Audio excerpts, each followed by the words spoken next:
PKA 633 with our guest Wendigoon Taylor. This episode of PKA brought to you by Lock and Load, RealDBG.com, RealDBG.com, the only place to get verified real death by gummies, RealDBG.com. Any other site, you're not getting the real thing, RealDBG.com. Who knows what and you're getting also over there. brought to you, exactly, you got to go to RealDBG.com. And also brought to you by a brand new sponsor, Freeze Pipe, a really cool surprise a gift we all received at our homes that I enjoyed. Tremendous. So you'll hear more about them later. It also has to do with drugs, people. And Wendigoon. I thought it was a dildo. I'm glad you said that. I literally thought it was a dildo when it first arrived. I was kidding. I was not. And I thought Jackie ordered it or something. I was like, check and I was like, oh, wait a minute. This isn't a dildo. Dude, it's 2 feet tall. Like, you Don't thought it was a judge me. dildo? And it came in a box like the size of my head. Like, I'm feeling accused. It is a bone. Motorcycles, paragliding wasn't extreme enough for Woody. You had to amp it up a little bit. Well, I received an unexpected torso-sized package and had an instant assumption about what it might be. Jackie, you only got one. I'm sure there are sex toys that you freeze and refrigerate, right? Like not like a torture implement, maybe. No, like maybe if you've had like a rough time of it, that could be soothing, right? Yeah, not sexually, like maybe a workout. Like your dick is so sore, you take an ice bath. Why are you? No, it's an iced dildo. It's like it's an ice pipe. It's dildo's not for your dick, Taylor. Dildo's for your bottom. Yeah, if you're sounding with dildos, that's horrific. That's why my dick's all fucked up. It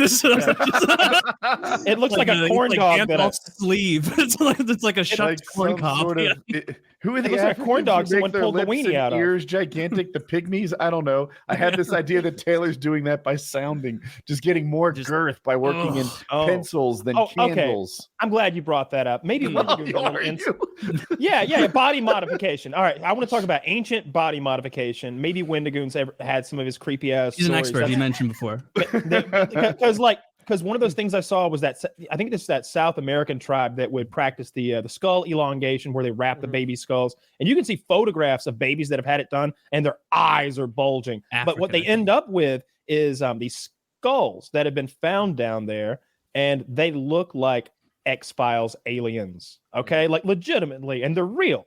They're human skulls that, through that practice, have been made to look like this. Now, here's what all of the ancient alien people always go to. They don't say those are alien babies, because of course we can DNA test them, or maybe, the rest of it's biologically human, whatever. They say, why were they doing that? Why did they want to look like that? Who were they trying to emulate? Maybe there was some sort of alien overlords that were coming down, teaching them agriculture and animal domestication, the beginning of the skill tree and Civ, pottery. And they had these big heads, and they were like, if only we could look like the gods. Because imagine, if you will, because in Christianity and all of the Abrahamic religions, right? Like God looks like us. It's a key part of it. It's right there in the beginning somewhere. If your God didn't look like you, it is. We are made in his image. Yeah. Imagine if God didn't look like us. How is that a real one? No, I don't think. That's not a real one. Beavis and Butthead's That's a wood carving. Well, I don't know what Zach's trying to do to me here, but there are real skulls. I don't know. Why don't you pull up that X-Files alien autopsy footage from the 90s too? You know what's funny? It's like, Kyle, I was putting like stock into what you were saying, and like this image, really that just undermined your story. God damn it, Zach. So you think it was some alien emulation of I was thinking like, I don't think that at all. No. I'm just saying, like, I've often watched those shows where that's their pitch. Like, hey, this is why they did it, because they want to tie everything that's a little peculiar in the past to aliens, right? And if you can like rope that one in to make that sort of a supporting argument for whatever other kooky shit you've got, like chariots in the Bible being spaceships or whatever, like that's a good one to start with. For sure. The Bible talks about, Wendigoon absolutely knows more about this, but like you're familiar with like the Nephilim and boy. all of that. Oh, am I? I would some love audience members who haven't heard of it. Can you bring them up to Yeah, speed? yeah. So, all right, 5 minutes out the gate, we're in my zone. Let's go. Hell yeah. So, in the Bible, there's mentions of things called Nephilim, which also often translates to giants or mighty men, and they're mentioned in the Book of Genesis as being the children of what happened when the sons of God mingled with the daughters of men. So some people think this to be the idea of righteous people with unrighteous people, but some take that literally and think it's the products of angels breeding with humans. Mhm. There's mentions of angels coming down to earth, so a lot of people draw that out of it. See, they got Kyle. It was You're dangerous. I'm gonna keep your head on a swivel. Yeah, Taylor's next, don't worry.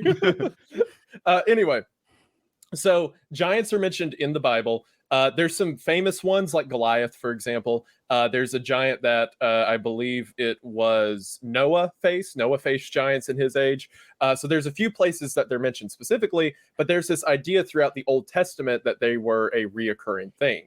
Like when it ever talks about they go to Canaan, that they see giants in the land of milk and honey that they have to wipe out. There's giants among the Philistines, what have you.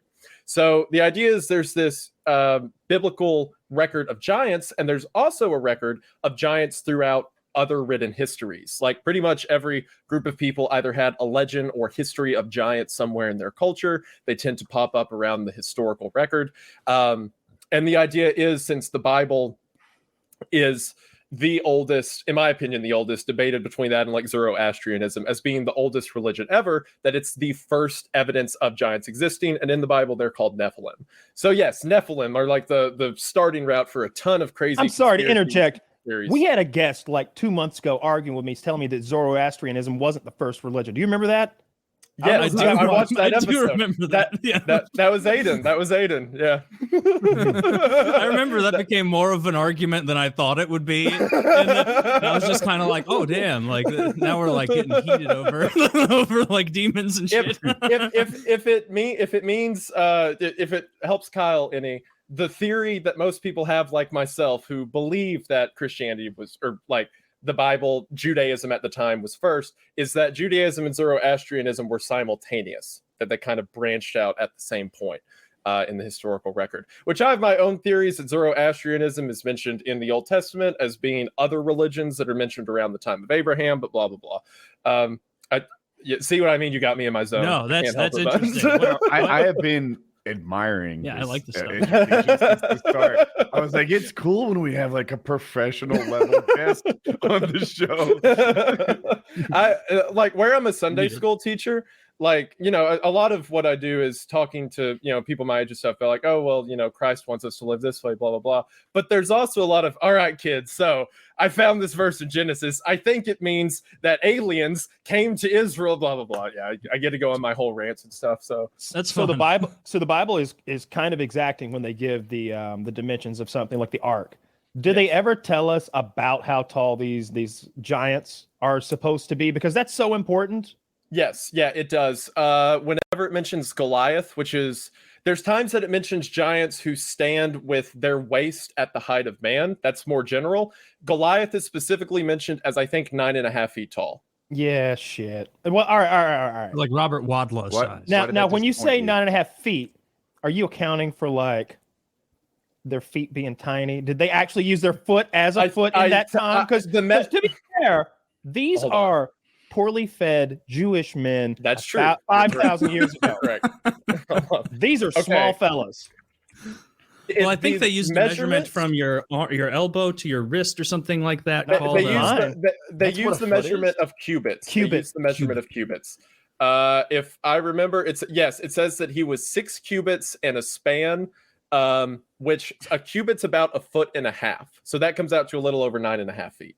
Yeah, see that's the problem. So like, obviously there you're dealing with some exaggeration, because like I don't believe that in that time, even with like a pituitary thing or whatever makes people gigantic, that he'd have like the diet capable of surviving to manhood and being a 9 foot tall being. No, you know what would be funny is like if like that's entirely true, But Goliath was one of those pituitary giants. And so he went out to fight David, and they're like, there he is, the giant. And he has like crutches. He's like, oh. Look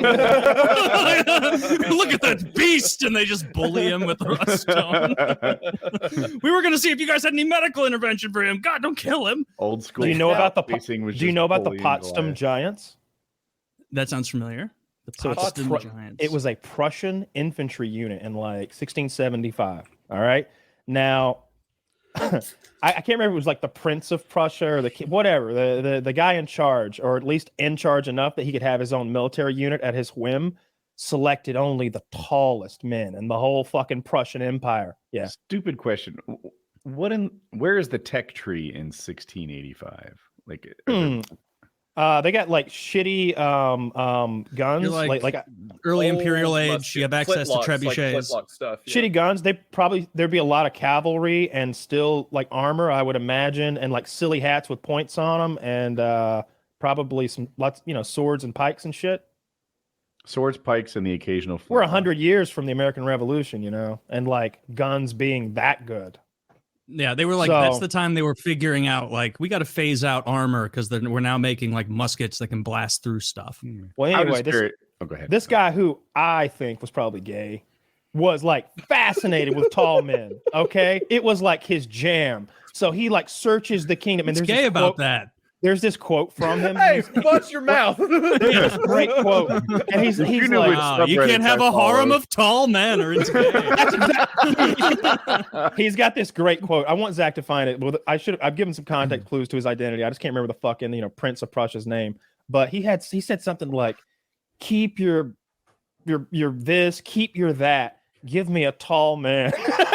All right, you may be onto something. But he was like, this would be a good video, I think, because like this regiment apparently was really tall guys, because he searched the whole like country and he even had a breeding program where he was trying to like pair up the tallest women and the tallest men to, make an even taller regiment. He never used them in battle because he was so beloved. They were so beloved. What on earth? I'm looking at his Wikipedia. The height of the king who organized this, 5'3". And so imagine how monstrous this battalion, and apparently the minimum height was 6'2", which back then is enormous. Today, 400 years ago, the tallest guy in a room. Yeah. Oh, for sure. Like if you're 6'2", 400 years ago, like you're probably starting conversations walking. I bet he would find us the average height for the time, Zach, because that's important. But I would guess that you're like Harley, essentially. Like you're like a 6'5", 6'6" guy. Like everybody's like, oh shit, one of them are here. Yeah. Yeah, they'd think there's something like wrong with you, or they'd be just like jealous of like, wow, that guy gets to eat every day. No, it'd be hard to be like, again, I think it would be, there's a reason people used to be smaller, and because it didn't work to be big. Like a big man can't like work. All right, if you're 5'5", you do a day's work. That gives you enough grain to support your 5'5" body or whatever from the boss. I just don't think the 6'6" guy can do enough work to get him enough grain to like make up the difference. You know what I mean? He's not working hard enough to get enough grain more than the other guy. We're all getting fed the same. I wonder if we got shorter after agriculture. Is that something I made like when we like that people were taller, that like some hunter, or maybe this is like some other thing. They found like hunter-gatherer tribes that are pretty tall because they ate like so much meat, like Neanderthals, or I guess Neanderthals are like kind of a different thing. Giants. Yeah, it was the Nephilim. Circles back in. Yeah, there you go. All circles back in. Does that mean the angels are black? No. What? Angels are it's a total misconception that angels are even people, man. You've read the Bible. You've seen the orb of eyes. I had to make the black joke. The athleticism. I know it's not theologically correct. No, see, that's not canon. The ophonym, right? The canon. Oh, I love calling the Bible canon. Yeah, it's not canon. Have you heard that? Like, so we've heard like nose size, hands, feet as being an approximation for dick size. Everyone's heard this, and you probably heard that it's inaccurate, right? That's not true. Do you know what is an accurate estimation of dick size? Like a way you can tell who has bigger dicks? Probably age. Like, people over 13 tend to have bigger dicks. No, what do you tell us? How do you spot a dong in the wild? It's the width of the nose. the nose width apparently corresponds to dick size. And I've heard this, and I'm like, is this a roundabout way to say black people have big dicks? Like, can you think of a group of people that tend to have wide noses? This is what happens when you do statistics, but you don't account for all factors. It turns out wide noses is the prime indicator. Wait, did you look at any? Wait a minute. Can I see some of the? I mean, I don't mean to be. I know. Here it comes. Shit. Here it comes. I'm just saying, statistically, maybe we want to look at a broader array of factors and attributes in the group. It's like we can't figure out what it is, but all the people who are the best at math prefer PlayStation controllers. It's a weird conundrum. One of God's great mysteries.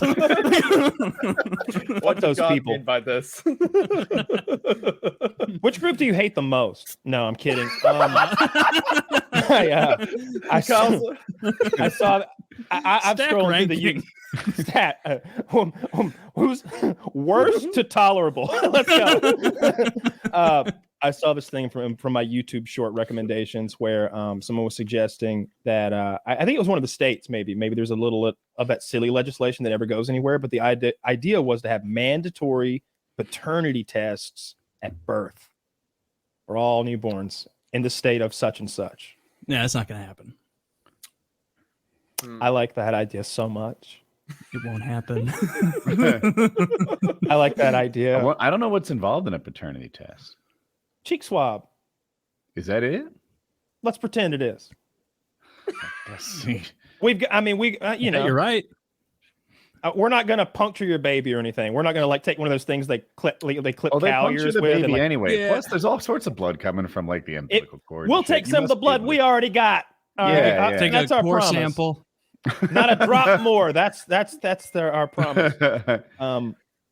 I love that idea. I love that idea because it would be nice to know. I watched this one. You can't tell if these YouTube shorts or just YouTube videos in general and videos on the internet in general, if it's this guy's fucking drama channel where they act out fucking scripts and screenplays and I'm watching a performance, or if it's like a prank or like a bit of real life drama.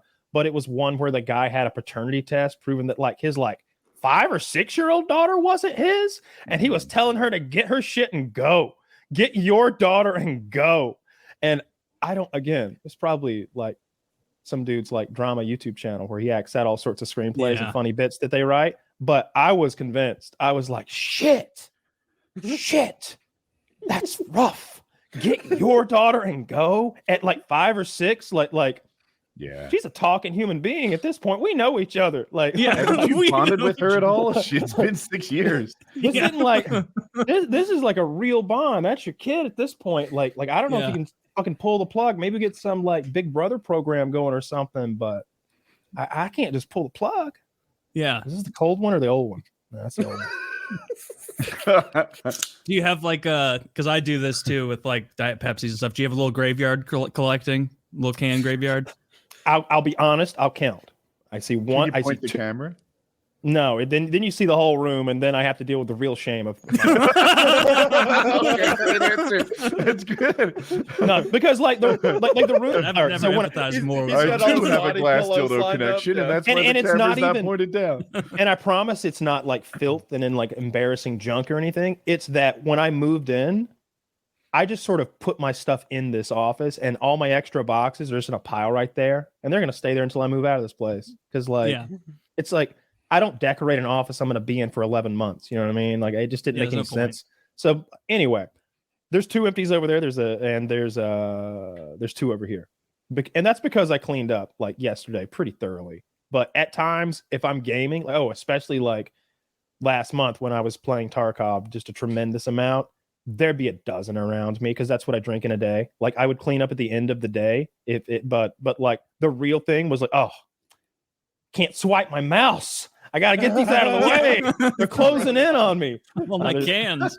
Yeah. My because it's all precious I drink is cans. soda. Yeah. It's like But- that arcade machine where the quarter flips up and you hope it pushes off 19 more quarters. Dude, That, fuck that those one machines. never works. That Kyle one moves his sucked. mouse a little bit and all the cans tip off You against just- the desk. You just awoken like a little bit of the. I think the first time as a kid that I got scammed was one of those quarter machines. You know what I mean? That I realized the world wasn't fucking fair, and there was just some shit set out to like you could never beat, no matter. Like, what are you gonna go home and train how to give it more money faster? Like, for those that don't know, you like pump quarters into this piece of shit, and it's continuously got an arm pushing the quarters toward you and toward the edge, which would make them spill over. But they just never seem to spill over because of the way the machine's made. And there will be hundreds of dollars in quarters or even silver dollars. You know, if it's some places would do golden dollars, Sacagawea dollars. Mm-hmm. Piles of money. And so it's easy to sit there and be like, shit, dude, I mean, $20 more, and I feel like we at least get 20 more back, right? Nope. No. Do they have that in Vegas? Like in Everywhere. actual- I've seen them at arcades mostly, but yeah, I've seen them in Vegas. They had a The Chuck ones E. I Cheese. see in arcades, they have quarters up there, but then by the time I collect them, they're tokens. And you know, a zillion tokens in exchange for like a kazoo. Like it's bullshit. Fuck off. Mm-mm. Yeah. Yeah, they got that's the worst exchange rate in the world. Venezuela's like, fuck that. So this picture, this is a great picture, Zach. This is exactly what he's talking about. It shoots a quarter, and you can see the little slots in the back where it falls down, and then it pushes, and you anticipate it's going to knock the frontward quarters over that lip. Look how But if they're you look almost closely, falling now. the lips are on an incline. And so they don't tip over. So like Nope. it'll just shove it on top of another one and layer the quarters. I remember you're Look right. how they're layered. Yeah, how can you not look at that and think you're on the precipice of something great? Like, it gets you. Like, I'm an adult now, and I'm looking at that, and I'm like, just a couple bucks, man. and I could probably get myself What are those coins? a Those plushie. I see the queen on them. Do you? I don't know. Yes. I mean, that's the Oh queen of yes, England on Chuck E. them. Cheese, Her Majesty. Yeah. Yeah. Her Majesty the Queen. Wow, I didn't know they had ones with like bills. That's true. Yeah. Oh no. I've seen that plenty of times. Like it'll be bills. I've seen like they'll like throw shit in there that's valuable. I've seen watches and like jewelry that's like, you know, they attach the jewelry, of course, to like it's like packaged, so they don't just throw diamonds in there or anything. But they'll be like valuable shit piled up all over it to entice you. Oh shit! I need a Nokia. Sometimes they have. I need a Nokia. Sometimes they have. They used to have pyramids them of in there. coins. Like the people running the casino or whatever will have stacked coins in your favor, and you still lose somehow. No, it's one of the shittier games at a casino. Like you have a better odds at the video poker. I know video poker is set up to bilk you, you know, but it is set up to bilk you over time. Like they're not trying to take $20 out of your pocket right now. So if you play for 5 minutes, you could easily like just walk away if you go up $10. Like if you Is just the have that deck mindset. honest in video poker? Like No. with video poker, I could deal you whatever all twos. It's video. It's an algorithm. It's an Okay. algorithm that is designed to addict you, to reward you little by little and make you spend more and more time there. And hopefully you'll get intoxicated, right? If you play for 2 hours, hey, let's rub the stakes. Would you like to play double dingo? Well, no, I sat down at this table because my son told me it's what double dingo has twice the rewards. Well, no, thank you. How about triple dingo? It only costs twice as much. It's just as much as double dingo, but 3 times. Well, I can't say no to a goddamn deal. All right. And you're just like swiping their debit card. They're bilking you out of your life savings over there. I see those drones at the casino every time I go. I don't go a lot, but like anybody who goes to casino, you know what I'm talking about. They're in there and like, Drone It's is a like word for a human who's gambling. yeah. It looks like something out of the Matrix. All those people plugged into their machines. And look, I'm a gamer. I've played tremendous amounts of stupid fucking video games that don't, you know, reward me with cash. But they show up at that place and they're all like plugged in and they're alcoves. Mhm. It's weird to see. And It's I remember depressing. it was time to leave the casino and I was fucking done with the trip. So I was up early.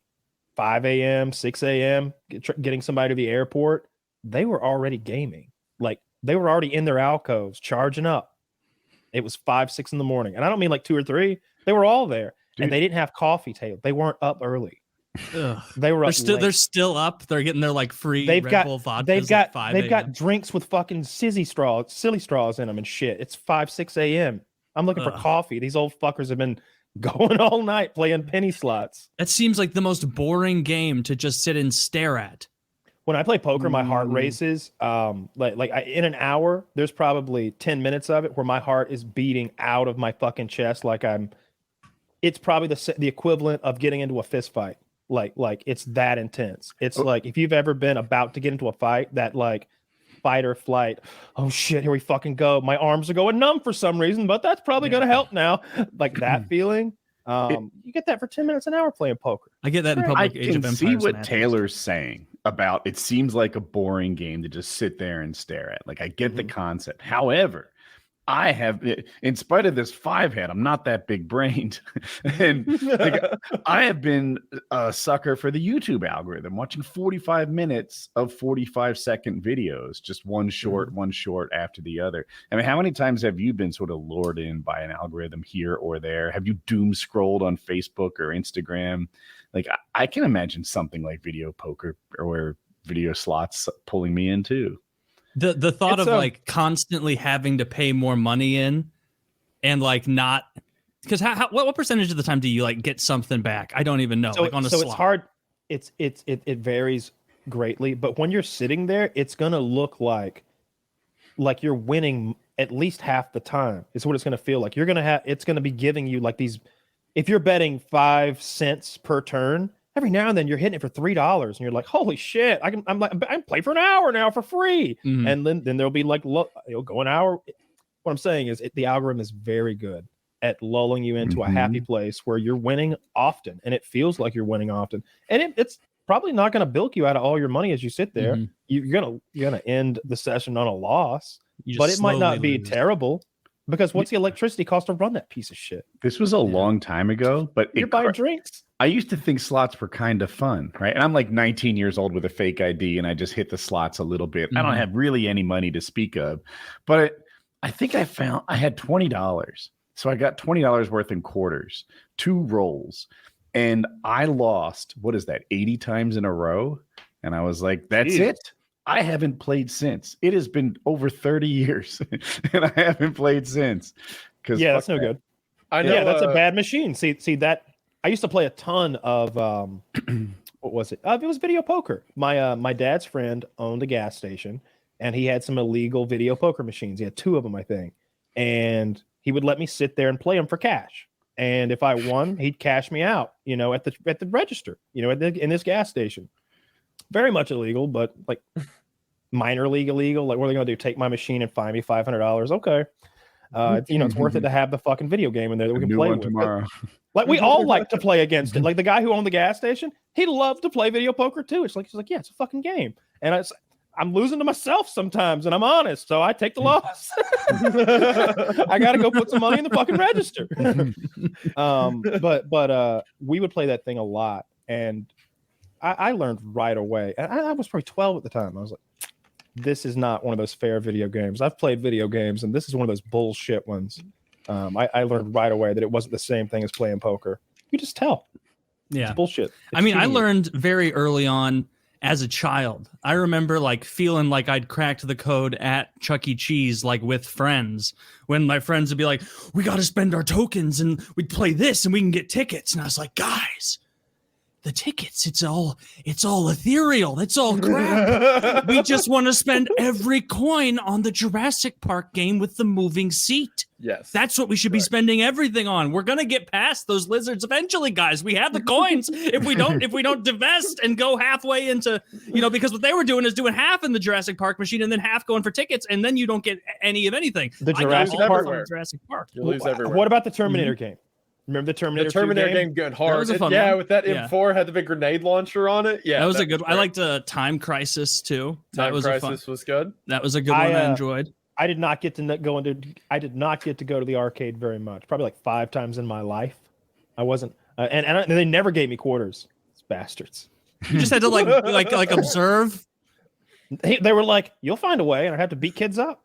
You should have beat kids up. I mean, this is like 3 years ago. This is Clever Kyle's walking around like trying to win. trick the kids into painting a fence for them just for a couple of tokens. I'm teasing. They must have given me quarters because I like played around in the arcade, but it wasn't like, yeah, go play in the arcade. Like that's the reason for this trip. It was like, yeah, you can play while we finish our Chick-fil-A. I was like, fuck, that's like so little time. Yeah.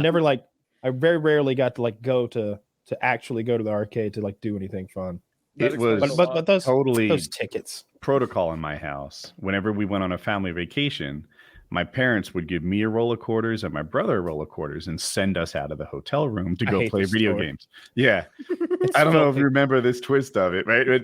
But we get to this. It was, we were horseback riding on this vacation in New York and we're all excited. And my brother and I are excited about playing the video games too. And there's a roll of quarters for each of us.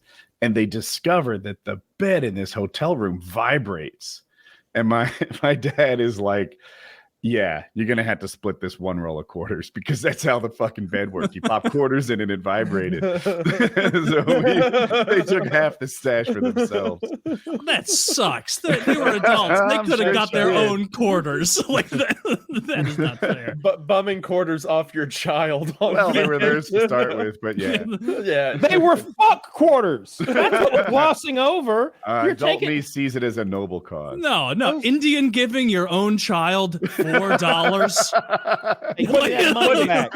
Hold That's on, like Woody. some shit. Right, That's like the right worst now. part of The Wire, right? When she's taking the money back from the kids. Hold on, Wendigoon, was that? Woody, right now, Yeah. if you were your father in that situation, would you take your kids' quarters? Oh man, I like to think I have enough quarters for everyone, but If that's the only quarters in the building, I mean, arcade is an opportunity that arises all the time. Vibrating beds are rare. that's what I thought. That's what I thought. There's a reason for the rarity. Have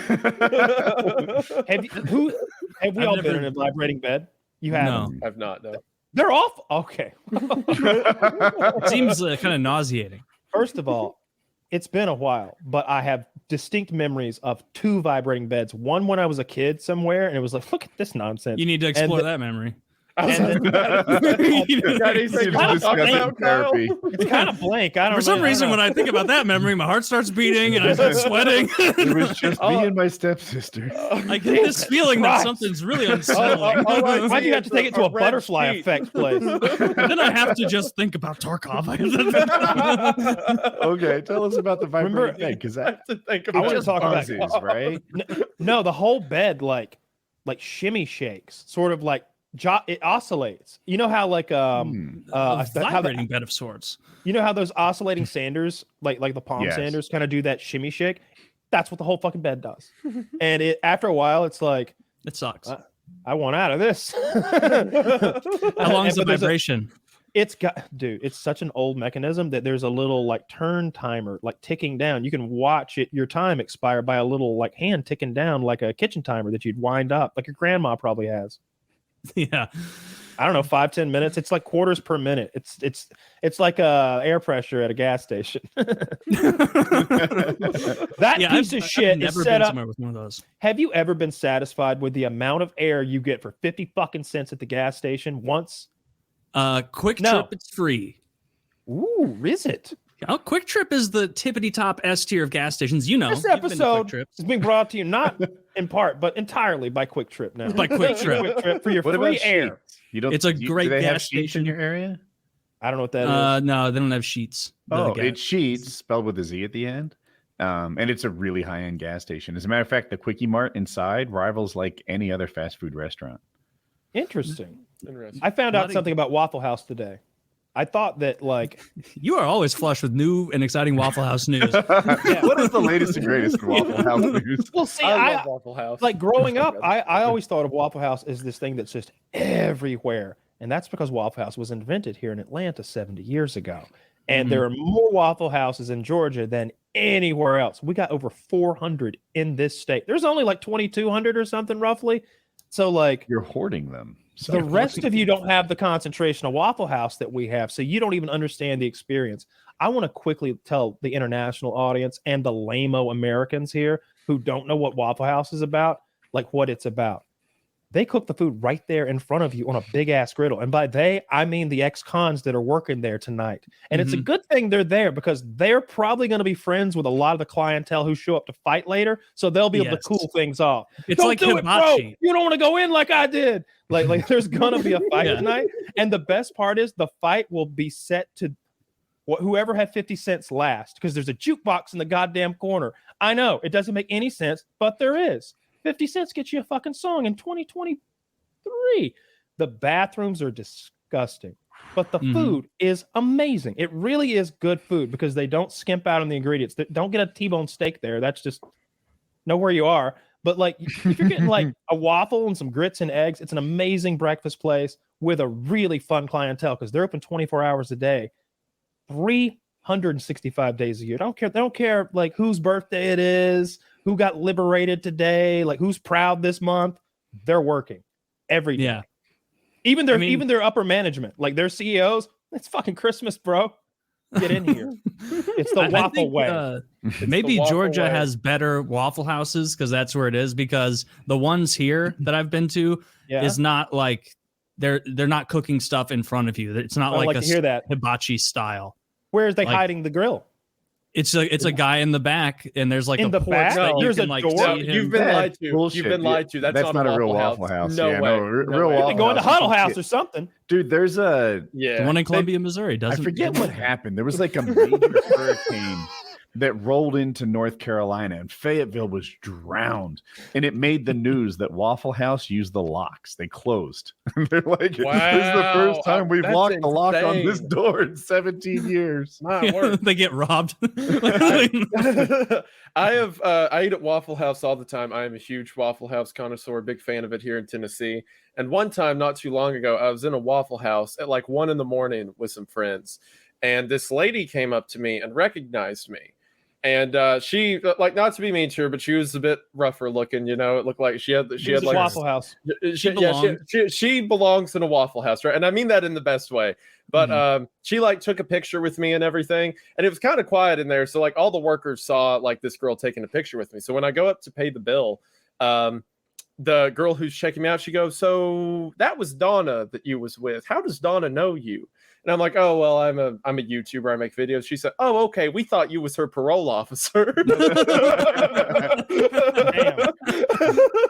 Getting a photo with her parole officer. Man, I want to remember this time in my life forever. This is good evidence that I was here at 1:15 a.m. on Tuesday. That's hilarious. Yeah, you've made it. Getting recognized at Waffle House that really I assume is 2:15 in the morning. Like that's the point where you're like, so this is fame. This is what it's about. Do you think Did she at least comp you? Getting mistaken for a parole officer in a Waffle House, what I always dreamed of. Yeah, yeah. Finally, that means that you looked respectable. Oh, for sure. Yeah. Or maybe they thought you were like undercover as like a sneaky parole officer trying to catch you doing the dirt at their Waffle House. It was honestly probably just because I was wearing a collared shirt, and they were like, "Whoa, that'll do it, sir."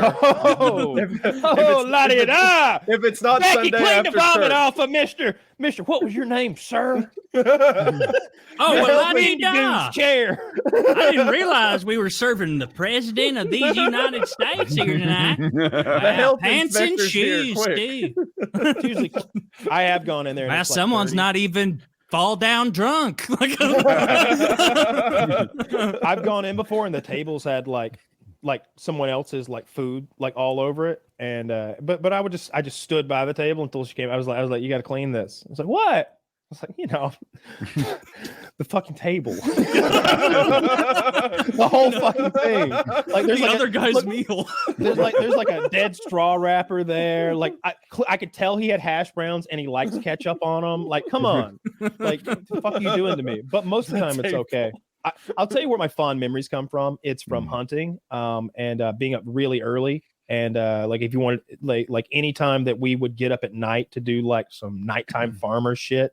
It was Waffle House, and it was just I've got a lot of like good memories there where there weren't, I don't know, people fighting, which happens there a lot. It was just like, I don't know, me and my dad and like a waitress at like 4 a.m. or something like there sitting there having coffee. So what's a I like Waffle House farming activity? Oh man, when they catch, so you're there raising chickens from like little yellow peep thing to big white bird that gets butchered and thrown into frozen dinners and whatnot. And that happens over the course of 7 weeks. At the end of that 7 weeks, they show up to get them. And I don't know if you've ever considered how they get 150,000 chickens. No, but I've seen Yellowstone. I don't know what they do on Yellowstone. Do they have one of those machines involved? Have you never seen that where they usher the herds of chicken across the plains? With the Someone tried that at one point and lost a lot of money. Man, I really thought at least a few of them were going to make it across the river. Wait, fuck. No, don't go over there. So what they do is, if you've ever seen like a semi truck loaded down with white big chickens, I think I have. Then and they're crammed in there in those big cubes, the cube cages. Essentially, what they do is they do this at night because if the chickens can't see you coming, they go docile and just kind of sit still. They do it at night in complete darkness. All the equipment in the chicken house gets raised up to the ceiling via like these drills that like winch it up. And then everything gets moved out of the way. And now you have an ocean of 25 to 40,000 7-pound chickens sitting there kind of half awake. And then they like burst the doors open and like a dozen Mexicans storm in there wearing armor and respirators. And they start grabbing them, as many as they can in a handful. They have this really crazy, I've seen them do it. Like they'll get a chicken's foot between each finger. Like one, and each chicken is held by 1 foot. So they can just reach in and have like a dozen birds in like 6 in each fist. And they're all dressed like Breaking Bad.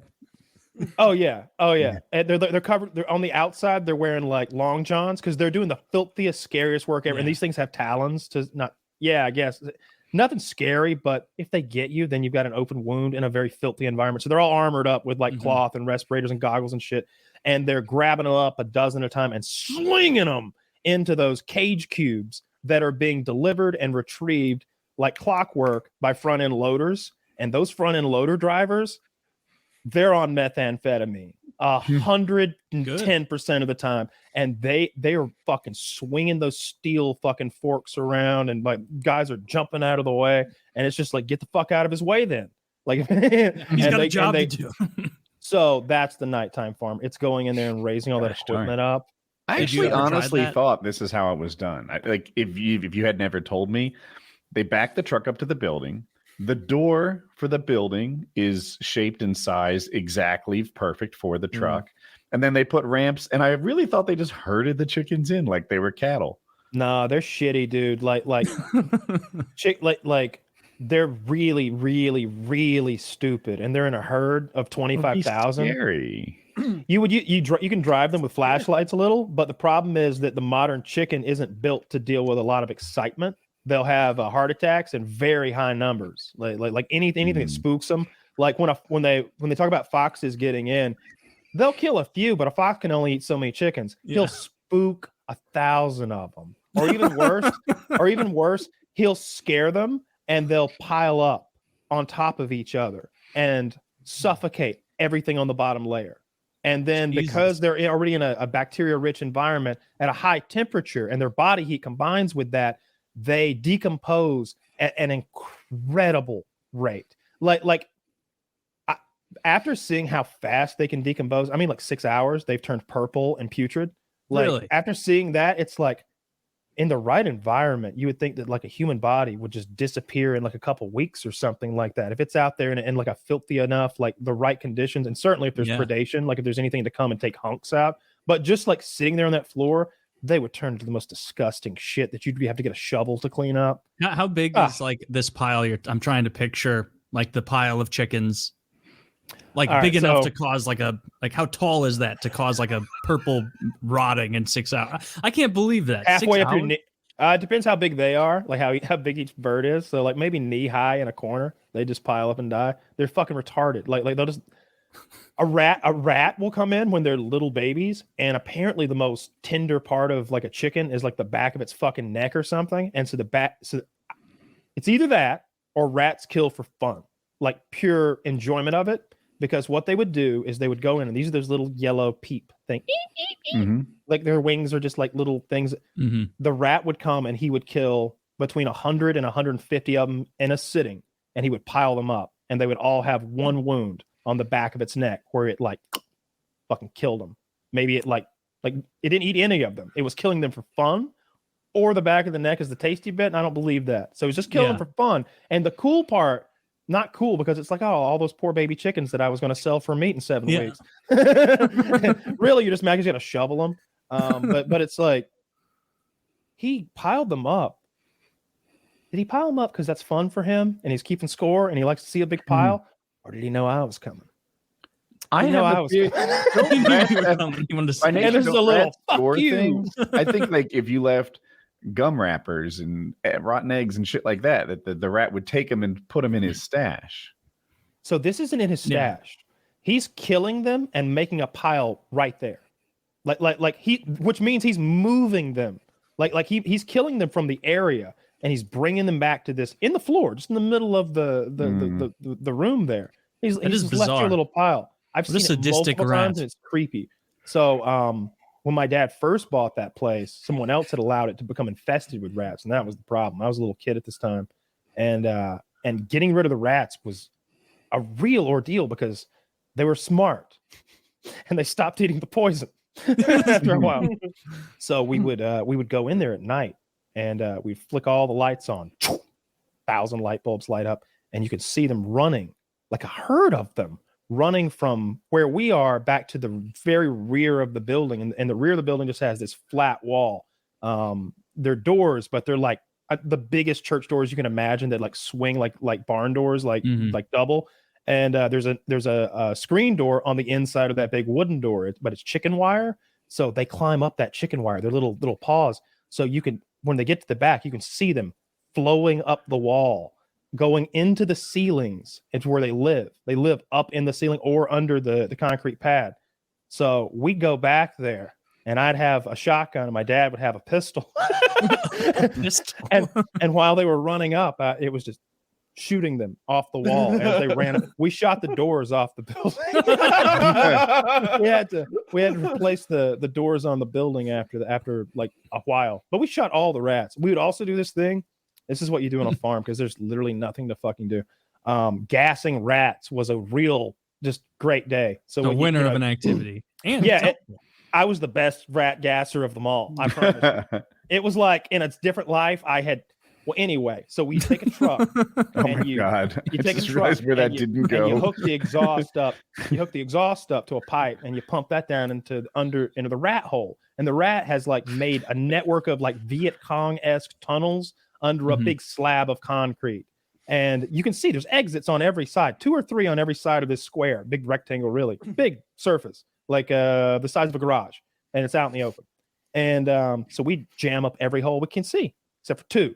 One we gas, the other we wait at with pistols. So I'm on the other side with like a Ruger 22 pistol in each hand, and as they run out, I'm fucking 2-gunning them as they try to get by. They're a little groggy, so that makes it easy. They're pretty fucked up from that gas, and it's all bright when they come out. It's the middle of the day, so they're easy to deal with. Did you ever try?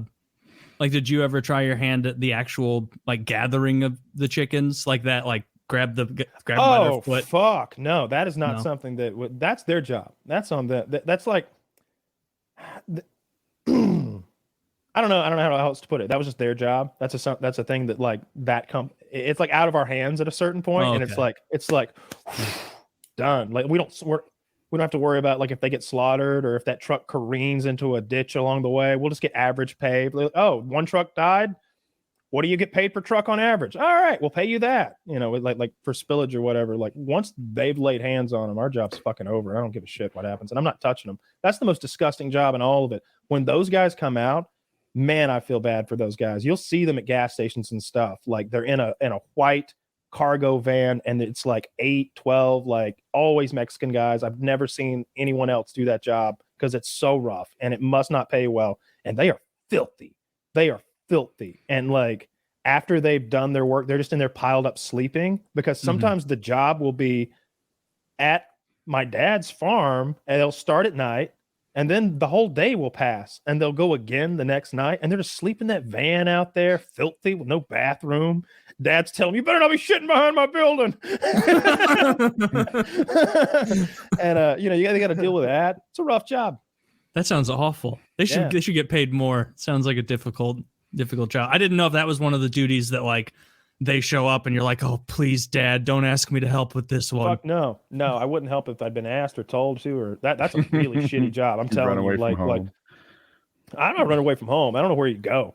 Like if you run away from home, where the fuck do you go? It is embarrassing once you realize you have nowhere to go. Yeah, man, I've got no money. Like I'm 11.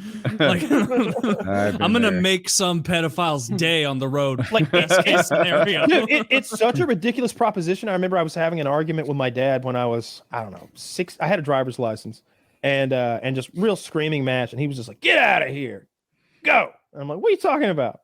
I'm like laughing now. He's like, "Leave, you're out." I'm like, "No, I'm not. Like you can't kick me out. I just did it." I'm like, you can't, because I have nowhere to go. I was like, what am I going to do? Park the truck at the grocery store and live there now? No, you're not going to like that when your friends walk by and I'm out there. Please, Mr. Jacobs, my daddy threw me out. Please, will you buy me some potato wedges inside the grocery store, sir? I've got 17 cents. And he's just like, well, shit, I guess I can. Fuck. Fuck. Touche, son. I like that Dad was reasonable with situations like that, because there was also the time when, and he didn't know it, but he did have room to negotiate. But me and my cousin were on the back porch making what's the word? Long. It sounds like that, but it explodes. And so we were making, so we were making this device out there about yay big, and I was wrapping her up, and my dad's watching me wrap it up, and I've explained to him like how it works and why it's safe, and like how I've tried it on smaller scales, and now this is the big boy, and how that washing machine out there is about to meet a very untimely end. But I'm doing it 300 meters from the house, and you'll be able to see it from here. It'll be cool. My mom's like, "You're just gonna let him sit there and do that? You're just gonna let him sit there and make a bomb?" and he goes, "What do you want me to do? How can I stop him?" And I was thinking, like, just a simple stop would have done it, Dad.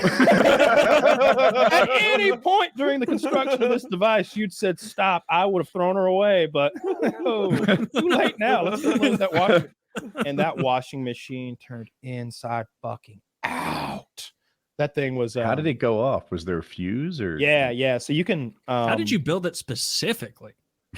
Yeah. So what you want to do? I mean, as opposed to shooting it, or like, oh man, I can tell you, it's ahead, so Kyle. easy. Get the book out. Look, I've told y'all how to do it before. You just go back to that one, or you could just sparklers. People have made things out of sparklers, and it was more potent than they expected it to be, and it was trouble. Yeah, it's on like news stories. People. Like, see, all right, so people who would make sparkler devices, they would do stuff to the sparklers. Nothing crazy. You can see videos of it on YouTube that they still allow that. For some reason, they do. But depending on what kind of sparkler you use, it'll have 2 different effects. If you use one color, most colors really, because of the chemical composition they use to get that color. Not a chemist, I don't fucking know.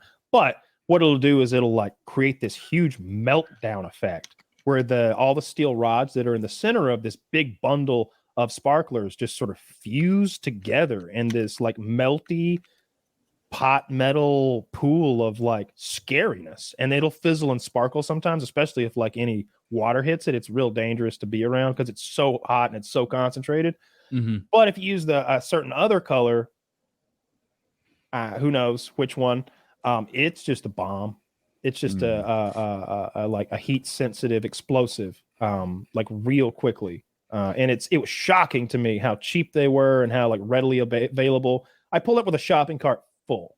I mean, remember in Breaking Bad when he's like lecturing the guy, you don't get everything. Hire things piecemeal. One place. Yeah. You draw suspicion. I'm literally there with a shopping cart full of who knows what color and Cannon Fuse. Nothing else. Like rolls of You've Cannon got Fuse. like a Milky Way on top We have to some throw them celebrating to do. and they're like, Put a birthday card on top of it. but they were like, "What are you doing?" And I'm like, "I'm making sparkler devices." And they're like, "Really? That works?" And I'm like, "Yeah." Notice that these are 13 cents a box.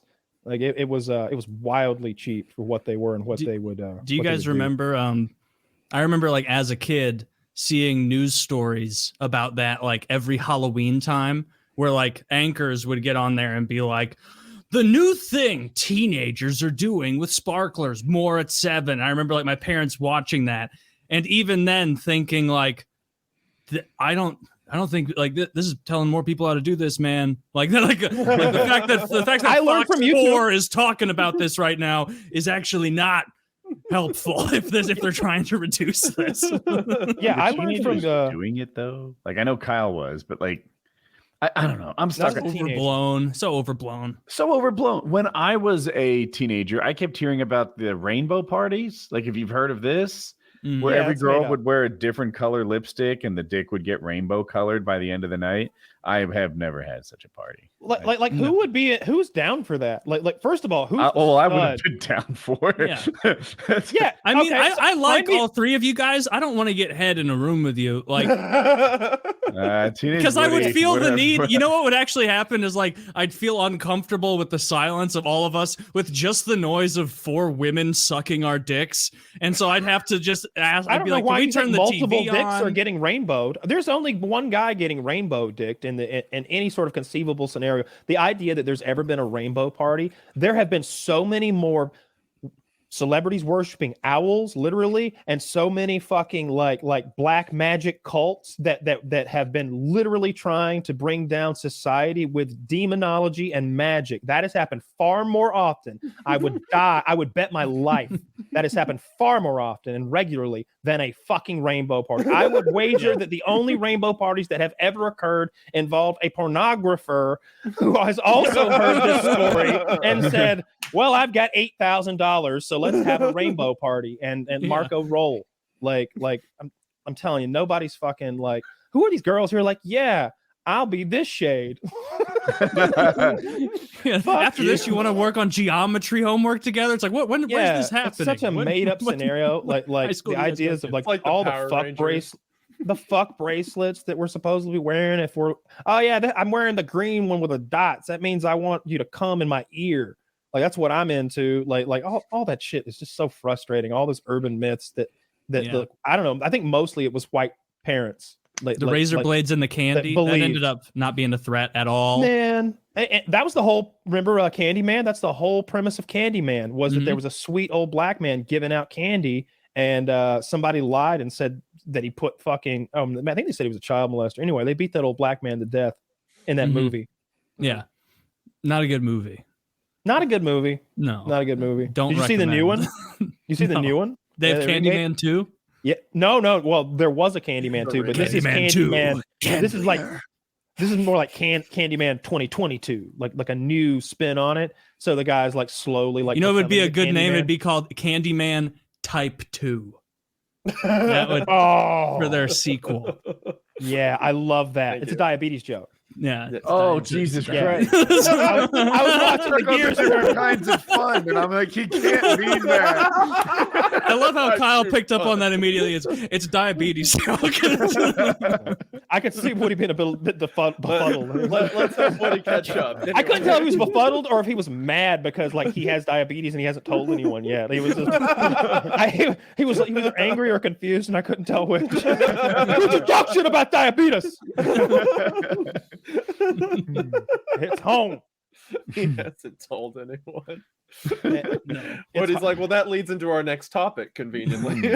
I know I often go off on Kobe Bryant for being a rapist and all, but I've been watching those YouTube shorts, and when the guys talk about his work ethic, if one guy had said it, I'd have been like, okay, and Babe Ruth ate 8 hot dogs before every game. But like every guy that talks about him seems to say the same shit. And that's that one guy said he was like, I made it my goal to get downstairs first. He's like, I set my alarm for, I don't know, 4 a.m., something like that. I get up at 4 a.m., get my sneakers on. They're right by the bed. I'm downstairs, getting ready to make my breakfast. Kobe's there, all sweaty, ice packs on his knees.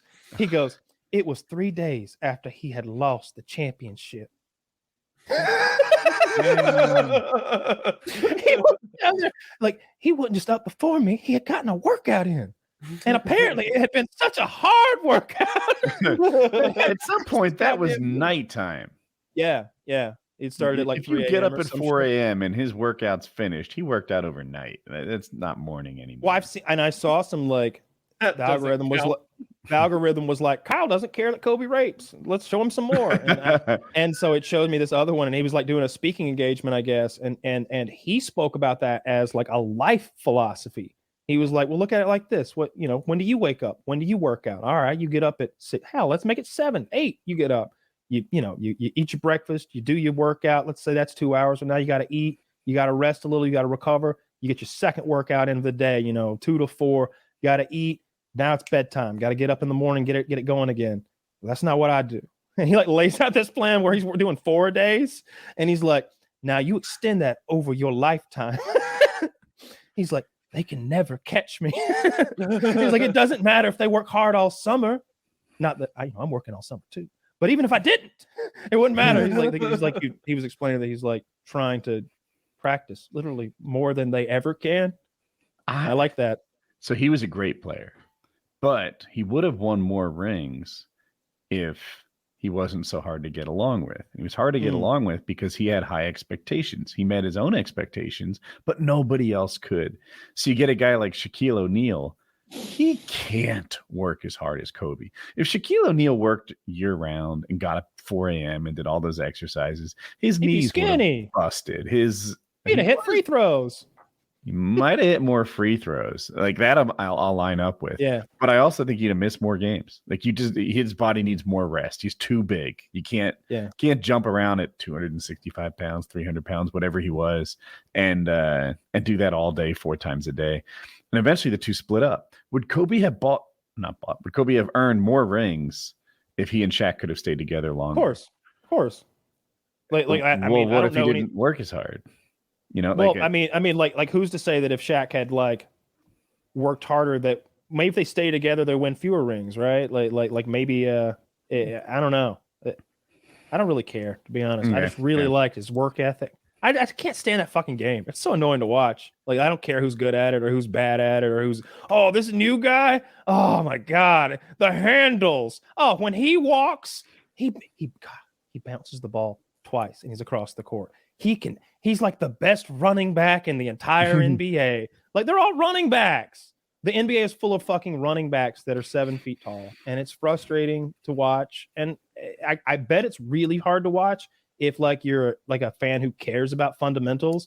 I'm just a person who cares about fundamentals. I'm not a fan at all because I think it's a stupid fucking game with all the bouncing of the balls. And that game was they haven't changed it enough since it was peach baskets and white boys. You got to evolve the game. I like the game. I feel like you could level these criticisms against football, which I think you like a little more. Like to succeed in football, you need body types that normal people don't have. Like I'm 6 foot, 200 pounds. There's not really a position I could play in football in which I'd be useful. I would have to be stronger and leaner. Like, I don't know, that can't be a normal person and thrive at that game at the pro level. Maybe kicker. Yeah, but it's a little bit different because if you took the proportions of the people and saw what their wingspan, for example, and made that a percentage of the playing surface in the NBA, like the 5 guys' wingspan is probably 75% of the width of the goddamn court, Woody.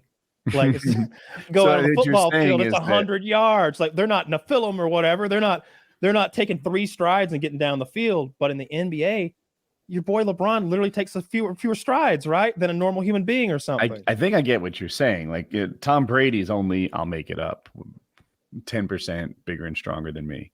Yeah, over the course of 100 yards, it doesn't add up to huge difference. It doesn't make a big difference, right? He is still only like 1% of the field. These numbers are surely wrong. Whereas, LeBron James, he's 30% bigger than me, and he can touch the rim, and I can. Yeah, I get it. And you can. I don't know. The most I've ever done, now that I've like trained or tried, but in high school, I could take like 2 or 3 running steps, and I could jump, and I could get like a couple fingers on the rim and make it go down. Like that's as high as I can ever fucking get. I think that's better than me. I think I could reach. You know how the net, like the loops that are very close to the rim, are a little bigger. And you can get in there and pull yourself up at them if you want. Yeah, I could definitely like grab the net and pull up, like climb my way there. But I think I could even grab at my best the highest holes that not touch the rim, but the holes that would have touched the rim. So my arms. So if I stand flat-footed, barefooted, I can make like my 3 fingers go the 3 fingerprints go flat on like an 8-foot roof. So like I'm not that far from the strings. I can hop and like slap the strings. So I've got like no jumping technique. I'm really only jumping like this high to grab the thing. And then now I bet you haven't done it in a long time. Now you take someone who's great at jumping with like a 40 fucking inch vertical, and then you make them 1.5 foot goddamn taller than me, and you leave them on the same surface, the place where I can grab the shit, the place where I can fucking like. I'm right there. I don't feel like a midget on a basketball court. I feel like, this was designed for a man my size. I would have been the big guy back in Indiana in the fucking 1860s or whatever. Shooting in the peach tore basket. that peach hoop off the fucking wall like Shaq in 93.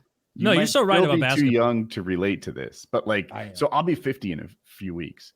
And I don't know if I tried to touch the rim right now, what are the odds that I just Tom Segura this whole situation? Just like busting me. I had no idea. Honestly, based on your athleticism, I'd say super low chance, but because you've been banged up before, I feel like once you've fucked up a knee before, it's like forever and always going to be more likely to get fucked up again. The idea that his fitness is going to help him in the slightest in this type of injury is laughable. It's going to be the problem. Because of his fitness, because he is lighter, faster, and stronger, he is going to go higher than he's ever gone before. All right, which means he's going to fall from higher than he's ever fallen. and man, it hurts falling on really every athletic. What's the best athletic surface to fucking fall on? It's got to be grass, right? Like holy shit, I've taken some tumbles on the grass and just bounced up. It's got to be. Oh yeah. You fall on ice, you're like, I thought these pads were like intense, and it's like they are intense. It's ice, idiot. No, the one thing about ice that I almost picked it because a lot of times your momentum is transferred to forward motion. Like you don't, and grass does too. It's really good. It's probably the best. But when I fall on ice, I'm all padded up and I just slide. Take the pads away. Out of 10. See, that's the thing. We're falling. This is an accidental fall, and you're wearing what you're wearing right now. This is like. Then ice, yeah. You ever walk outside and fucking crack your ass on some ice in a parking lot or something? It's brutal. Yeah. The ice has no give at all. Like there's no give to and it has colder things are just literally harder. It hurts and they just hurt more. Wouldn't you rather slip on the beach than like that'd be great. No, wait, I take it back. The best playing surface to fall on is water polo. Yeah.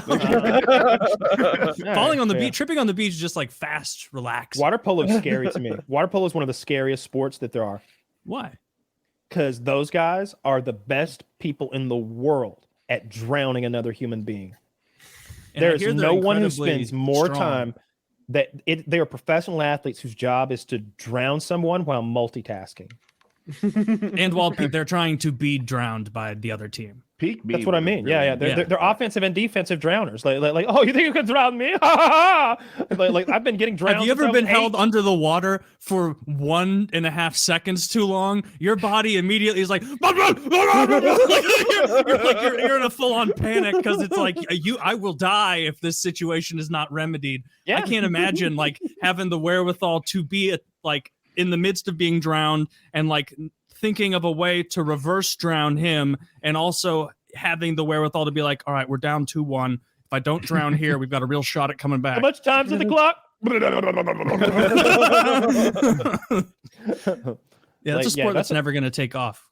Yeah, that's the scariest sport to me to actually compete in. Like I can't think of anything scarier than that. Like, correct me if I'm wrong. Water polo is the uniform. Like, you might be thinking What of is the that hammocks they wear. That's a problem to start with. But that helmet thing, you can't look good. Ryan Gosling would be ugly dressed as a water polo player. Yeah, I'm not going for looks out there. I want some face protection because those guys scratch. Always going for looks. Yeah, they probably have to wear those little goofy things. You're right. No one would wear these if I'd show up in a fucking rash guard or a fucking scuba suit or something like that. I bet those guys scratch. They look like some real shitty bitches in some catty bitches in that sport. I wouldn't want to play that at all. The idea of like, I'm sure someone's drowned. Like, Zach, when's the last time someone drowned in Olympic play? Look at this cocksucker. Look at that fucking elite athlete still looking. Keep in mind that pool's like 8 feet deep. He has driven himself out of the water to make this play. Yeah, it's not like he jumped off the bottom. Polo. He's a merman. It's just intensity of leg muscles just propelling him up. Like these people are unbelievably fit. To make this fucking play. Wait, does he have a full? Okay, he does have the whole arm. It's his elbow he's doing like a whole thing. He's about to elbow somebody in the temple. Like it looks like function. That just looks like functional strength. Like right there. Yeah, scary, man. Those deltoids. You think anyway, he's got I bet the water polo players can't wear jeans because their asses are too big. I thought it was a dick joke. That's where your brain goes. Go straight to that. Look up what Sidney Crosby looks like in jeans. It's hilarious. He can't wear jeans because his ass is too big because he trains his ass all the time. Hockey players look ridiculous in jeans. I like that. Awful. That's just information. I need to see it now. I can't wait. Well, you hate Sidney Crosby, and so you're going to deny that he's caked up, but he is. You're gonna. You see Sidney Crosby fucking bending over in the locker room. Damn. And that's him fucking 20 years ago. So he's got. It's funny how his arms are as small as they are. Yeah, he's been poorly built his whole life. Like. Look, I bet Sidney Crosby's a good-looking man. And there you go. Like, he is caked up. You can't deny it. Dude, that's outrageous. That's outrageous. Man, he really grew into himself, eh? Yeah, his arms got strong too. Actually, like I'm looking like. I don't know. Looks like a bowler or something. Well, forearms are good. Hockey's a good workout for forearms. You wouldn't have bet on that first guy to be like, all right, class, who do you think's going to be the professional athlete? Yeah. No one's voting Sidney.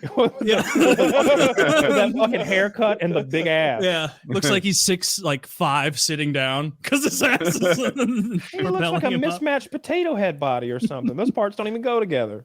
And that's not even as bad as the classic Tom Brady photo where it's like he was cast as a guy to play someone who was going to be in football. Like this is his body's rookie photo. Like maybe combine photo or super skinny. Like you got to have a real high sports IQ to overcome, that. Or I guess also isn't he like 6'5"? He was drafted late though. Like I want to say Tom Brady was a surprise to even the experts. I bet Zach knows what round he was drafted like 700th or something, like really late. Does that picture say when he's drafted? I can't read it. This looks like a cult photograph, like a inductee picture. Yeah. Go stand naked by the sign. Does 01 mean 2001? That's his jersey number. Where do you see that he showed up with? Quarterbacks would be below. Yeah, you can see. You can see there the year 6043. Yes, he's actually a robot. 60, 43, 211. That's 211. How many championships he'll have by 6,000? That's I would say that's the stat that'll never be broken. That's 7 championships. I don't think anybody does that in the NFL again. Certainly not for a quarterback. Like no quarterback ever does that. He won 30% of the years. Retired? Is Brady retired? He just did. Yeah. So this is for Wendigoon. I was pooking around your channel recently, and you've been leaning. You always do, but like scary stuff. I think that's my favorite of your content. Is like the unnerving, spooky things and the weirdness. What would your recommendation like? What's a good rabbit hole for me if I want to get like fucking like scared? And if it doesn't matter to me at all, if I end up at the end and I'm like, I don't buy this, or I end up at the end and I'm like, oh my God, this seems real, take that out of it. Like just scare me.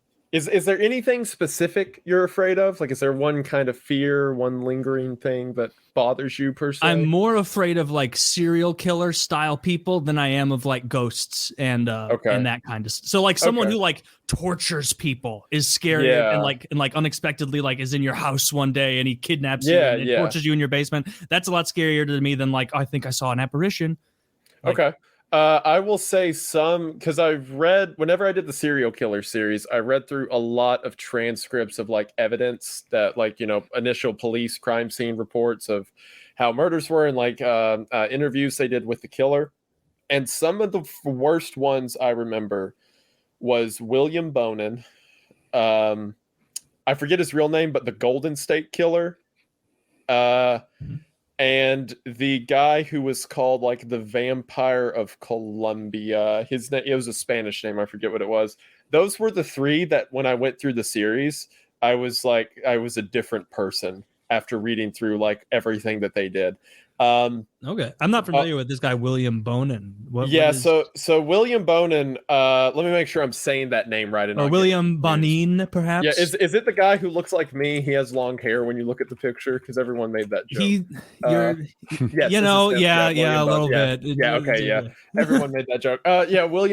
William Bonin was a child murderer who what he would do is he had a couple accomplices who, if I remember correctly, were guys who were like either, I can't remember if they were mentally ill or if they were younger and just kind of like, he kind of suckered them into what he was doing. It started out as like, hey, we're going to rob some people. And then eventually it got to child murder. But he had this van he would drive around in and he would get kids. He'd find like these boys who were like 14, 15. It's like, hey, you want to go to a party? We're going to have like beer and stuff. And he'd get the kids to hop in the van. Yeah, there it is. That's the picture everyone says looks like me. He'd get the kids to hop in the van. And it was in California. He would just take them down some back road. And like the details of what he did to these children are all manner of depraved for hours on end. And then like the part that I remember, because like, I read about a lot of stuff like that where it's like, he did XYZ to the boys and then he would strangle them, I think was the way he'd kill them. But he would take stuff from them and then use it later as a joke. Like one of the accomplices said that there's one boy he killed who had like $40 on him. So he kept the $40. And the next time they picked up a kid, they're like, hey, you want McDonald's? So they go and get McDonald's. And he's using the $40 and poking his accomplice like, hey, remember where this came from? Isn't that funny? And just like Jesus. So just sadistic. Not just depravity, but like relishing in it, like how much he enjoyed it. Like, and when he was caught, like no regret, just like, well, there it is, I think it might have been him. It might have been someone else, but I'm pretty sure it was him that while he was in jail, he wrote letters to the mothers of the kids he killed talking about how much he enjoyed killing them. I know that Albert Fish did that. Albert Fish did that in the late 1800s. The Albert Fish letters are so fucking depraved. We've talked about it on this show years and years ago. Like he kidnapped, murdered, and then ate children. Yeah. And then he would write letters to the parents of those children bragging about how he maneuvered their kid, what he did to them before, how he cooked them, how delicious they were, thanking them for it. Like the most over, if Albert Fish was a character in a movie today, you'd go, I can't get into this. It's unrealistic. He's way too over the top. It's unrealistic. At least tamp it down to a Joffrey or a Ramsay. This guy's over the top. I can't buy into this. But they're really, it's a good reminder, evil, there are evil people. There are people who not only are indifferent, but they get off on harming others. That guy, Albert Fish, he was so messed up that when he was in court, he asked to be executed by guillotine because he said if he was able to hear the blood rush from his neck for a split second when it happened, that would be the best pleasure he could ever experience. Just an animal, just a monster. Yeah. He was independent, he was sadistic and masochistic. So he would torture the shit out of children and then he would put his penis and testicles on top of his kitchen table and nail it to the table. Yep. Yeah, like that. Like, and so he was a lunatic in places. Yeah, he was. That guy needed to be put down. That's a fun little story right before bed. Highly recommend it. Everyone. Albert Fish. Look into him. Read the Albert Fish letter. It's reprehensible. But yeah, so like those are good suggestions. I got them pulled up now to look at. Those serial killers are good. I would also suggest some like cult leaders are often kind of treated as like a hee hee ha ha, like a goofy, like isn't this guy quirky? Like even if there were murders, it's like wow, these people were so dumb or whatever. But when you read about like some of the ways that cult leaders indoctrinated people around them, it is depressing. Like Ervil LeBaron. He was one of the guys. He's a lot of people misunderstand LeBaron as being like a founder of Mormonism. He was famous because in the early days of Mormonism, he got kicked out and started like a whole cult separate to Mormonism. He was like a big practicer of polygamy and stuff like that. And what he would do is he had a theory that he pulled out of the Old Testament and he called it blood redemption. I think it's blood redemption, blood sacrilege, something like that. And it was the idea that some people were so sinful in their lives, the only way that they could go to heaven is if they're murdered by righteous people and like a prayer said over them or whatever. So what Ervil would do is if there was like, say he had like, 20 wives or whatever, and say one of the daughters of one of those wives disagreed with him or tried to leave, he would go to the mother of that girl and be like, hey, do you want your daughter to go to heaven? You're going to have to kill her. And like he would talk these poor delusional people into murdering family members because he said it's the only way they could get into the gates. And like reading the testimonies of people who were in that group, oh my word, some of the most terrifying stuff ever. That guy was absolutely evil. But yeah, there's a lot of cult leaders like that who are very messed up. Who are some other interesting, some other cult leaders? I'm woefully misinformed or uninformed, I guess, on so much of the cult shit. I don't know enough about that. Heaven's Gate is about like the extent of what I've looked into, but that's like the Beatles of cults. Like, and so like you can't really say like, oh yeah, I'm into cults, and it's like, name 3 cults. Heaven's Gate. Name their album. Name 3 of their albums. Yeah, Go name ahead. 3 of their albums, idiot. Oh man, I've been called out. So I need to find a better one. But like you're 1,000,000% right about the whole cult thing of people being smarmy and smug. Like these idiots, they didn't know. It's like these people who are in like influence circles, cults, like they can't see outside it. By design, all of their interactions and the social cost of disagreement are incorporated into that. If they had a robust system and network of people who weren't involved in that cult, then it would be easier. Like that's why the first step of any cult or like indoctrination is separating you from your family, separating you from your friends, making you believe that nothing can be trusted except for what is said here. And when you're surrounded by a bunch of people who have done the same thing, they've done. Tony, he distanced from his family and his friends, and he hasn't had an issue with it. What's wrong with you? Are you not bought in? Do you not believe what we believe? Like those kind of social You're not going to let it down, are you? You're not. You're one of us. You're not going to go against it. Yeah, that happens all the time. You like, pretty much your only friends and family are us now, and you're disappointing us. Like what's going to happen? There's this weird misconception, and a lot of it's just because they don't know any better. But there's this misconception a lot of people have that like happy people who were doing well in life join cults, but it's almost never that. It's like I don't know if I've talked about them before. I know it was on a podcast. I don't think it was on PKA. I talked about the Anthill Kids. Did I do this diatribe? I don't recall the Anthill Kids. No. Okay. Tell us about it. The Anthill Kids were a cult in the 70s. It was either the 60s or 70s. They were led by a guy named Roche Thoreau. Roche, I think it's either Roch or Roche. It's a French name. Roche was a pastor in, I forget what denomination of church. It was some branch of Christianity for Seventh-day Adventist. Yes, thank you. Seventh-day Adventist. Before he broke off and then up in French Canada began this farm. And what he would do is he would go to these people in bars. He would pray apparently for women like near like hospitals, like women who had miscarriages. Like he was seeking out people who were in the worst point of their life. And he'd effectively start with the evangelist thing of like, hey, Jesus loves you. Do you want a home? Do you want a community? Mm-hmm. And he started inviting people to this farm he was effectively building up in the mountains. And he did this for years. So for years, it was just a group of people who had nowhere to go. They were completely lost. And then someone offers them food, shelter, and friendship. And it was years of that before it became what it eventually turned into. And that's how people get indoctrinated to the point that they join and become a part of a cult. It's not just like, and I want to be abused by, some charismatic figure. But like Roche was... It was a very slow decline. The first step of it, I believe, is he started having them do labor. Like, okay, you go work and I'll stay here and run things. And people were like, yeah, that makes sense. And it's like, hey, do you care to help build like the houses around here? And they're like, yeah, that makes sense. And then it started to be like, I think I need to have children with the women here. And the single women were like, absolutely, yeah, I'm down for it. But then the husbands were like, hey, I could give my wife to this guy. So then he has all these children that are his. And then after, I think the cult, there was a period of time he went to jail, and like every day, all of them would come to the jail and talk to him. He went to jail for like several months.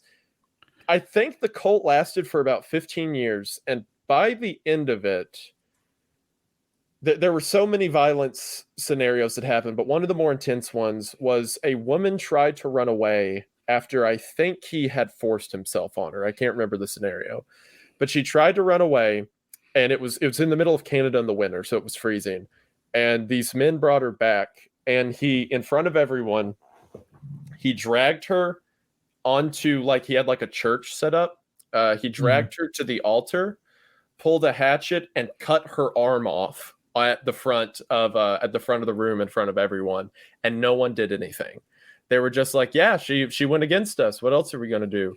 And, she's crying and screaming. And then he just puts down the axe and holds her and starts patting her like, shh, it's okay. And everyone was just like, yeah, this is fine. This is what happens when you mess with the cult leader. The thing that eventually did them in was a woman died during... It was something like she got sick or she got cut, and I forget the details, but Roche did something like he ordered someone to put a bag over her mouth or something like that. He ordered them to do something that got her killed. And then there was a period of time where they tried to hide her body, and then her family came looking for her, and eventually everything got found out. Oh, it was the woman who got her arm cut off. She escaped while the police were investigating, and she went to the police, told them what happened, and all of them got arrested. But yeah, these people were conditioned over the period of over a decade to be like, yeah, if he wants to cut her arm off, like, that's his right. That's what we get. And that's scary to read about, like situations like that where people are absolutely at the will of some madman. And you have to remember like something else with it is like the longer someone is in a cult or in like one of those circles, the more like sunk cost is involved. Yeah. And so like someone who's in a cult for 2 days is a lot more likely to be talked out of it. If you've been in there for years, like that is your life. Leaving that is not only changing your whole life and uprooting yourself, it's also an admission that you were fooled. And I don't remember who said it, but it's a lot easier to fool people than to convince them they've been fooled. And so like you spend 5 years in a cult, like that's your fucking life. Like you're not going to let anything separate you from that because those are your friends. That's your family. So what are we defining as cults? Like what how do you know it's a cult? Someone tells you, hey, Taylor, look, I found myself. There's this group of people. They got a new way of doing things, and I like it. And for the first time in my life, I feel at peace. You know what? I'm leaving my job behind. I'm putting all my money into this. We all did. And look, hey, I am definitely not the richest guy there, buddy. I'm going to tell you that right now. We're pulling a lot of money together so we can all just live in fucking harmony. And that's all there is to it. I mean, there's a guy in charge, yeah, and he takes a cut. But Father Michael keeps us together. He keeps us guided on the path of that God wanted us to be on, the one he originally wanted us to be on. You know what I mean? No owls. And it's a good place. Like, what do you say to this guy? I mean, it's hard because, like, so much of like the cult part is the insistence on removal of yourself socially from your existing connections. So if you were inviting me and you were like, yeah, bring your family, bring your friends, like we meet up every week and we're going to hang out and we do this, I'd be like, okay, this isn't a cult. They're not trying to separate me from my life. If you were like, hey, you know, in addition to this, Taylor, I think you should come stay on this compound with me for a while. No, just you. I don't think your parents and your friends, I don't think they're bought in yet, honestly. Do you think they are? No, I don't think they're like you and I agree. But yeah, come on. Then I'd be like, okay, like this guy's trying to fucking put layers between me and the people I'm familiar with. This is a cult. I've never seen anything like that, honestly. I'm glad that I was never cool enough, I guess, to be invited to a cult. I haven't been invited either. Not even the Klan. Like I remember my dad told me. How many Klansmen are there? Like 13 FBI agents? Who the fuck is in the Klan in 2023? Unironically. My dad said that when they were all like, I don't know, 19 or 20, that the Klan would come around. He's like, they came around. Like they were in the back of a pickup truck with a loudspeaker. Like a traveling show? Like no, like Barnum and Bailey's. Come on, come on. Well, but not really. They go around and let everybody know, hey, tonight we're going to be out over here. We're having a big meeting. And look, you don't have to join or anything. We just want you to hear us out. And like everybody went. He was like, we heard them out.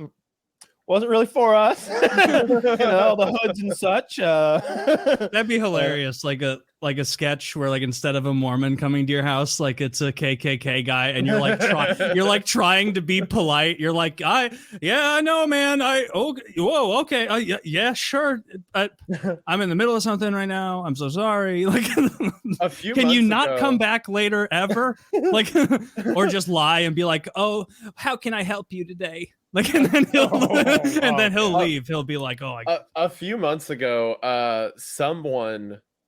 it got posted onto Facebook, I think, and it showed up, like people were putting flyers up around town that said there was going to be a KKK rally in my county.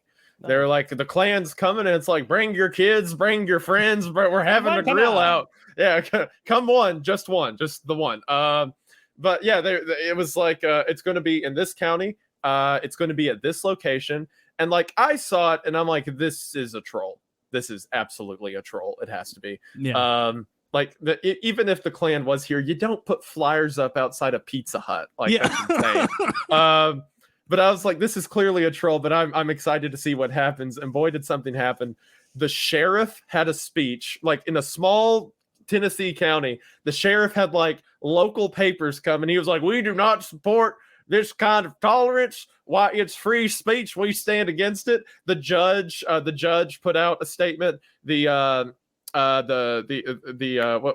like I'm going brain dead right now. Comptroller. President. President of a county. What's mayor? The mayor. Mayor. Yeah, we got there. we got it. Yeah. One piece at a time. Yeah, the mayor was like, they put out like a statement on Facebook that was like, we do not stand by this. This isn't a part of blah blah blah. And the day came it was the location that they had listed was by like a riverbank just out of town.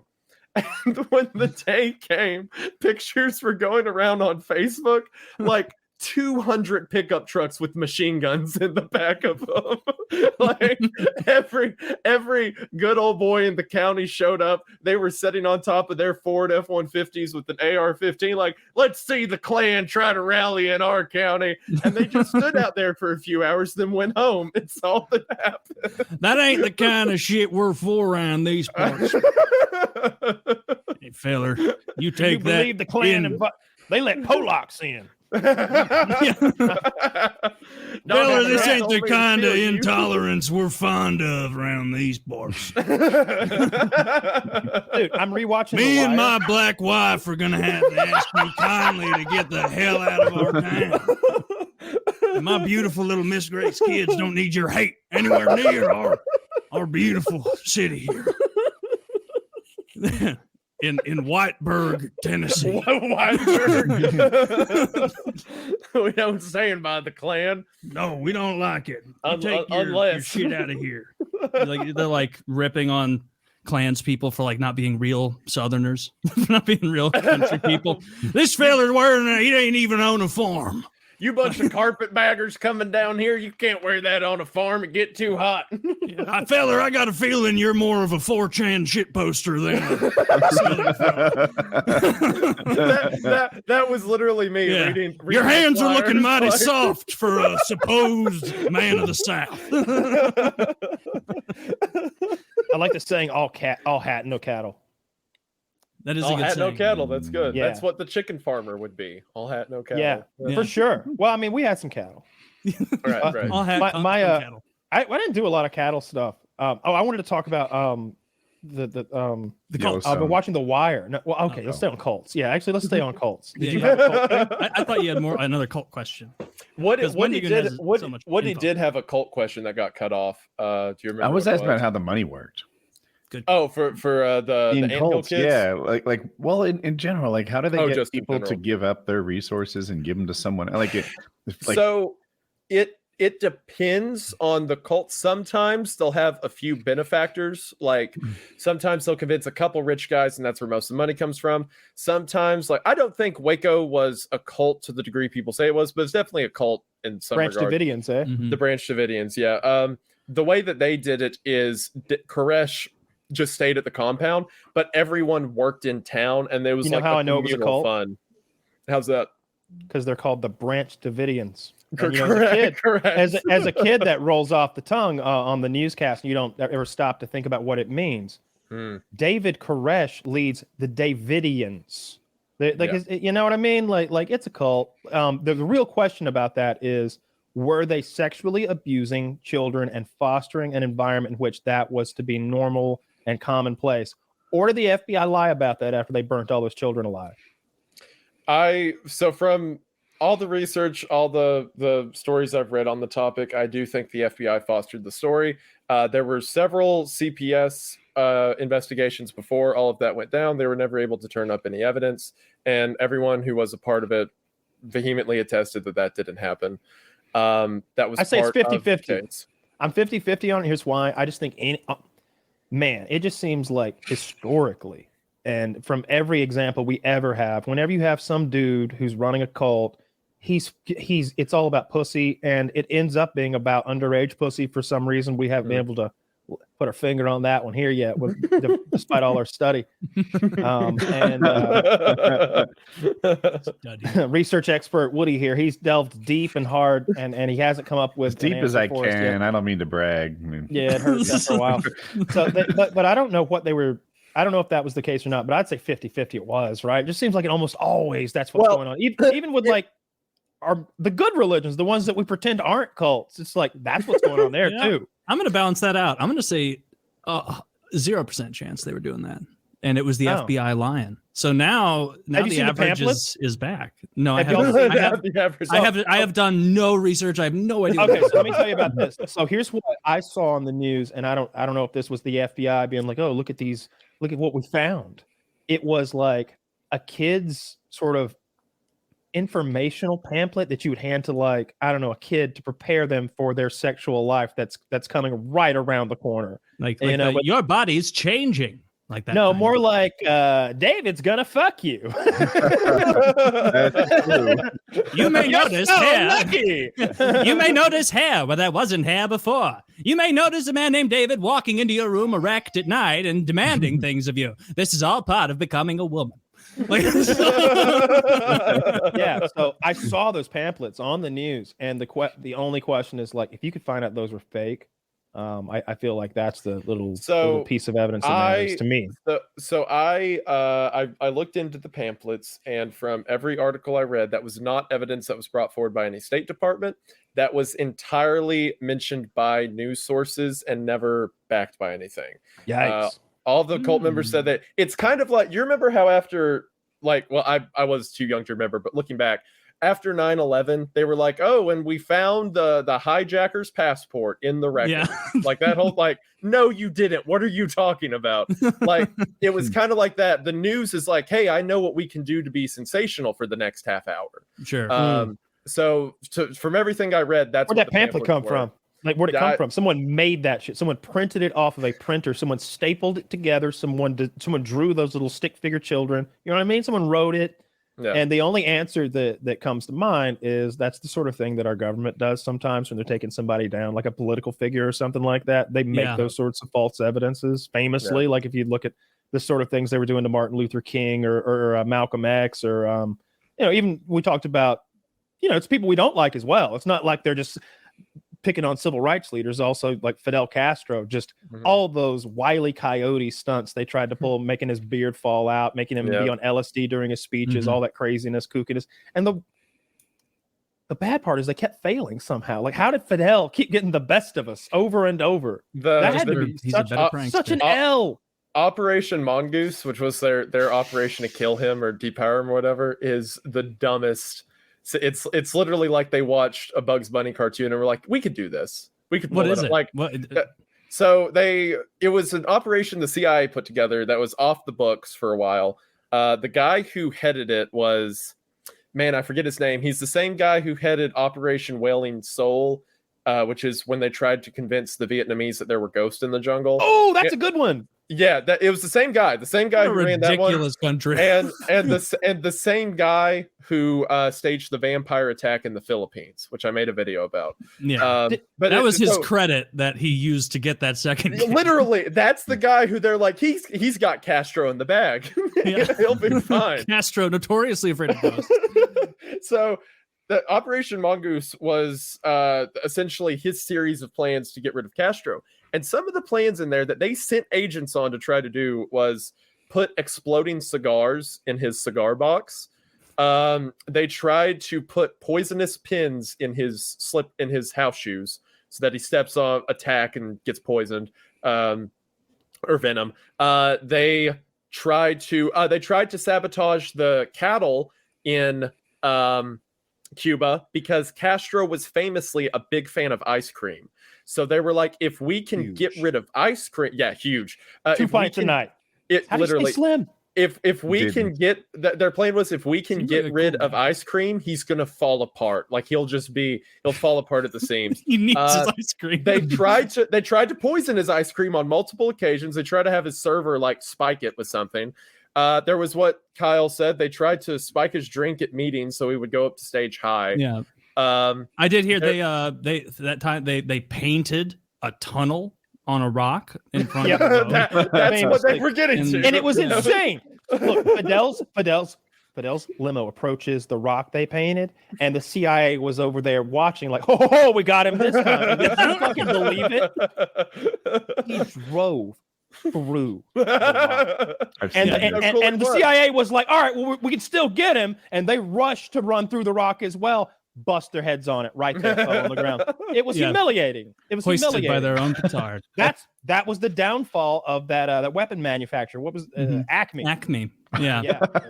They made terrible weapons. I could never recover after that. Yeah, that was the reputation. No, but yeah, they tried to kill him in so many. A pint of ice cream is roughly 800 calories. Like if he's eating vanilla ice cream, I think a pint's like 800 calories roughly if it's full fat ice cream. And you got to imagine that 1960s shit is not skim milk. That ain't no oat ice cream.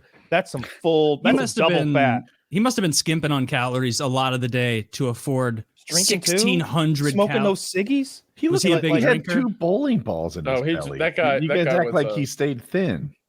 All the photos I remember of him are like young him with that powerful beard. We're remembering like the young picture. He probably got fat as hell. Here's the thing, though. Remember how long he lived? Like he just died 10, 12 years ago or something. No, it was like 4 or 5 years ago. But Raul had taken over, I guess, maybe for a while. Yes, yeah. Castro had been older to the side for a bit. Yeah, Raul I'm glad we opened that shit up. Like that's old business as far as I'm concerned. Like we should be able to get those cigars if they're actually any fucking good. Cigars suck, man. They're gross. They just don't taste good. Have you ever like? All right. Every time you start a cigar, you're always feeling like I'm going to feel classy. I'm going to get it. And then you start it and you're thinking, I'm in this for an hour. I've told this whole story before, but like I got into cigars and because I got like a humidor and maybe some other like accessories for Christmas one year. And I had like I got a $300 lighter. Like we should probably buy a cigar.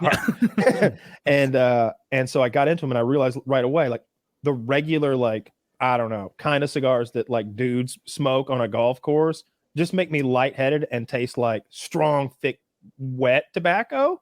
But the ones I like were these cigarillos that were somewhere kind of like that shit Clint Eastwood would always be chewing on, like about that diameter. It's not a big fat cock that you're puffing on. It's just a little bit bigger than a cigarette, but it's brown wrapping and they're flavored. And I think it's more like a white guy Swisher Sweet, if I'm being honest. Like they were classy, or they were like, you know, they were the flavors you'd get at a gas station. Yeah. But I think they probably actually used oranges in the ones I was buying. So you're smoking wood tip wines.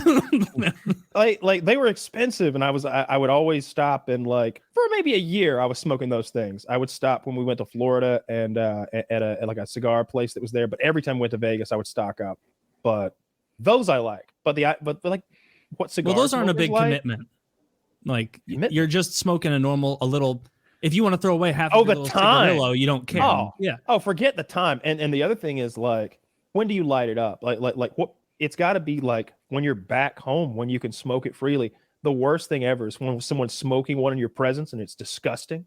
Like I've played poker with a guy who smoked cigars before, and he was like not right next to me, but one seat over. Ruined the whole night for me. Like I like the smell of cigars, even if I don't like smoking them. They smell pretty good. He was like, smoking some. It was like unrolling and peeling apart, and he was gnawing at it incessantly. So it was all wet and like. I would describe the appearance of his cigar as vulgar. Yeah, well, then that's a rude problem of him, it seems. Because if he was just sitting there like smoking it normally, not like eating it, short and fat, and I remember thinking like, whose friend is this? Like who is this person? Yeah, he didn't have a lot. The penguin hanging out. Honestly, like not far from it. He was such a gross old cocksucker. Isn't it weird? Like it's just nicer to have like better looking people around, right? Like I was going to go on a. Like, you ever been like going on mirrors? That's why I got rid of my third kid. You guys don't even know about him. We don't know about him. Hey, Uggo, get the hell out of here! That kid didn't even get a name. No, you're so good at taking the picture that we need you to do it. Anyone else you're good at hiking? My little attic living photographer, you. Woody's got some poor ugly kid in his garage just working on small engines out there. It ain't got no gas in it. Shut up. Doesn't run on gas. It's nitromethane, genius. I ain't never been to school, Daddy. If they were gonna find you, they would have by now. Don't you see that? That's Jackie's laugh, by the way. She's like, she's the driving force. If it was up to me, I'd let you go, but your mother, she won't have it. You're like filling his milk to the absolute brim and like daring him to spill a drop. Like the meniscus is like a big dome on top. I didn't raise you to be a wastrel. Whack! What is a wastrel? You know what a wastrel is. Someone who wastes things. This is funny. Yeah. In 30 seconds, there was this lore to him beating a child. That was great. This is his third kid, the one who's not loved. Not my fault. He's ugly. It's half my fault, maybe. My little brother had a different name. The one that was miscarried before me. Mm-hmm. Like they named him. Wow. I always thought it was interesting though that like I didn't get his name. You know what I mean? Like he died. You know, I never like asked like how far along, but it was far enough along that they knew it was a boy and they had a name. And I always thought that was I never really thought about it too much until maybe just right now. But like I didn't get his name. You know, he had his name, and it was. Do you know what it was, or did they just tell you we had one picked out? It might have been Brendan.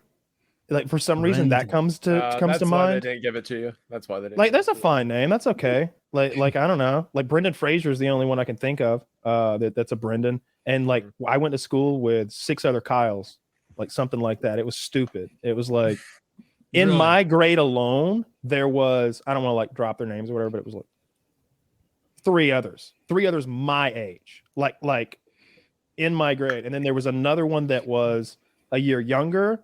One that was 2 years older and one that was 1 year older. And so like in high school, it was like, we're so many of us. It was lame. Yeah. I don't remember Kyle being that big, but I remember like I knew a couple Kyles in high school.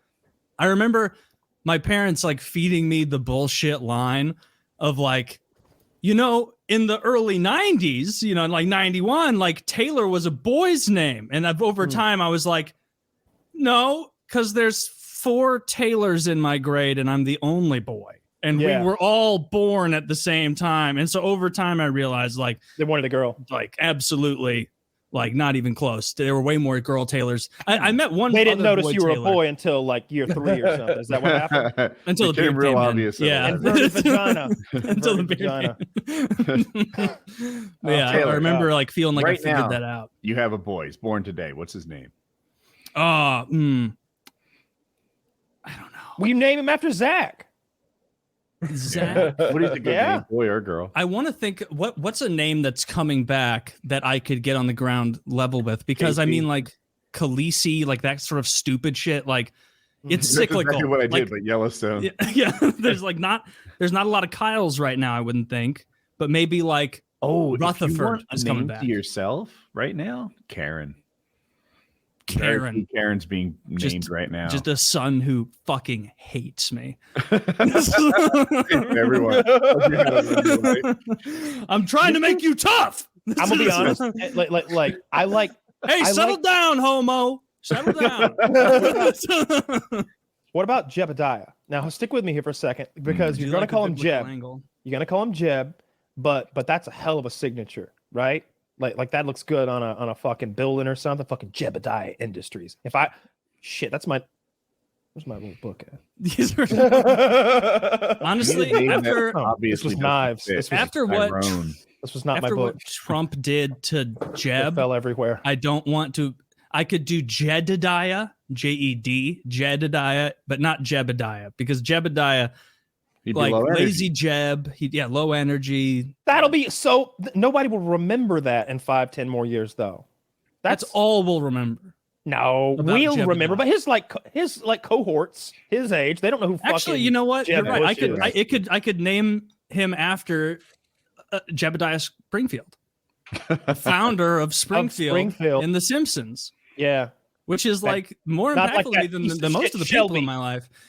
So yeah, I'll name him after Jebediah Springfield, who they say he was a fraud. They said that whacking day when he like drove all the snakes out of Springfield, they said it was nonsense. But it turns out that like his history is more important for the people of Springfield than the true horror that he committed. So that was a really the Jelly Belly King or whatever from that Rick and Morty universe. Just let this happen.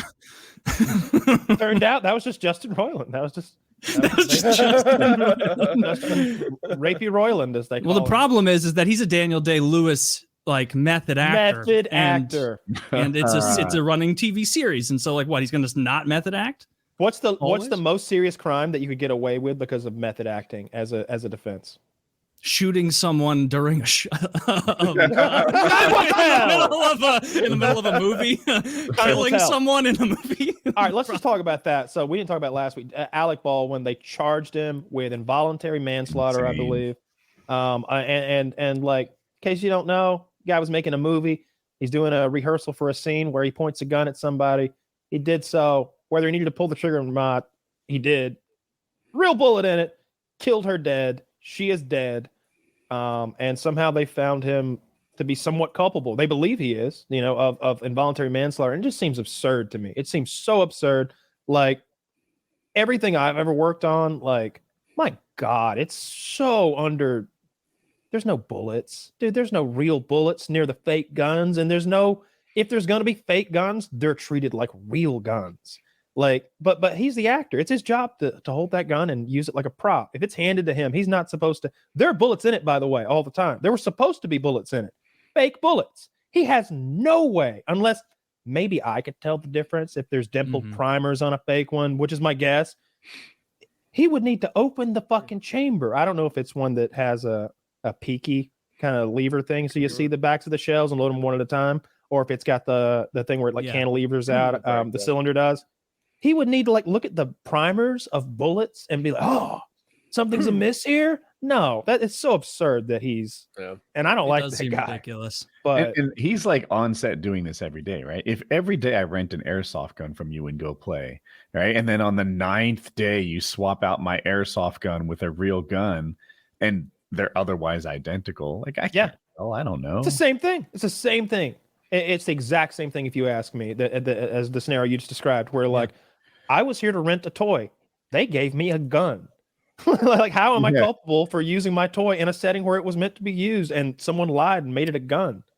Like it's I hope he's okay. I hope he doesn't get charged with that. It's a weird precedent to set that if It doesn't seem like he deserves to be charged for it. Like I don't think he's very funny, but I don't think he murdered that woman. Yeah. Like or manslaughtered her. Like I think he's a really good actor. I don't think I've really enjoyed anything he's done for like a couple decades, but I remember like that what is it? Hunt for the Red October, I think, where he's like he's the Jack Ryan character. Like he's the guy going aboard the nuclear submarine with his fucking hairy chest out. I remember all those movies he was in back then.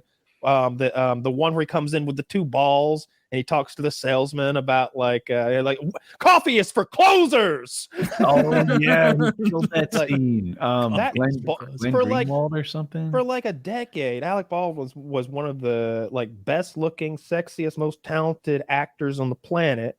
And you know, I didn't really enjoy like when he was shitting on Trump. You know why? Because he was good at it. He's good at shitting on Trump. His Trump impression is excellent. He does the lip thing. Yeah, he hit the voice pretty well. So credit's due. Yeah, he does have a good Trump. Yeah. So I feel bad. We shouldn't have done this, but when we were on the movie set, we were working with blank guns while we were there. Mm-hmm. And there was a lot of the crew there who was from New York, never been around firearms before, and a lot of them were really skittish, you know, like, oh, okay, well, just the armorer touches them and maybe a couple producers. We don't want, so they were nervous. And as soon as that started happening, we just started airdropping each other pictures of Alec Baldwin with no context. Oh yeah. So I'd be up there standing. We had like an M249 that we were doing a scene with, and I'm standing there with the armor talking over like how to do the shot. And I get a buzz and just look down, and it's a picture of Alec Baldwin, and I just have to keep talking like nothing. Yeah, you gotta be careful. Yeah, that's wild. I've never worked with like toy guns. It was always deadly stuff, so we always got the same like manner. Your videos would have sucked with toy guns. Yeah, we did some paintball videos. Those were fun. I watched one of my paintball videos the other day. Today we are going to turn this fridge lime green from 46 feet away. Wow, isn't this great content? But there was a bunch of times when I would be the guy there that was responsible for a bunch of guns and a bunch of bullets, and there would be at least 3 or 4 people there that are here to shoot them and have never shot a gun before. And like I've never done anything like that before. I don't have any range safety training. I'd never really been to many ranges before that had rules. I've been shooting in a field my whole life. Yeah. So that was fun to kind of learn on the fly to try to keep everybody safe and try to get that shit like filmed and everything. Because I can't remember if Hex had ever even shot a gun. And I was like counting on some of them to be like, I don't know. I thought of Optic Hex. I'm like, yeah, he's from Chicago. He's Mexican. Like, dude's probably been like rat-a-tat-tatting his whole life or something. Mm-hmm. Like I didn't know what everybody's like level. I knew that little wild there was assumptions. Yeah, like, I don't know.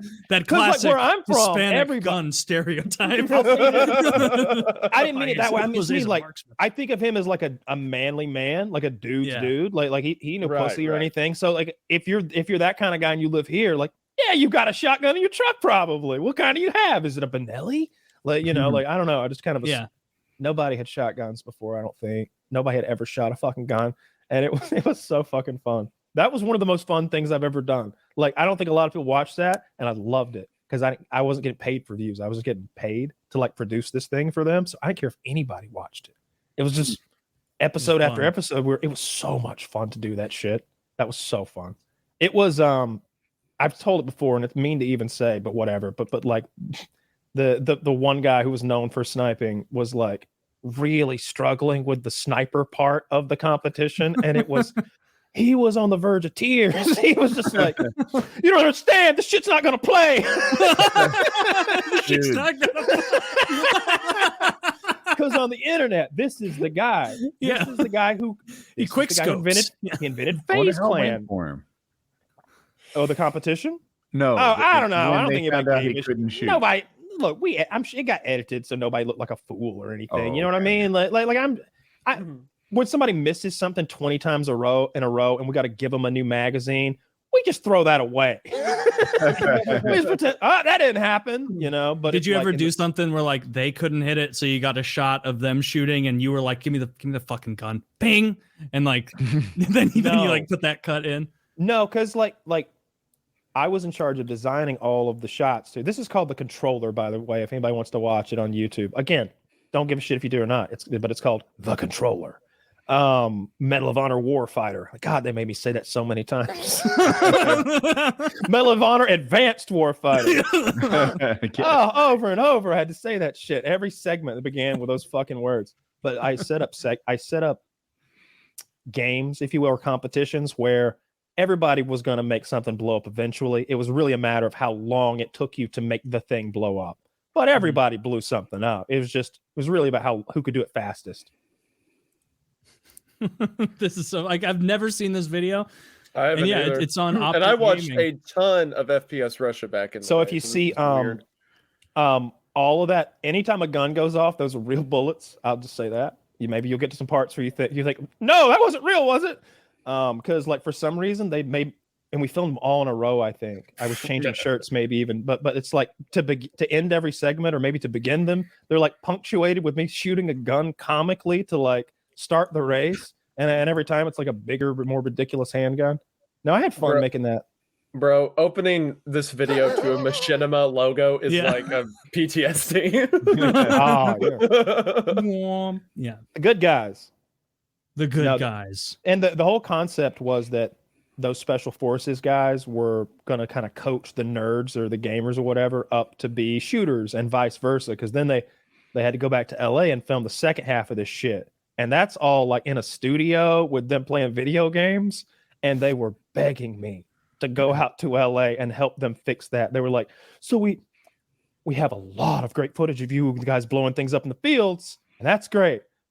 That was only supposed to be 50% of the show, though. Like, it's supposed to be equally compelling when they go play video games in a studio, and then they get into editing, and it's like, this isn't working. And I played hardball, I think, and I was like, I'm not coming unless you pay me an ungodly amount of money. and they wouldn't pay. And I didn't care, though. I had other work I was doing, but I wouldn't go without them. Like... Kyle, you said that like the editing was gracious to these guys. It was not gracious to these guys. Oh, I didn't say it was gracious. It wasn't? They look bad? So if you go to the video on Optic Gaming at 1:28 and watch this guy shoot the M14, I think he audibly screams when he fires it. Does he have a shaved head? No, it's he looks like he's 19 years. I don't want to clown on whoever this is. Yeah, it's okay. You know, look, like I said, none of those guys had shot guns before. Right. Yes, absolutely. One of them, I think I gave a couple of them like really quick training courses, but it amounted to a safety class. It was 80% of what I told them was what to do when you put the gun down. Right. Fair. It's like, you know, not to point it over here, not to point it over there. Like, no matter what happens, like it's just some basic shit that keeps us all alive. You know, because they've got those real guns. Those kids shoot AA-12s at one point. No way. Are you serious? I'm sorry. I don't mean to be watching a video during the podcast. No, we should probably move along. But I just remember it popped up. I just remembered how fun that was and how awful it was at the same time. Kyle, so, you said you were going to live in your place. Oh, do you want to do the ad, Taylor? Yes. All right. Seems like a good breaking point. This episode of PKA is brought to you by Death by Gummy Bears, the Real DBG, realdbg.com.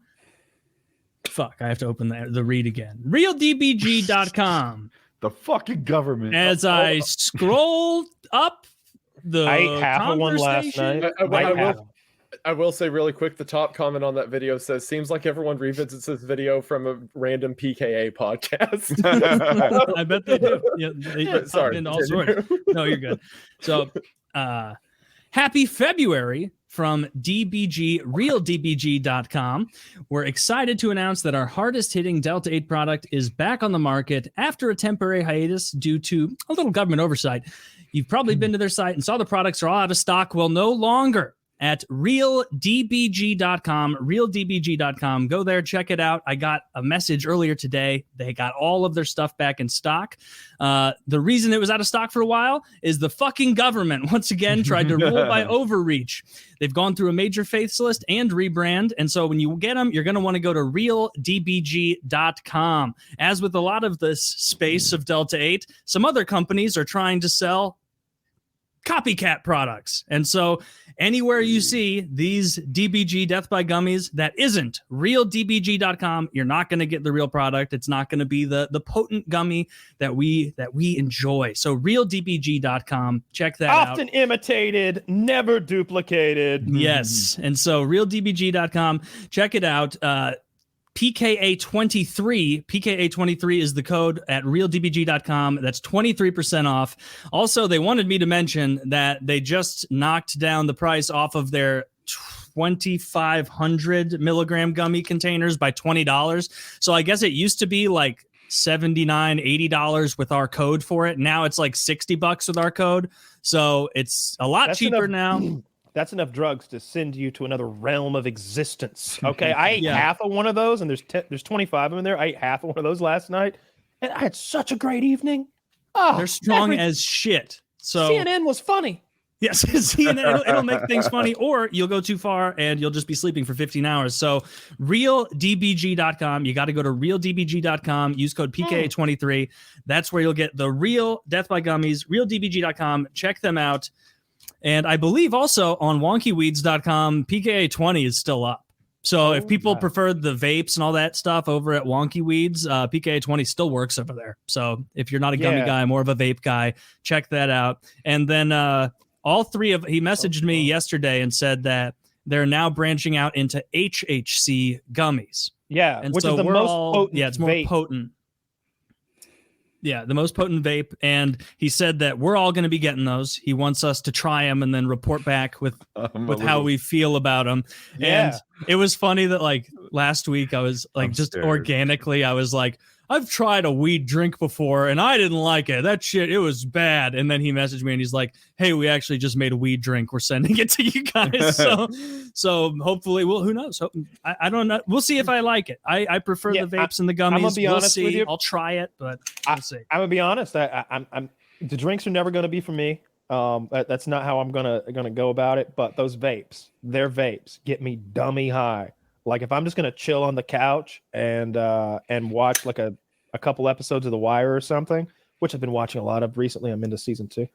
I get that fucking HHC. These ones. Fucking, oh my god. Yeah, mine's not in the pack anymore because I've been devouring it.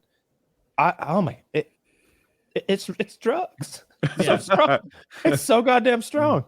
It hits very hard. The HHC carts hit hard. So Wonky Weeds, if you want those, code PKA20 over there, code PKA23 on realdbg.com. Again, that's the only place you can get actual Death by Gummies is realdbg.com. If you try and get them from anywhere else, it's not going to be the same product and you're going to be like, the fuck. So check it out. We've got another drug-related sponsor that Zach linked me. Hold on. Yes, go grab that. That's such a funny story. Woody got this package and he saw the name of the product and thought that his wife had gotten sex toys. And look at the size of the box. Not that box, the other one. The other one's like a fucking, you get an air fryer in it. Tell me you don't see it. Be careful, it'll fall out of there in its glass. Yeah, careful. Don't let it fall out. All right, it could be. Not to my eye, but you know, I am a fella. I've never used one of these before. Really? Like, not even a single time. This might be the first one I've touched in real life. Okay, so that's actually my go-to if I were gonna back in the day. I had something similar to that I've puffed pounds out of.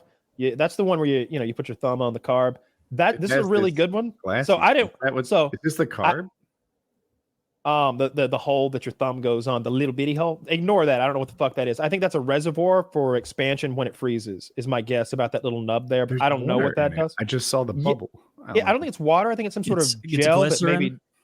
Okay, we'll find out what it is in this read. I'm sorry. This episode. Oh no! I wanted you to hold it up there. That was good. We're learning as we go. We're learning. This episode of PKA is brought to you by Freeze Pipe. For the smoothest and coldest cannabis smoking experience, ice cold. You you need a glass piece from Freeze Pipe. Freeze Pipe makes a unique line of freezable pipes, bubblers, bongs, and more that cool smoke by over 300 degrees. If you're tired of harsh smoke, throat burning, and coughing attacks, it's time to fight fire with ice and try the smoothest pipes and bongs ever made. The secret is freezable glycerin chambers that come on every piece. Pop one of these chambers in the freezer for 1 hour, and as smoke passes through, it's instantly chilled for a dramatically smooth and icy experience. Picture larger clouds with zero chest and throat burn. Finally, no more coughing attacks and no more water chugging after every rip. Just an elegant smoking experience that'll change how you light up forever. Start smoking like royalty without paying a king's ransom. I fucking like that line. I like that one. Two thumbs up. Start smoking like royalty without paying a king's ransom. Shop now and enjoy free shipping at thefreezepipe.com and use code PKA for 10% off your entire order. That's thefreezepipe.com and code PKA for 10% off. Order today and say goodbye to harsh smoke forever. Now, I haven't had the chance to use mine yet because, as you know, I think it's 4 more days until I can legally walk into a dispensary and buy weed. But look at this. It took me a little second to figure out how it's put together, Kyle. So there's this little hook thing that attaches the base to this. Can you full screen, Taylor?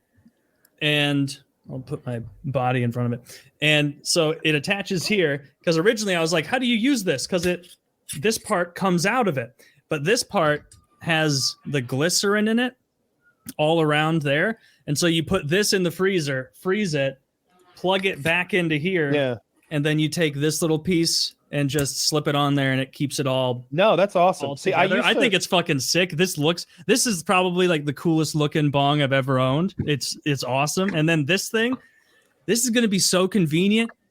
You can, it's got that little swirl, so it's got the long distance through there, and then also it's going to be frozen, and so it's you're going to get the benefit of a bong. As far as temperature, obviously this isn't a water pipe, so it's not going to be as smooth as the other one. But I'm excited to go to the fucking dispensary, buy some weed, and get high as shit out of these. It's funny, when these arrived, I opened these in my kitchen. I was like, I didn't order bongs. I would have remembered ordering these because I looked at them and I'm like, these are supposed to be nice Xbox gift cards. Yeah. So I was like, how did this happen? What?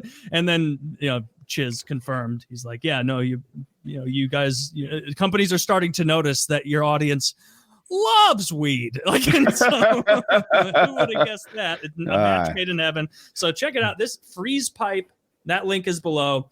Code PKA for 10% off your entire order. Very cool stuff. And finally, this episode of PKA brought to you by Lock and Load, the premium jizz supplement that is going to have you busting in ways you nor your partner knew were possible. And don't think of it as just an aesthetic change, people, because it's not, you fucking fool. It's an increase in your total pleasure from coming more. Think about it. If you came just a little bit, you're not getting the full pleasure. You come a geyser, you're getting a lot more sensation there, aren't you, champ? So I heard Bobby Lee PKA code jizz. I heard Bobby Lee talking about how he ejaculates essentially, and the guy was like, he's like, I've never shot, and the guy's like, well, you've never had an orgasm? He's like, no, like shot. He's like, comes never he's like, I like to say that my penis cries. Wait, so this cum just dribbles, just kind of like tears rolling down, just sort of leaking out. This will have you shooting, and then the pre-cum is a bit of a treat throughout the event. If half of what Bobby Lee says is like his life, it's one of the most pathetic lives that have ever been lived by someone so rich, powerful, and famous.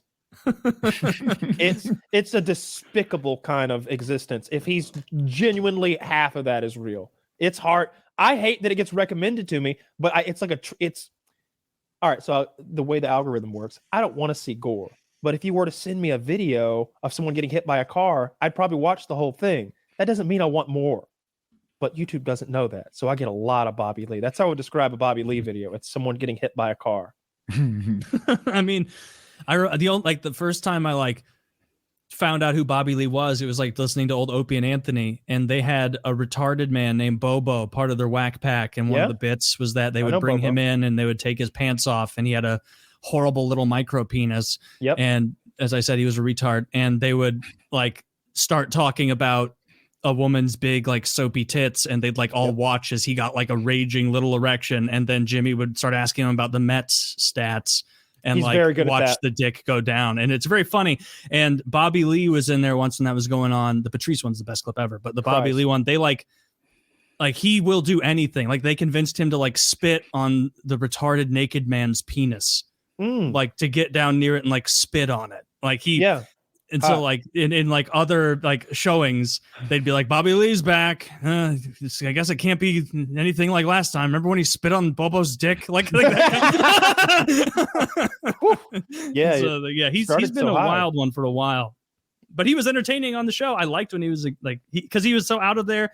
And it's hard to even discern whether or not his neuroticism is put on. It doesn't seem put on that much. Like he's very convincing in it. But yeah, it's just upsetting. I don't like those at all. Bobo. Yeah, Bobo. Yeah, he was hilarious. But I mean, it wasn't like him being funny. It was what was being done to him. That was funny. Yeah. Oh, but and I remember like I would watch the Bobo highlights and I'd go to the like, like this is awful, but like he'd be standing there like liking it, like having. See, here's the fun thing: you doing described him the as show. retarded, but I would say, and I don't think that's like untrue, but it's a spare. It was more like a guy who'd had a head injury, like retarded, right? Like it seemed like he was all there in a lot of ways. Like his Met statistic thing was. He's like, oh yeah, 1983, you had Robbie the Arm McKinnells. He was pitching that year. He had 14 wins and this ERA, and it's just like. But then, you know, his dick's out and there's an Asian man spitting on it at the same time. So he's clearly not all there. So it was like they could convince him to do anything and he would do anything. And so that's why like I won't talk about O&A anymore, but there's a clip called Opie and Anthony, Jimmy Saves the Show. And it's a very short clip for like listeners who don't know about O&A and want to listen. And it's literally Anthony and Opie on the phone with Bobo, and Bobo's at Times Square, like up here, up here, and then they'll be like, all right, and Anthony's like, all right, Bobo, you see any illegals? And he's like, I don't know, this usually is a good spot for illegal, and they're like, we go up to an illegal and demand their papers. Like this is like 2008, and at one point Bobo walks up to like an Hispanic, he's like, I found one. They want to know if you have your papers. Are you an illegal? And then and Jimmy has to go, Bobo, go home. Go home and go to bed, Bobo. Go home. No one's going to take our side when this makes the news, guys. You want to lose this game? That we're goading a retarded man into asking for foreigners' papers in Times Square? Bobo, go home. Like, it's so screaming. And it's fucking hilarious. If that convinces anyone to go listen to old O&A, they will very much enjoy it. The show that brings me the most laughs in life. Nothing makes me laugh out loud more than old Opie and Anthony. Nothing. Like, well, even when you go back now, it hasn't aged at all. I mean, it ages a bit, but like I was running through the old Patrice stuff. I was listening to all the Bobby Kelly bashings. I was, all the Rich Voss stupidity compilation. It's just tremendous. It makes me. It's a comfort thing for me. I'll tell you what has not aged very well, and that is The Wire in my eyes. Now, the quality's off the charts. It's incredible. So fun. I'm in season 2, and I still like it. Okay. The acting, the writing, the cinematography. It's the Breaking Bad guy behind the camera for like a lot of the seasons, I think I read. Okay. It's the police brutality. it's the police brutality. I like I'm on CNN like watching about those 5 cops that beat that man to death, and then I'm watching The Wire, and the good guys are beating a guy just like that, where they're like holding him up and like beating the shit out of him. And then like the next episode, a character that we're supposed to think of as like a doofus mostly, but a good guy, blinds a 14-year-old for leaning on his car. Like the kid shows up later with an eye patch, and they beat the shit out of him for something unrelated. He's like running drugs through a parking lot. They just beat the shit out of him. That's pretty extreme. Yeah, there's a great scene where one of the like drug dealers or whatever like pops a cop, punches him in the face in like an arrest type situation. He's an older cop, so he goes down hard, and they start beating the shit out of him. Every cop within reach. And you look, and here comes Kima, the female cop, and she is sprinting. And you think, thank God Kima's here to like save this kid. Thank God Kima is there She's sprinting so she can get her licks in. When she gets there, she's like, "You don't never hit a police," and she's using her, but she's got a flashlight, and she's like stomping this kid out, and like they beat the kid to like half to death. You don't never hit a police, and it's like, damn, that's our best, like, smartest character we have on the scene. Like, there's no one else who will show up and say, that's too much of a beating. If anything, the people who aren't there would want a more severe beating to be taking place. Because all the cops are dirty. Like the whole thing that everybody goes, yeah, get him, about Omar is Omar lies in court on a guy and sends him to life in prison. Like that's their big win for the good guys. McNulty's like looking at Stringer Bell like, yeah, we're not on the streets anymore. We're in the courtroom. Like, and it's like, dude, you just had that guy lie under oath to on this other guy. Now, it was true what he said, but he wasn't there to see it. You know, he's like, yeah, I saw him kill that guy. No, you didn't. You just know he did it. Fibbers.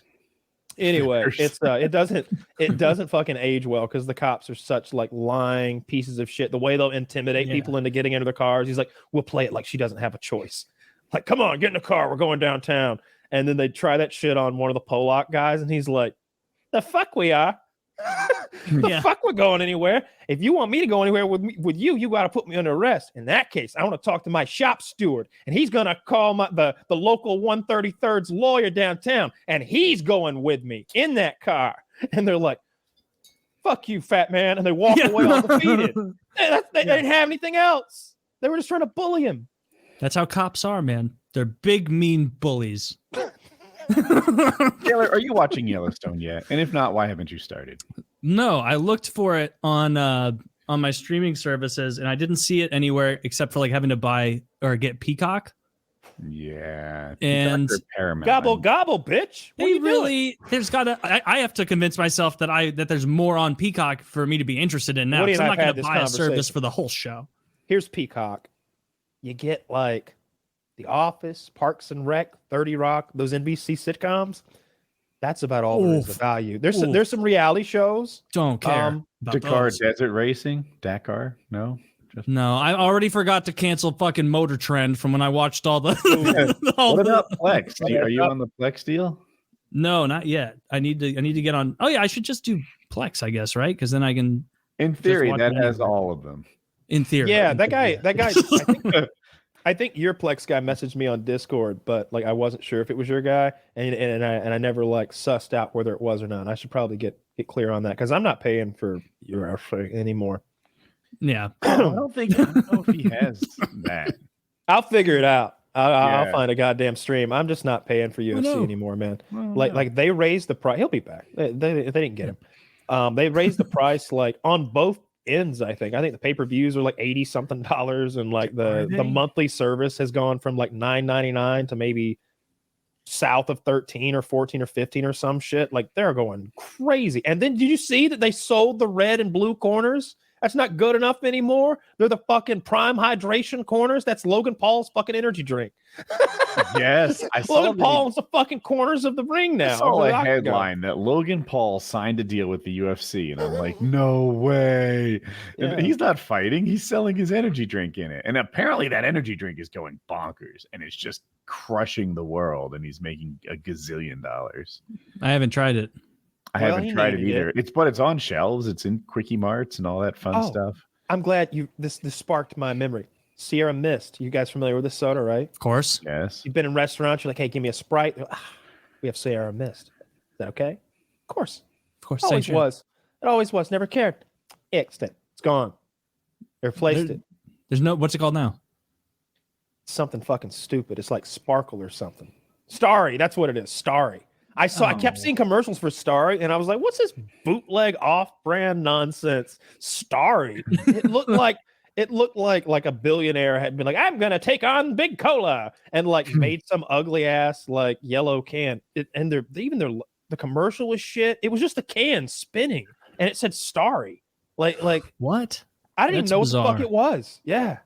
I mean, yeah, it's not that. I mean, Sierra Mist was never like that incredible. Look at that branding. Like Sprite was better slightly. It doesn't look modern, or maybe it does. I don't know. It looks like it's a cartoon soda. It looks like this is what they drink in a Rick and Morty episode. Like this is Bart's favorite fucking soda. This would be like it has me curious. I want to Slurm. It looks like Slurm. Like Futurama. Yeah.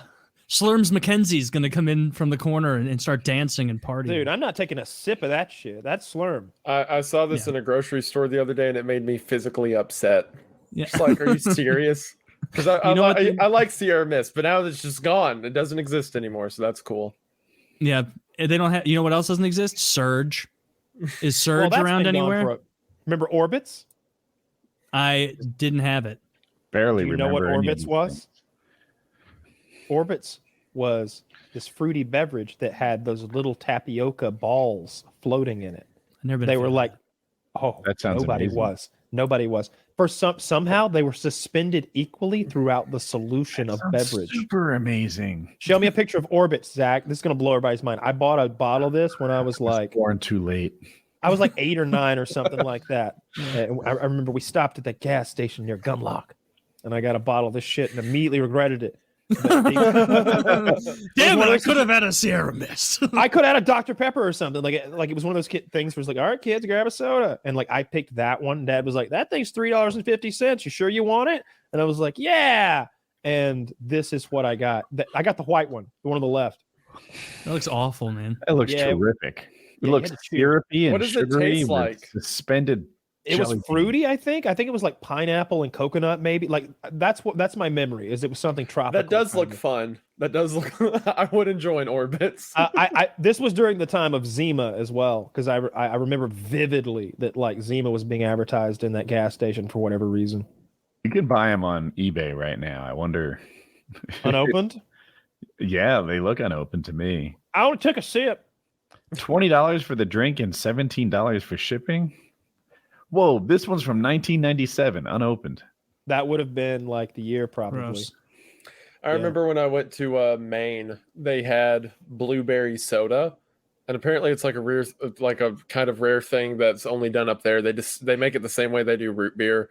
That's one of the most amazing drinks I've ever had. I bought like 48 of them to just crack them open for celebrations. I mean, that rare drink is amazing, but like the black cherry cola from, I think it's IBC. Oh, sure. It's so sweet. It is as good as anything ever made. Yeah, IBC. I've got some IBC cream in my fridge. It's like every 2 years, I buy a 4-pack. It's 180 calories of soda, and I had one last night, and it was like, this was worth it. This is so good. Like you take small sips because it's like almost too rich of a beverage to guzzle like you would some other swill. And that's a good point because after I finished the one IBC cream soda, I wasn't like, oh, I wish I could drink like 3 more. It was like, no, I'm solid on sodas. Like I'm bouncing back to diet sodas. You know, I'm not gonna have some water after that. And it comes out of a quality glass bottle, which adds to the experience. It does. Glass bottles are just so much that writing sort of engraved into the bottle, or it's haptic. I don't know what it's not just. It's not engraved. The opposite of engraved. It's raised, and it's incredible. Yeah, it's molded into it or something. Yeah, I don't know. I like the old timey feel. I tell you though, like Virgil's makes a tremendous.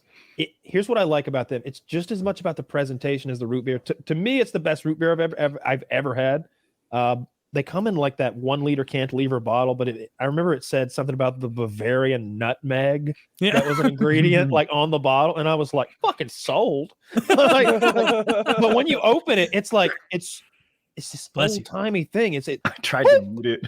You're like a pirate that you just found some old bottle, like, and when you like flick that cantilever top, it boop. You're like, holy shit, we just opened something up. And it's such a big bottle. You Dom have to pour Perignon. It's such it feels fancy. That's my favorite root beer. But Woody's right. That like black cherry IBC shit that's at the grocery store is just so sugary sweet. We got Old Soaker blueberry soda. Blueberry soda. Yeah, I found it. Wow. Yeah, I forgot I had a bottle up there. This stuff's incredible, and it's only made in Maine apparently at Bar Harbor. It's so good. I never had a blueberry soda. It's neither did I until I went to Bar Harbor. It was great. It was a magical little land I visited for a short amount of time where the blueberries make soda. There's like artisan sodas, especially cream soda and root beer. specifically. Mhm. You know, I personally hold those in a higher esteem than sort of the meme sodas that you see, where it's like Mike's Hard Lemonade Soda, and it's like fuck you. I'm taking up space where there could be cream soda.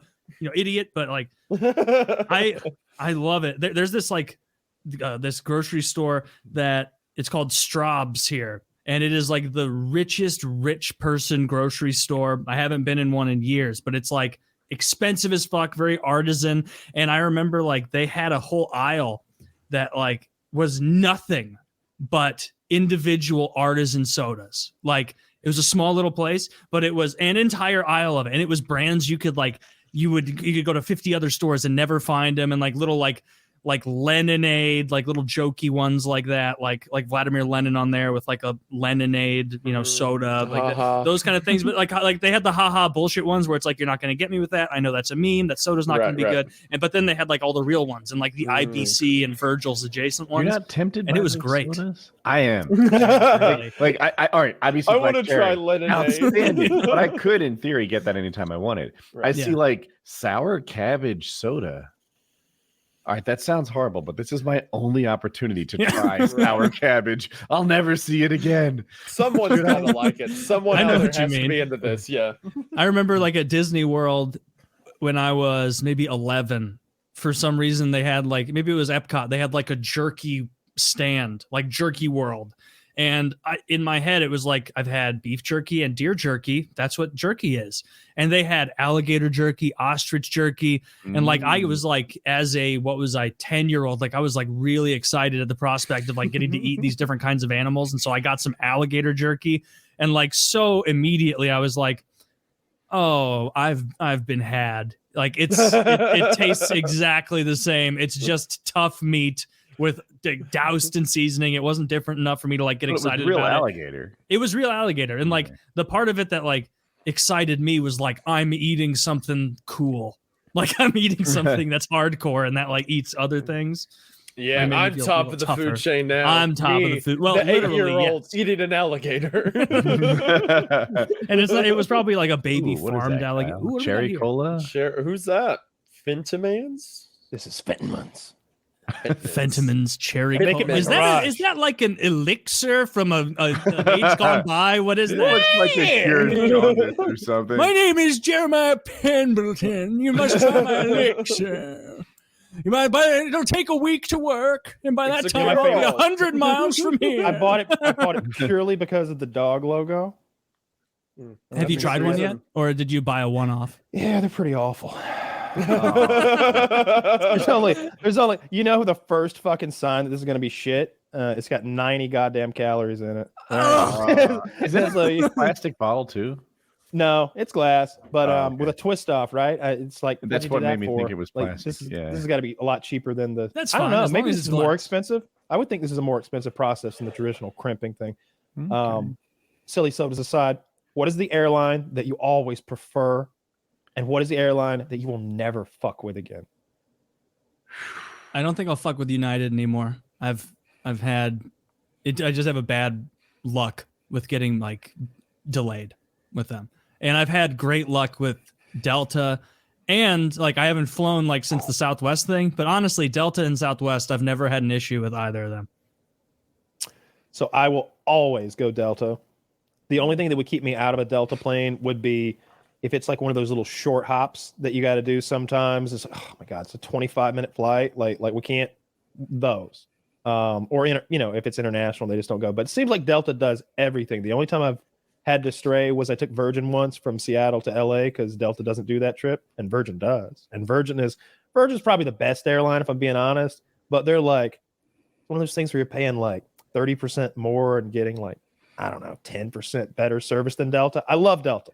I'll always go Delta. I will never fuck with United ever. Really? They're so shitty. Like some of the things they've done. Remember, they're the ones who drug that older Asian ER doctor off, beat him bloody, and drug him off the plane, because he didn't want to surrender the seat that he was occupying, that he had paid for.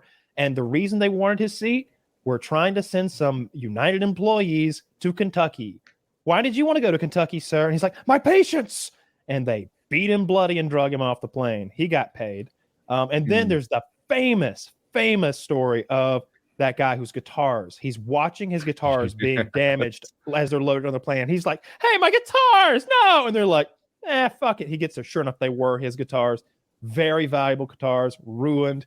After exhausting every other avenue, what does he do? He makes a YouTube video called United Breaks Guitars. Yes. United Breaks Guitars. It's excellent. It's like he spent some money to make this, and it I think it's around 20 million views these days, probably. They should have paid for his guitar. They eventually did. And but little things like that alone, when I see that, I'm like, I'm with you. Good bro. for that like, guy. Like they broke your guitars. Like, fuck them. Delta's so cool. Delta lost one of Kitty's bags one time. This is when we lived 2.5 hours from the Atlanta airport. They're like, we don't have your bag. And so we go home. The next day, they're like, we have your bag. It's made it here from Chicago. We're going to drive it to you. It'll be there in 2.5 hours. And they sent some asshole out in a little car with her bag. And he knocks on the door. I says, I'm very sorry. Here's some fucking vouchers for whatever the fuck. And here's your bag. And I was blown away by that level of like. I know a little bit about service. that. I had a coworker back when I was a young programmer, and this guy was my senior programmer I worked with, who previously loaded and unloaded bags onto airplanes as his job. And what happened was, the end of the day, there were like a bunch of lost bags, and they would get paid like, hey, this one's not far from your house, a little 15-minute journey outside of your way, drop this bag off at the dude's house, and we'll give you, it was like $30, $50 or something. But he's like, yeah, you do 3 of those, you end up working an extra 40 minutes, and you pick up, nearly half your pay over again. And that's how that system worked. Yeah. So those Delta, to me, like, if anybody's, I don't know, if you're new to flying, like I guess every now and then somebody's like getting to the age where it's like, yeah, I'm going to start flying places. How do you pick your brand, right? I guess you'd have to do a bunch of market research. Just go Delta. Especially in the Southeast, there's no reason to go anywhere else. You're probably right. I think Delta has a hub in Atlanta. So they seem better to you than they might seem if you live in Raleigh.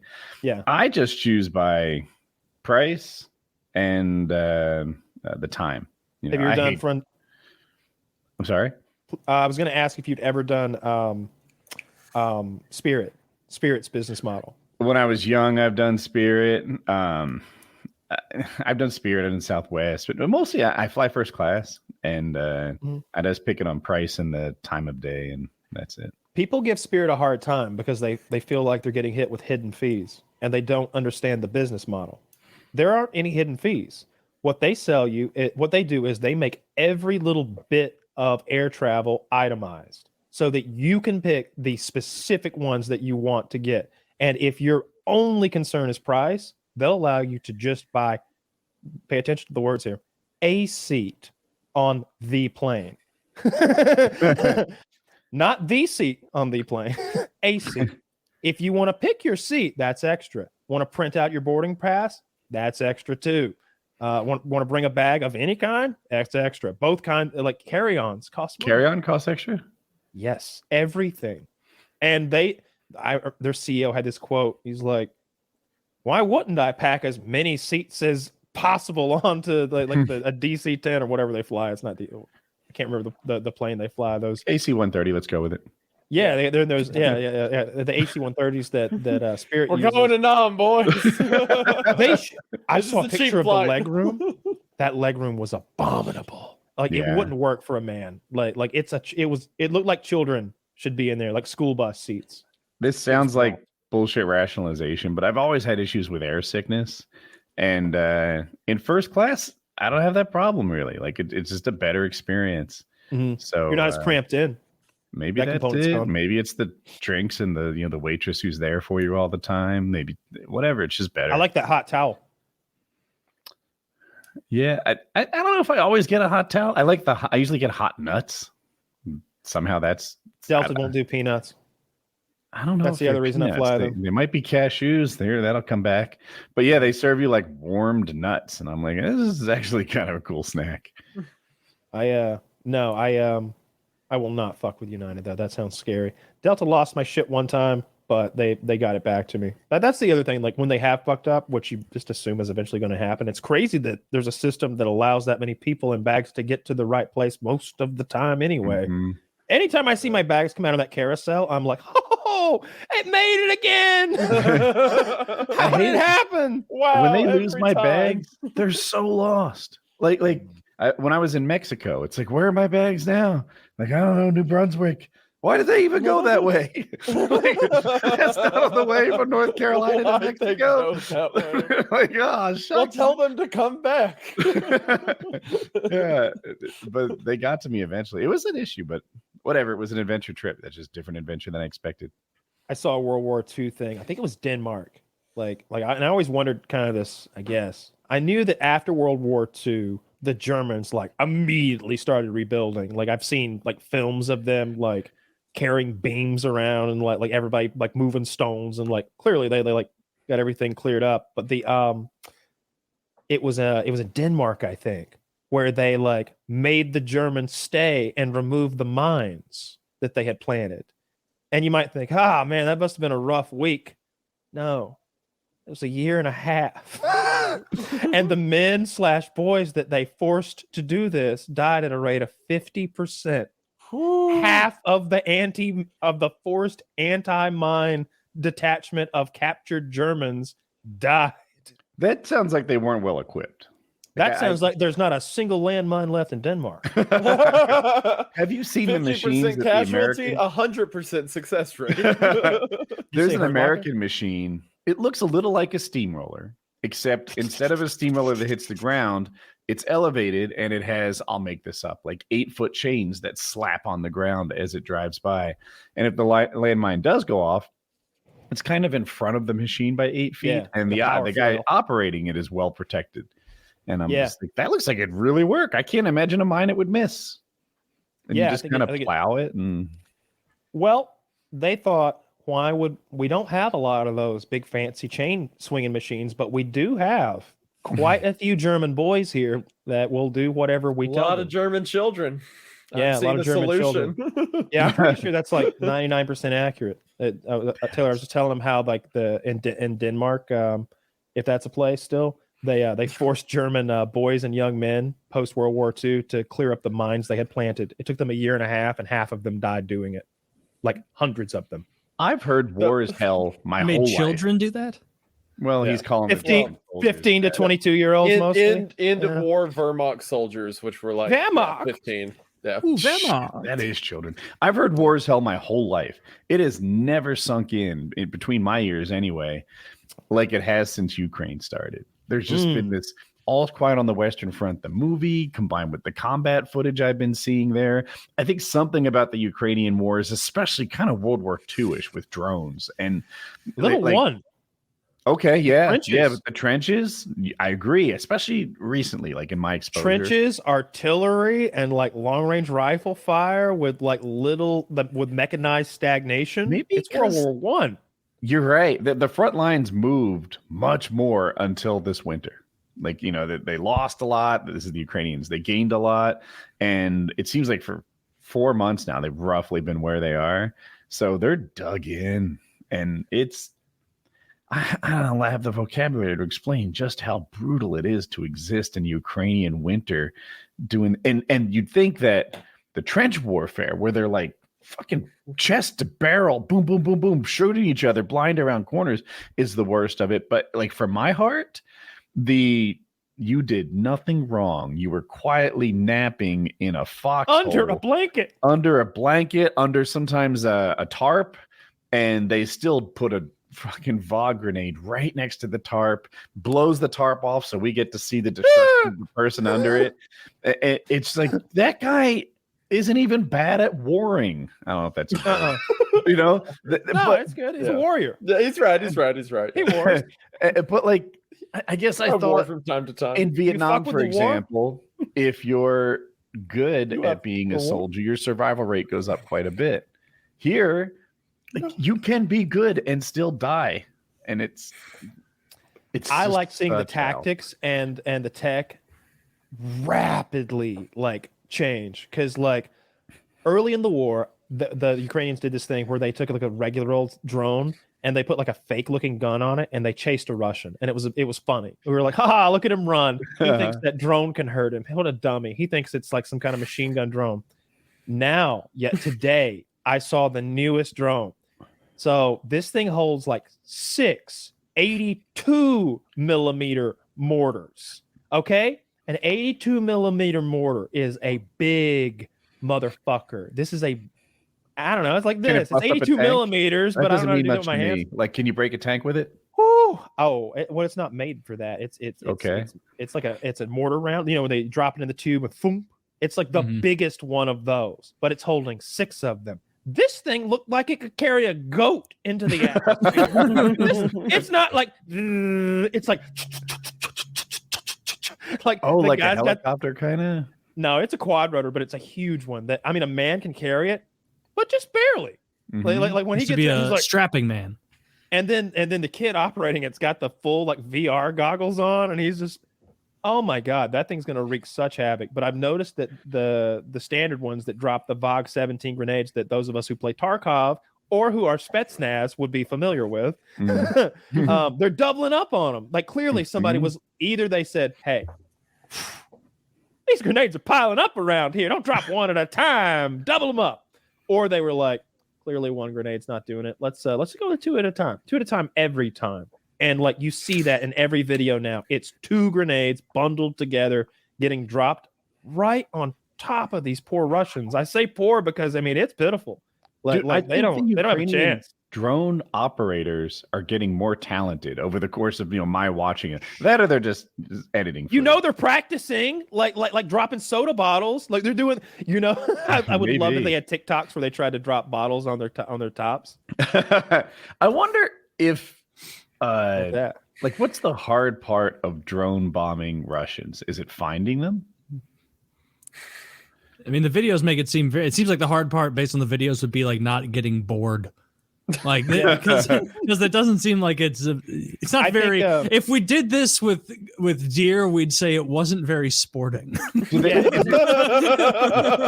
doesn't look hard to me, and the reason I say it doesn't look hard at all to hit them is because, like, you got to give the Russians a head start. You go woo woo. You let them get running. You give them 45 seconds. That's how war's done, boy. Sometimes they see it coming and they're shooting at them, and it doesn't matter. But I don't think it's very hard to like do what they're doing because the trajectories always look about right from the camera's point of view. You're like, yeah, that's about where I'd press drop. It's not like they press drop and you're like, how's that ever gonna? Oh, the wind. It's not like you ever see like a golf putt where you're like, wait a minute, and then it like does a whole bunch of nonsense that Tiger could just see. And also, you're not like, you're never gonna see a 3-point miss right here compilation. Like, you know what I mean? Like, I was gonna say that, right? Like misses. Like they take the good ones. Mark of J didn't really get 120 kills every game, but it seems like it. So the people who are uploading videos of them fucking up, that's not going viral because there's a million of them hitting it on the nail on the head, right? I think they would. You know what? Here's the video I honestly want to see. I want to see a dud drop and the Russians all run from it and it be a little funny, and then that's just it. Like I've seen too many people. And they play the Benny they play the Benny Hill music on it. And the Russians are like playing hot potato with it. It looks so effective. I wonder why there's not more of it. Is it they only have so many drones? They only have so many VOGs? Like, why isn't there a sea of drones just constantly harassing the Russians? It seems like there are. Maybe there's not enough drones. I don't know. Maybe there's not enough like targets within drone range. Maybe that's why there's so many videos. We're only seeing this really skewed point of view, so we have no idea. Like I would love to. Here's what I want to know. Hey, the guy who's operating that drone, where does he live? Where does he sleep at night? Where did he launch that from? How do he coordinate that? How many other groups are coordinated with him? Is there artillery teams that know he's in the area? Do the other drone teams in the entire region know about him? Are we all linked up on some sort of CIA fucking pegboard like it's Battleship? And we're like, yes, the Ruskies are here, sir, in Sector 3A. And then we swarm them with coordinated attacks where we're all on our headsets like me and my boys play games. Is it like that? Or is it like, Igor found some grenades?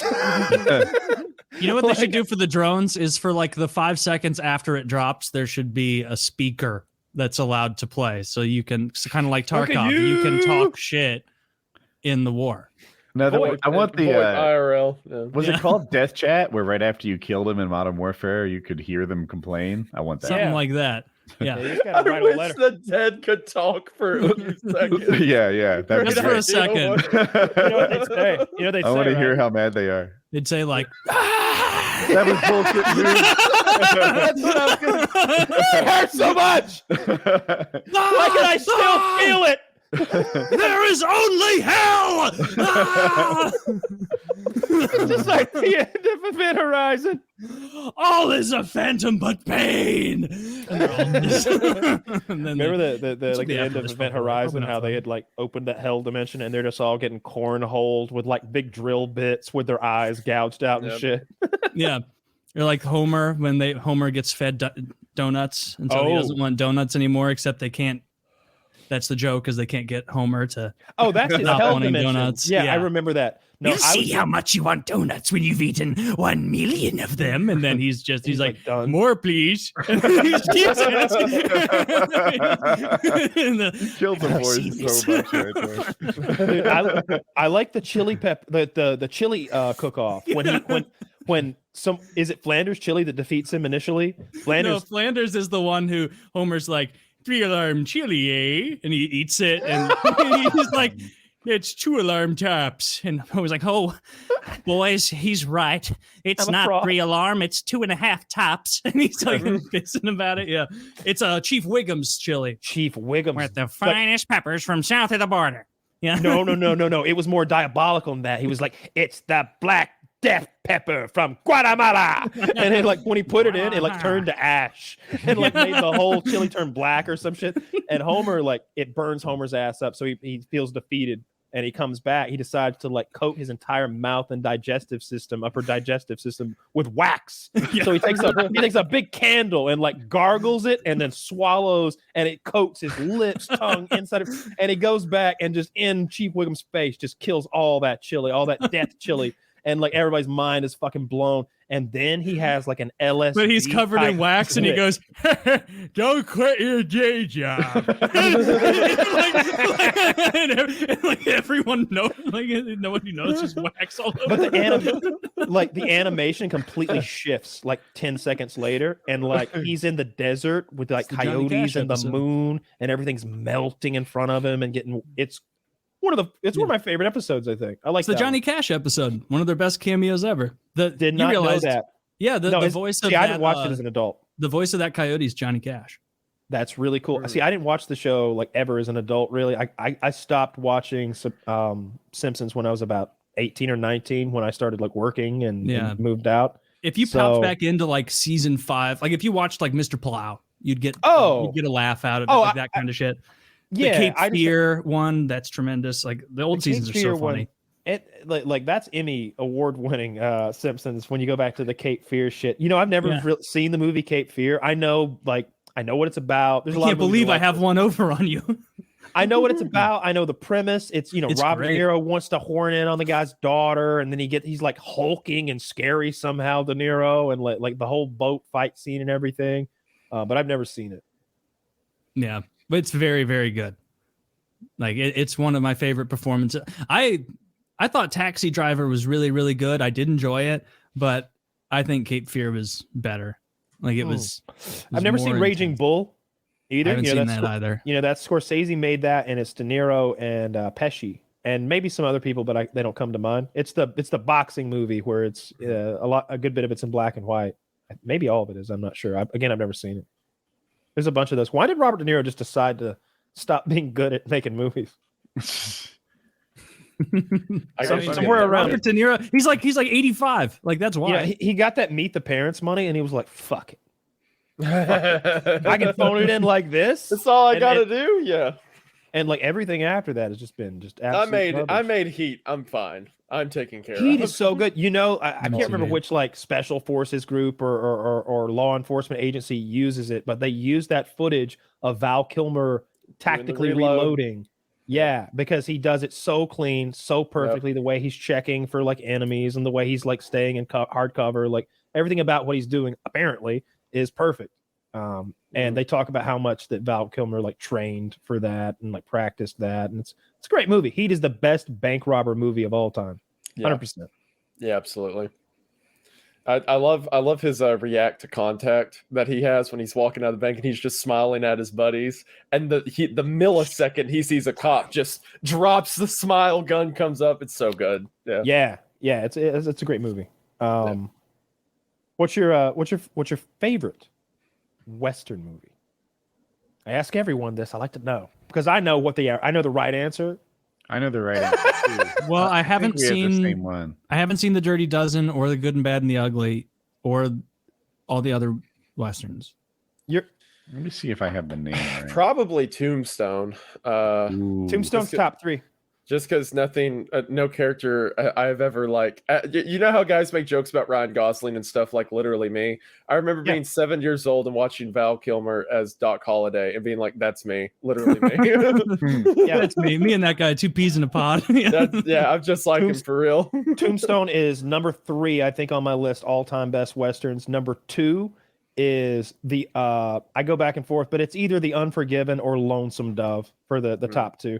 Lonesome Dove kind of skirts in there because it was like a TV mini series and it's like 4.5 hours long.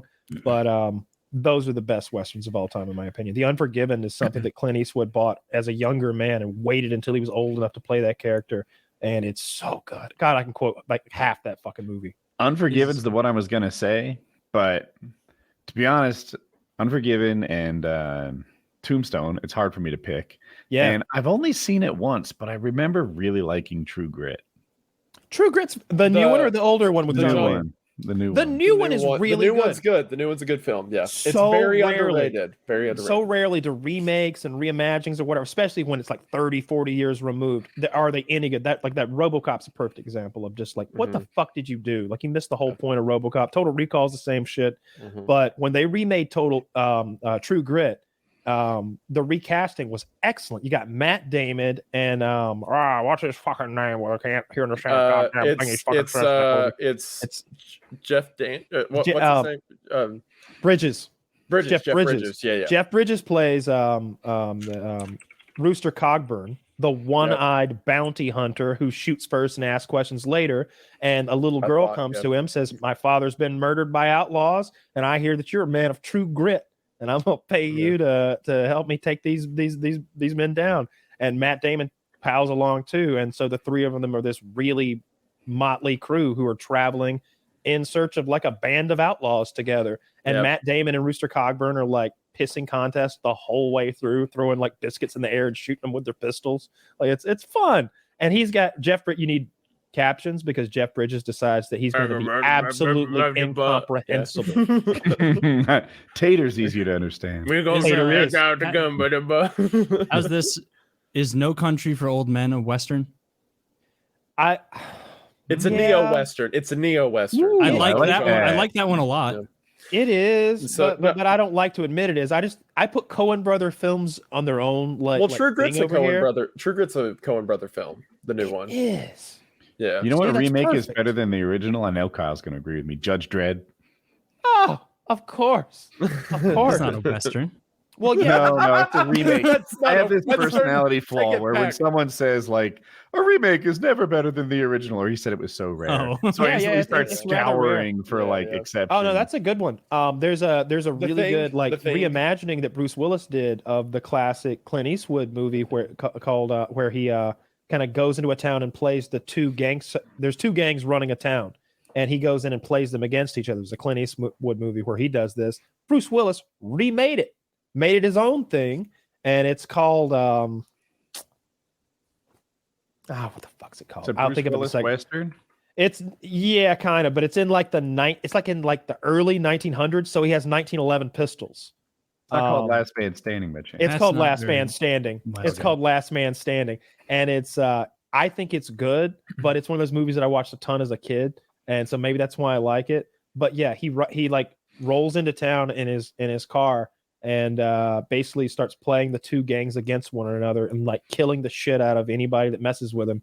And at one point, he takes this absurd beating because they're trying to beat information out of him, but he won't give it up. And he like has to like crawl away and get his pistols and then like come back for revenge. Like it's a pretty good movie. I don't know if it's good because I haven't seen it since I don't know, became a man grown, but I really Where like would this one My memory stack? of it is good. Wild Wild West. With Oh, Number one. way down here. Really? I was gonna say top 3.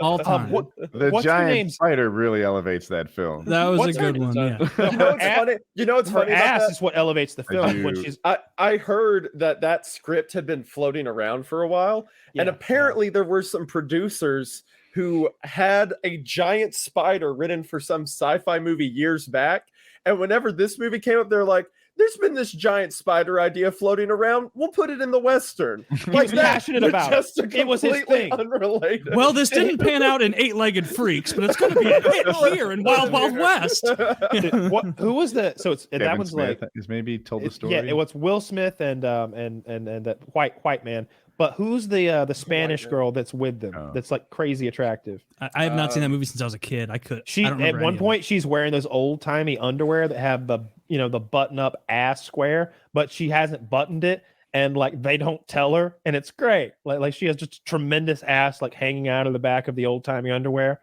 and they're just trying to play it cool. Like What movie is this?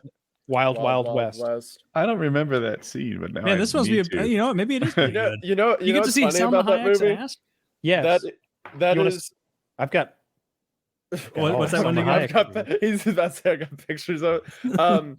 Will Smith turned down The Matrix for that film. Will Smith was supposed to play Neo, and he's like, "Nah, I've got this other project, Wild Wild West." Thank God he didn't play Neo. I know, right? Like, He would have been. they not wanted good. Will Smith to play Neo. It's like just a fundamentally different film at that point. I don't even remember. I only remember liking the first Matrix. I don't have really many memories of watching the second or third, which means that as I watched them, I must have thought they were shit. I watched them, and at the time, I convinced myself they were good because I was such a big fan of the first one, and I saw them all in theaters. And I remember sitting there like blown away at the time by the CGI of the second one. Mm-hmm. And I look at it now, and it looks like shit. But at the time, when he's fighting that infinite group of Agent Smiths in the basketball court, it looks bad.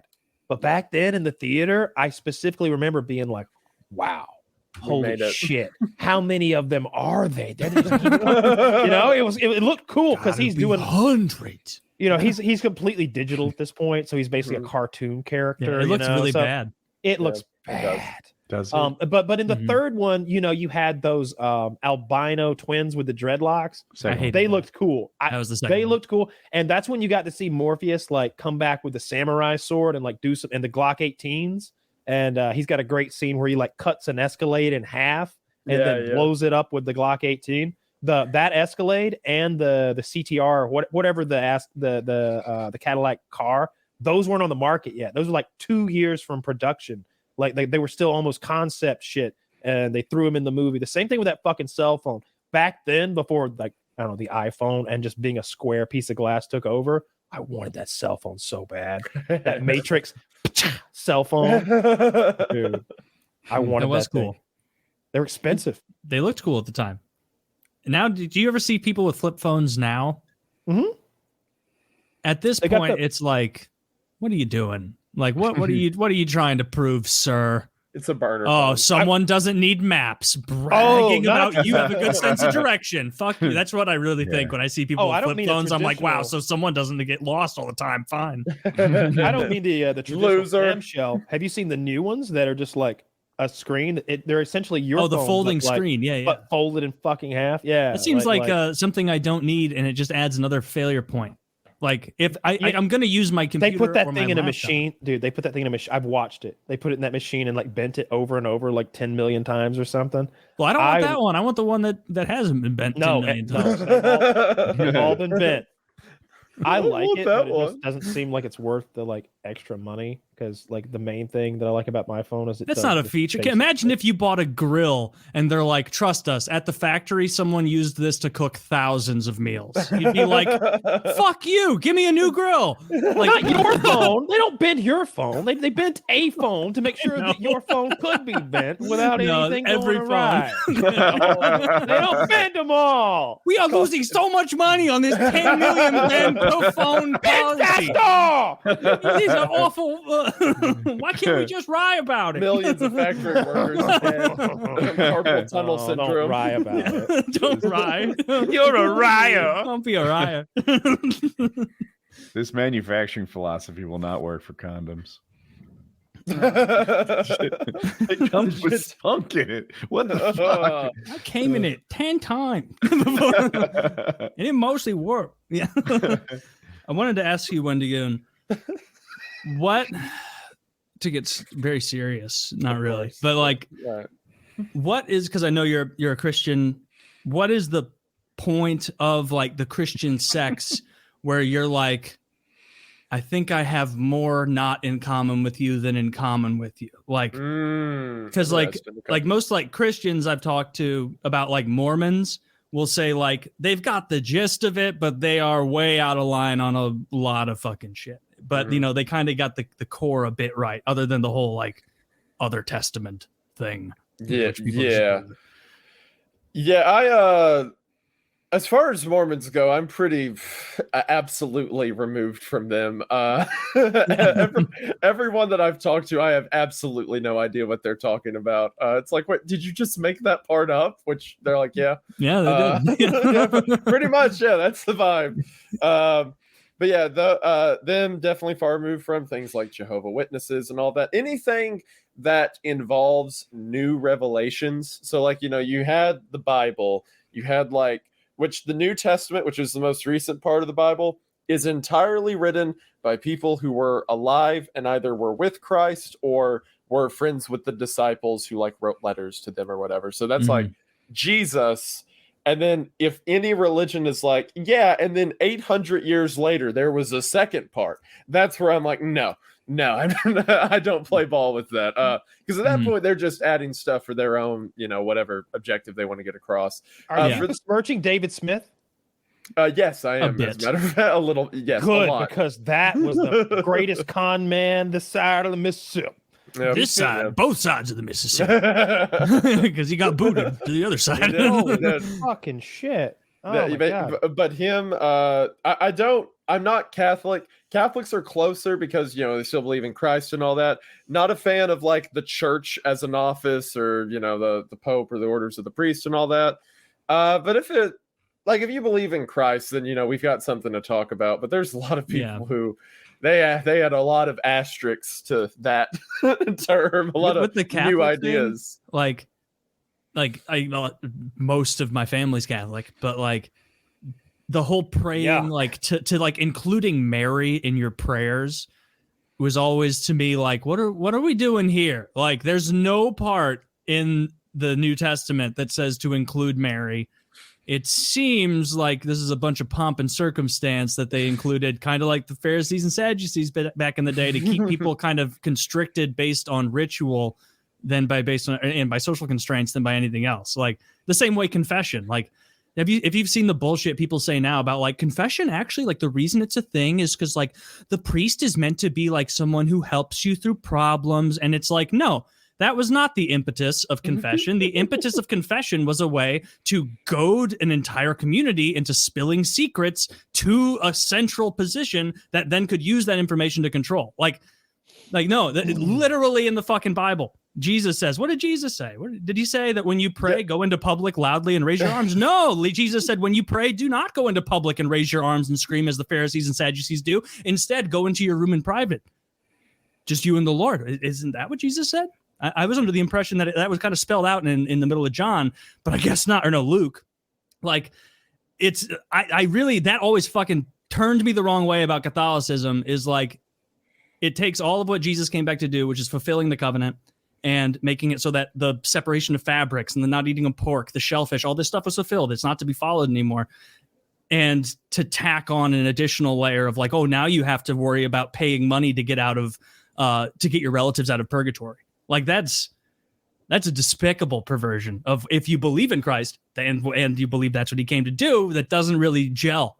And I'm not even a religious person, really. Wow, like, that was cool. Sunday school Taylor popped out there. That was nice. I like that. I want some consistency there, and I don't like. And the Catholics I know are good people. The vast majority of them are Christmas and Easter Catholics who don't care about it, who don't do.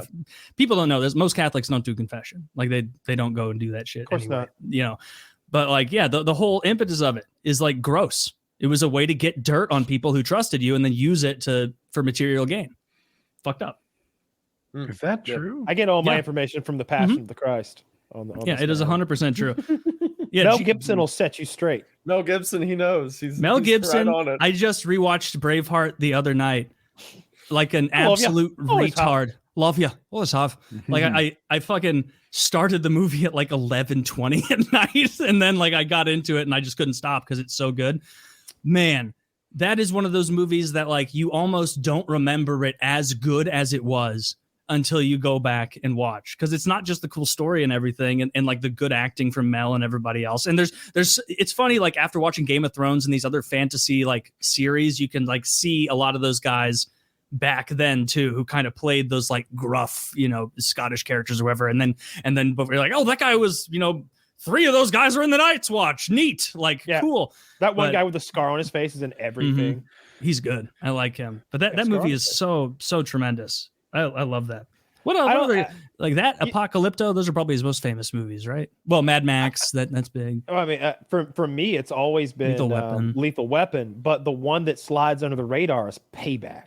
Do you know about Payback? Mel Gibson's Payback. This is Lucy Liu's debut. She is prime Lucy Liu, and she plays a dominatrix in this. So she's all up in she's like a gangster dominatrix. So she's all up in like leather and like thongs and stuff. And there's this great scene where she's about to get into a gunfight, and she's like hubba hubba hubba, and then just like brrr, they had this crazy gunfight. The premise is this: Mel Gibson was cheated of his money and left for dead by his ex-business partner. And like this heist they were a part of, and his like wife, fiance, girlfriend was on the other guy's side. She was a traitor in this situation, and he got screwed out of obviously his end of the money they were going to make or whatever. But I think he also goes to prison for like a long time, like several years. Well, he's out and he's looking for payback, so he's going up the ladder, trying to get his $5,700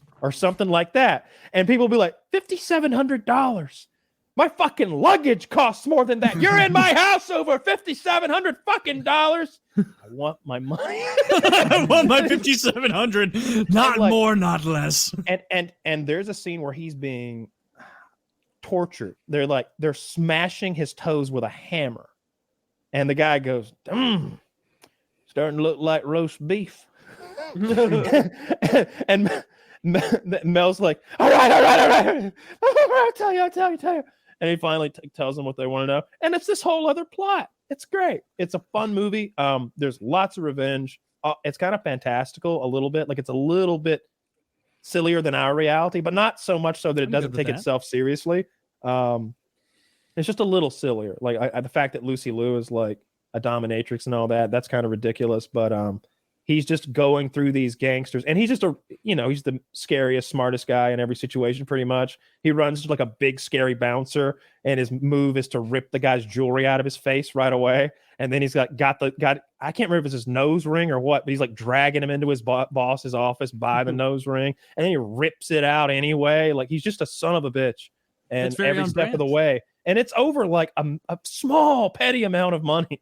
Payback's being led around by your nose. You have to feel like a real retard being led around by a nose ring that you like went to the store to have put in your like. Maybe people like don't know this about like why nose rings are in like bulls. Like it's to control them. Like if you grab onto a nose ring of a bull, like it's going to do everything. Yeah, it's going to do everything you say. Frenulum, yeah. Frenulum. You say, dude, if you put a ring in its fucking frenulum, you're gonna, you're gonna have some problems. That's called a Prince. That's actually called a Prince Albert. That's right. But No, I'm a little more so progressive. see, I Woody put a likes to Jacob's be- ladder on the top of my Philtrum frenulum. You know, that's just Philtrum Jacob's ladder. frenulum. You don't get that mixed up. It's easy to transpose. You know, you don't want to do that. Yeah, Conflate. sometimes people make that mistake, like recently. Some Yeah. people do it on purpose to try to upset us. Trying to set- Hard to Is tell it which is me you're which. trying to upset? Oh, it's anyone listening who has an issue with it. It's not it. I gotta tell people. Oh God! If someone's Leave a missing one. comment if it bothers you. Yeah, people who get like upset, like listening to just totally bad information and not able to contribute.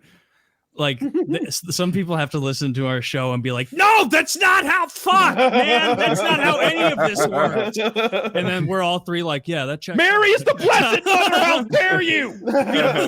Oh, they'll be Dude, I mad. will Don't get worry. someone. I guarantee I will get multiple people being like, "Hey, you misunderstood this, this, and this about Catholicism," and that's entirely possible. I'm not Catholic, but I think I'm right about a couple of those core things, frankly. And I will debate the Pope about it. Put me in the ring with the Pope. I will dominate the talk to- Pope. I went to Sunday school. I know what to Yeah. I do. don't, these gonna He be would. I know what biceps. questions he'll ask. Your conjurations can't save you here, magician. You can't be saved with your machinations from the deep, from the spirit realm.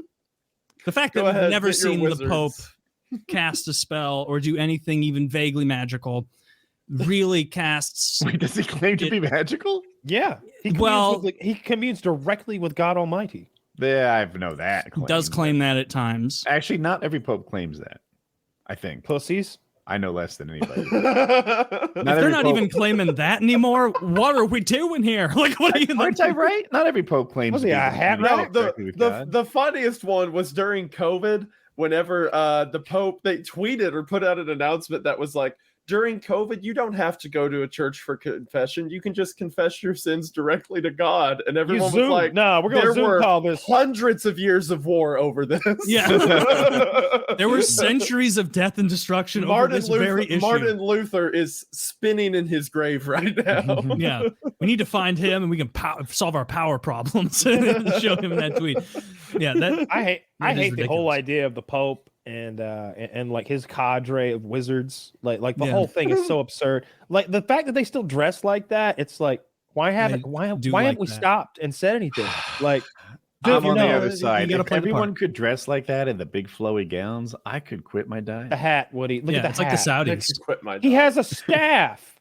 Draco Malfoy's dad wasn't as over the Staff top is as the fucking Pope is. baller. The hat, oh my god, no more height envy. The cloak, who needs a six pack when you dress like a ghost? I'm so like I cannot believe how much I'm on your side with this, Woody. Like you're attacking the absolute coolest part of Catholicism, which is the Vatican, the outfits, the pomp and circumstance. Like the I whole like like scented this candles, color too. smoke goes out of the pillars, create white smoke or black smoke, and then when it turns white, we've picked a new pope. That kind of stuff is fun. It's Game of Thronesy, man. Like that. Oh, do you know the thing? Do you know what they do to make sure the Pope is dead?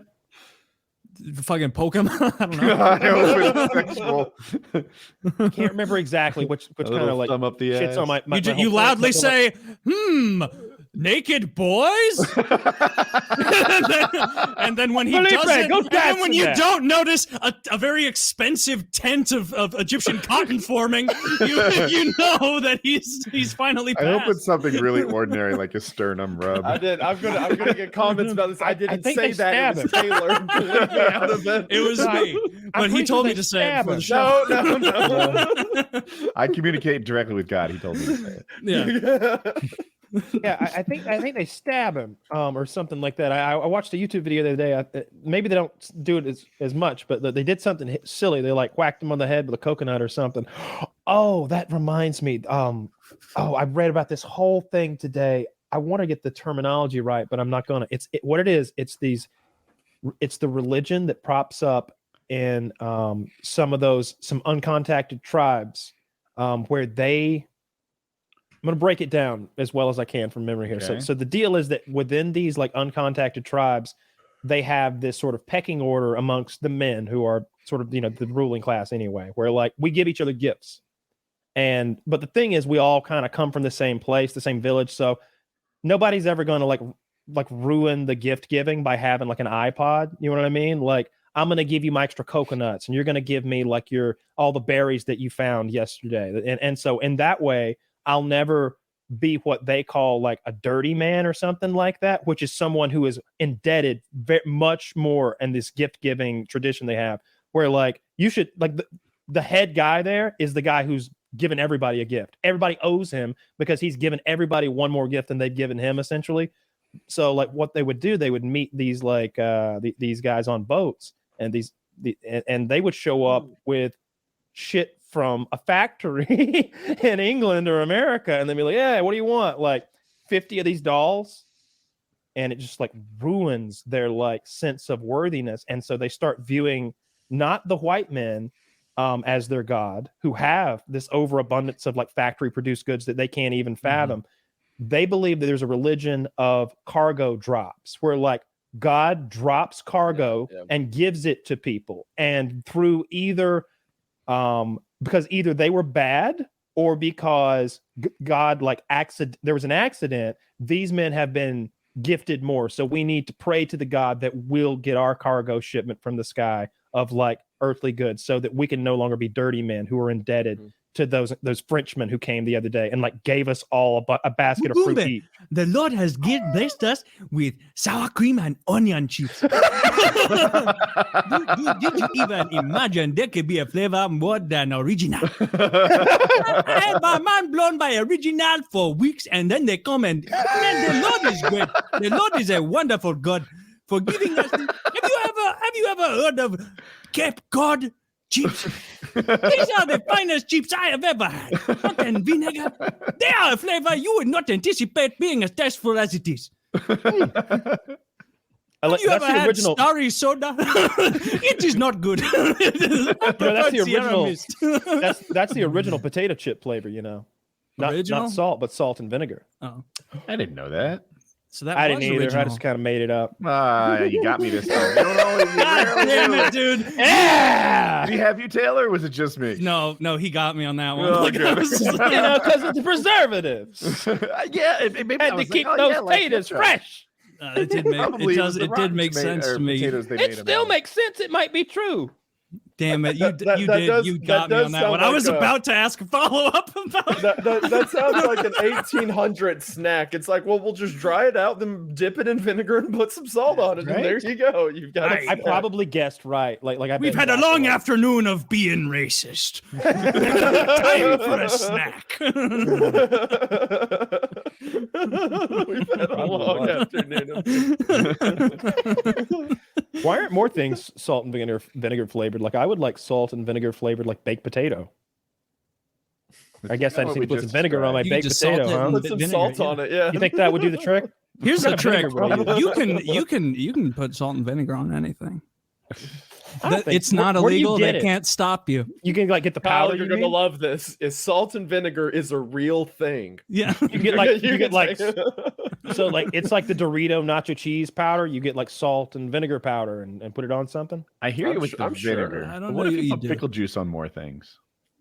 There you go. That's just vinegar. Yeah. Yeah. Well, it's better than vinegar. It's pickle juice. It's pickly vinegar. Brine. They make those. They make dill pickle potato chips. They do. They're pretty good. Yeah, but I'm thinking baked potatoes, sandwiches. Yeah, I mean, you can just buy a big jar of juice, like I'm sure you have in your refrigerator. Pickle-flavored that I know your wife like does this to all of your sandwiches with. Pickle flavored what's potato growing in that chips jar. are tremendous. You know what's happening? Love them. The chips, yeah.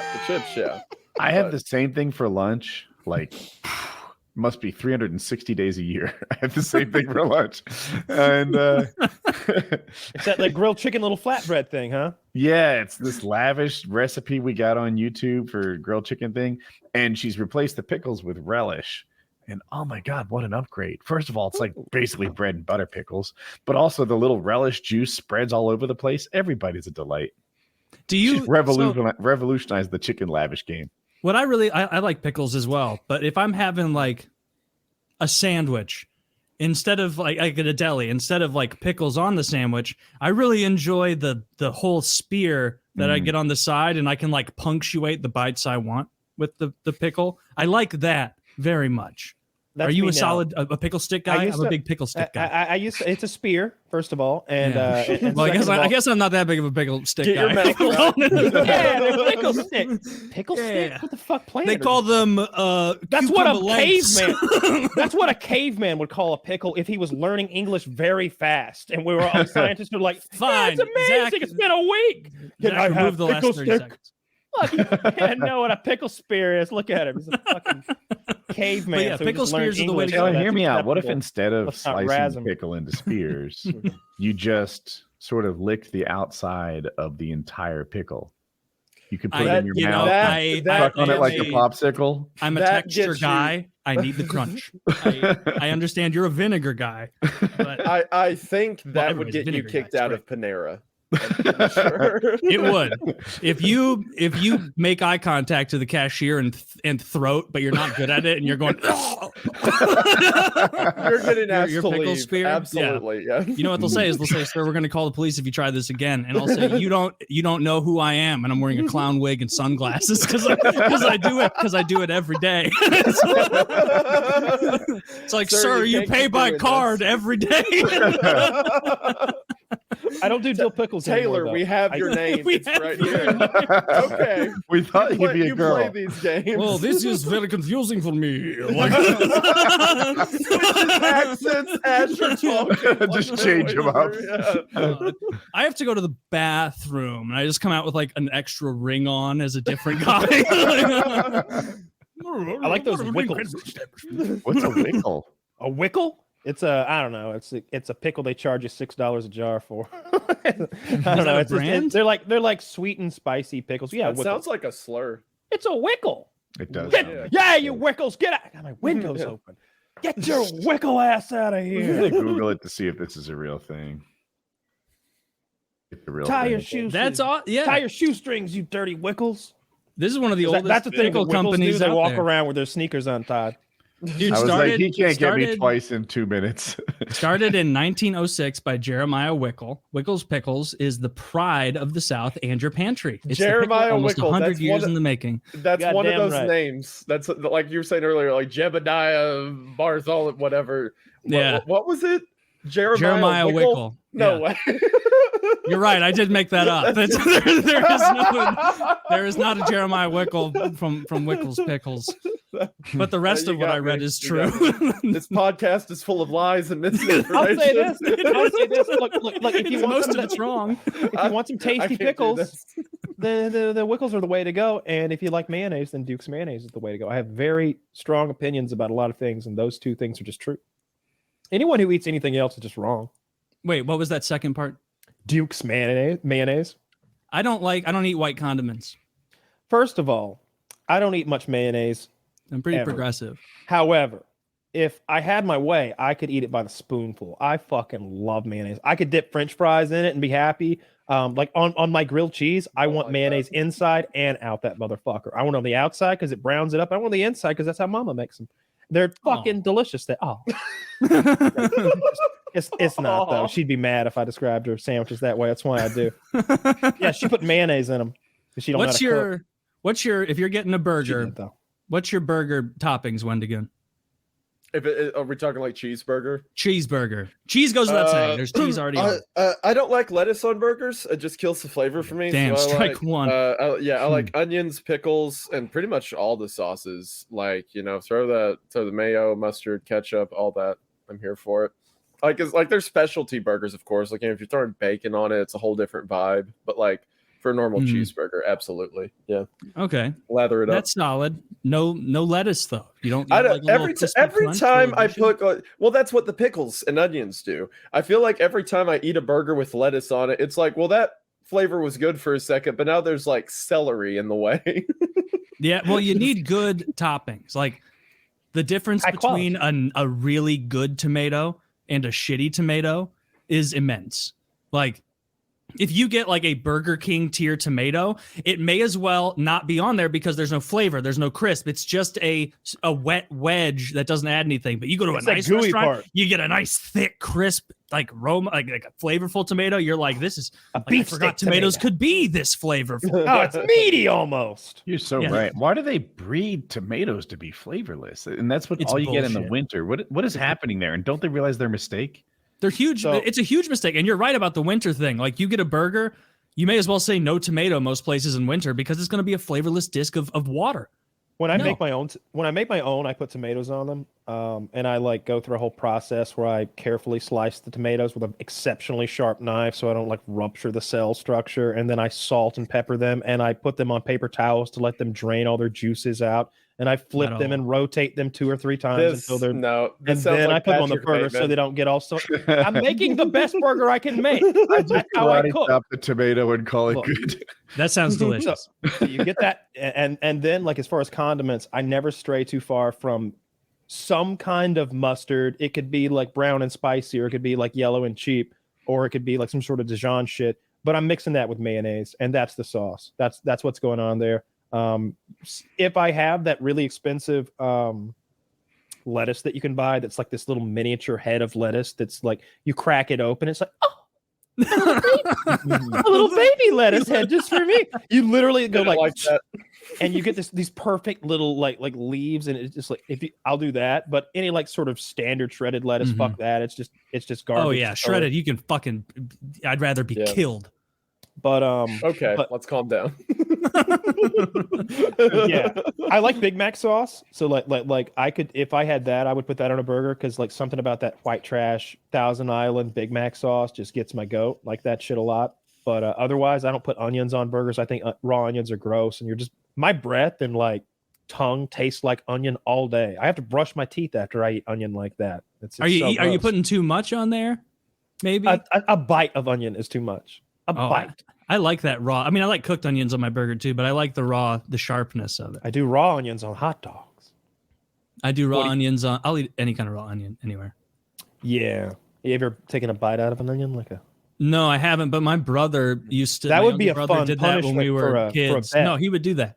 He would do it. He liked it. He loved onions so much that he would go into the fridge and take a bite of an onion like an apple. This is the same brother that would take bites of butter out of the fridge sometimes. Holy shit! Now green onions. And he's never had a weight problem. It fucking pisses me off. Well, not when you're eating onions. You're filling up on whole onions. You eat a bushel of onions. We got to figure it out. I'm so hungry right now. Wait, I know. That's why I brought up the cheeseburger conversation because I'm thinking about it. Eats nothing but onions. Just Taylor, are you still on a cut? I am. I'm doing good. Yeah, I'm doing pretty solid with eating well and keeping the late night binge eating to a minimum.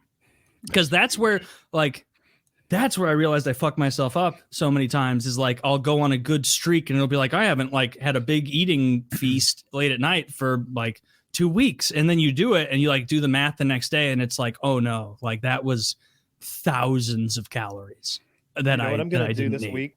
I undid so much time. I still have the turkey. I bought 2 turkeys at Thanksgiving. I'm gonna cook the other one this week. Fried. Fried is so many calories. Like I was thinking about baking it. I've never baked turkey, and so there's no like for sure. And I've had a couple of bad outings recently with my cooking. It's like, well, that was ruined. What hasn't gone well? I cooked some steaks the other day, and I wasn't there when they got vacuum sealed. And somebody used my old vacuum sealer not my new fancy expensive one. And so if you don't vacuum seal the steaks just right when you sous vide them, they sort of like simmer in like watery juices and they get gross. So that happened. Hard-boiled egg with a cracked shell. Yeah. And I usually get filet mignon. So it's like, damn it, I just messed up like $40 worth of steaks. That's lame. And then like now I got to get dogs are happy. Yes, they were so happy. Dude, all right. That's why I had to get up earlier. I don't know, like I was gone for a long time there. Like I went to take the dogs out and they fucking like the old one like got lost in the fucking yard. She's like it's like around the front of the house just barking into the night, scared and lost. She's like 17 and like losing her little mind. And it's raining so much that they don't want to go out because the whole yard is a goddamn lake. Like there's standing water out in the entire yard. Like it's been raining here for months every Jesus Christ. day. Every Must be day in it a rains. valley. No, Or I'm maybe in it's not even Atlanta. that. Every day it rains. Atlantis. Every day. It never dries up. Atlantis. Like my yard hasn't been anything other than like muddy in months. Like there hasn't been, like, if you went outside and like kicked the ground, like dust wouldn't come up. And it's been that way. It would be mud. You'd make a muddy footprint. It's been that way for months. That It's sucks. so fucking gross. Just wet and dirty. And all the dogs are coming in with shit all over their paws every time. Every one of them I have to get, like, I go through so many paper towels because I'm like getting his paws and like squeezing them individually with the paper towels and like shammying his whole furry body down to like get the rainwater off of him. So every time one comes in, it's like I'm detailing a car and fast forward, like getting him ready to go, like getting his little jowl because he's got this crazy mustache. Dude, I gotta take another picture of him. I figured out who he looks like because I gave Rocky or Toby? Toby, the Bernie Doodle, the new puppy. He looks like Ron fucking Perlman, dude. He looks just like Ron Perlman because like he couldn't see very well. His fur was like just all he's so fuzzy that his eyes were getting encroached upon. So I got him in a fucking headlock the other day and I got the trimmers out and I like cut him out some eye holes. And like I got all the fuzzy stuff like on the bridge of his nose so he can like see all He can actually know what's going on. He's got peripheral now, and now he looks right at you like a person, like he won't just glance at you. Like you'll be like watching TV on your phone, and you're like locked eyes with him across the room. He's like looking you in the face, and he's got eyelashes, and he's got like, what do you call the white part of your eyes? Your iris. They're very Iris. prominent.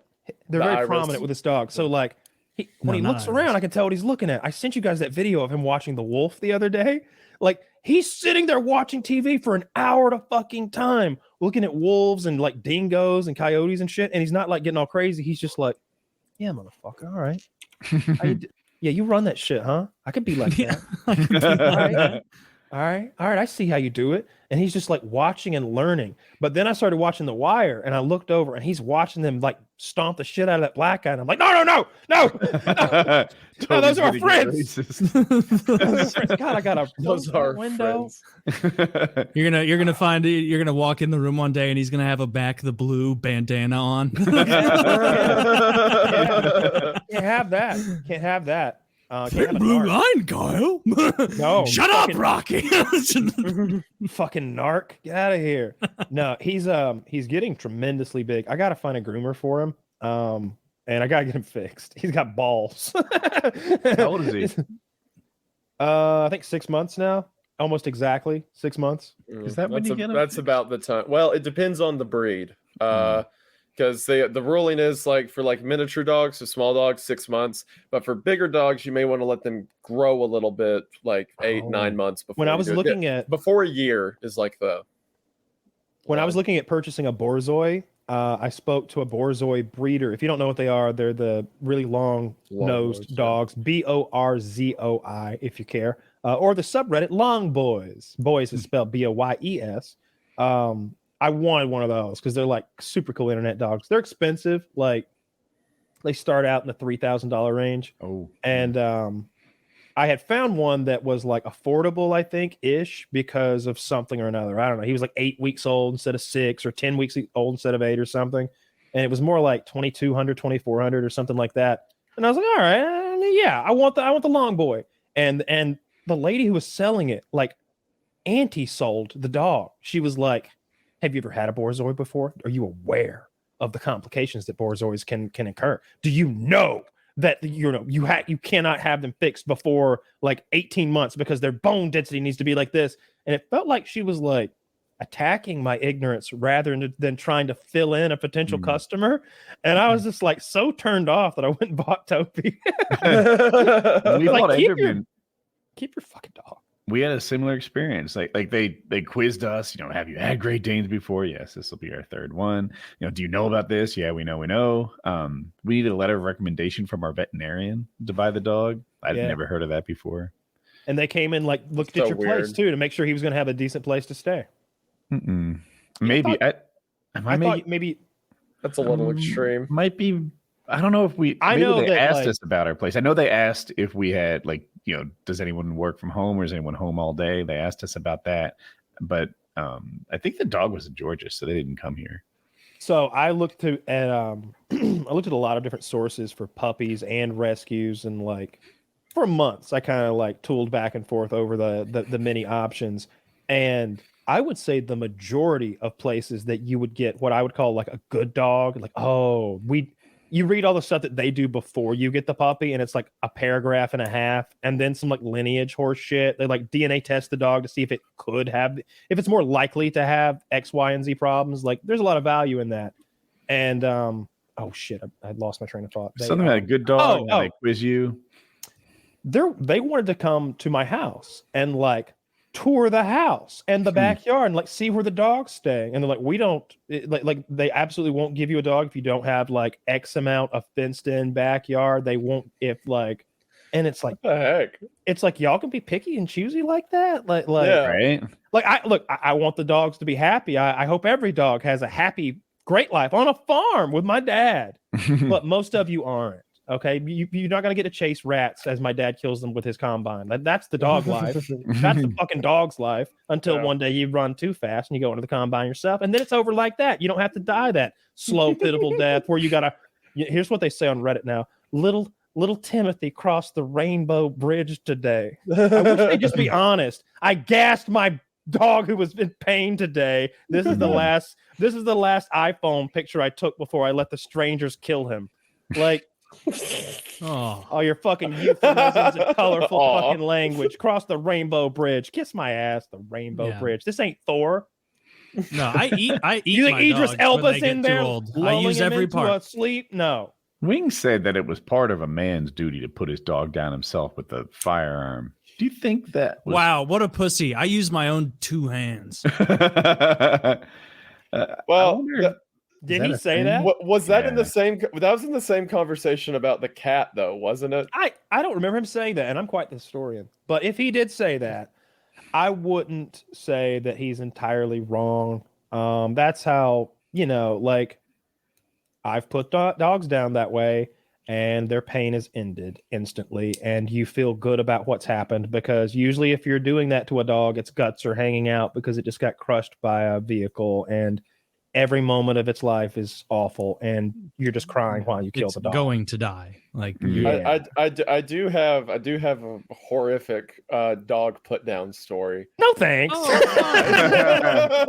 that sounds good. For a laugh. Come on. Okay. So my dad, back when he was younger, he used to be sort of a foreman up on a coal job up at a strip mine up in Kentucky. And he had this Doberman that he had bought. He said it was like he put thousands of dollars into, getting it from a breeder, training it professionally, and it was the dumbest dog he ever had. This thing would just like get away from him. It always like just ran out into the woods. He'd have to go find it. Well, one day he brings it up to the top of a strip job where they're up on top of a cliffside. And I think what happened is the cliff started to give way. So everyone started panicking, like, all right, move the trucks off, move the dozers off the side. So Dad's trying to coordinate this. And what had happened whenever he got there is he put the dog in the truck, and the dog managed to he had the windows down. Dog jumps out the window and it just disappeared. He didn't see it. Well, while all these bulldozers are moving, he hears, "Arr!" And what had happened is this dog just laid down in dozer tracks. And as the dozer was coming for it, just didn't move. So Dad, he's like, oh no. So he takes the dog, puts it in his truck, and he was staying in I'm sorry, Kyle. He was staying on site there at the bottom of the hill. So he drives down the bottom of the hill. He gets the dog out and he lays it on his porch, and he thought the dog was dead. Like, it's quiet laying there. He's like, oh man, this is so sad. But I've got guys up there with equipment. It's a dangerous situation. I got to go back. So he goes back up the hill, handles that for about half an hour. He drives back down afterwards. And what had happened is the dog was not dead. Instead, the dog had used its back end was flat. It used its front paws to drag itself into the road and got hit by a car. And it was still alive. So Dad's like, oh my word, it's broken on both ends. He drags it around to the back of the house and he gets a gun to put it down.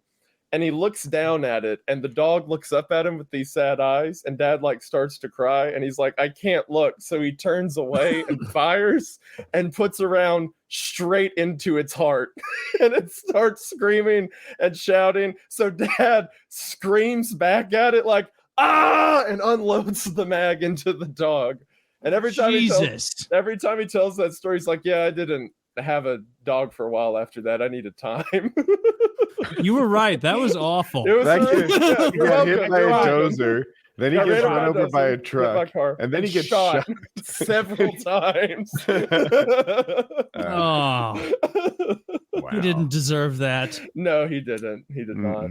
But he's in heaven. He's he crossed dancing the rainbow on the ridge. rainbow. He crossed the rainbow ridge. But in real life, he's dead. No, yeah. No, I remember like what we'll the all quote... be. Like we'll all blackness. In the blackness. The nothingness. Man, if hell is real, fuck. Like, dude, you wish. Dang, that's crazy.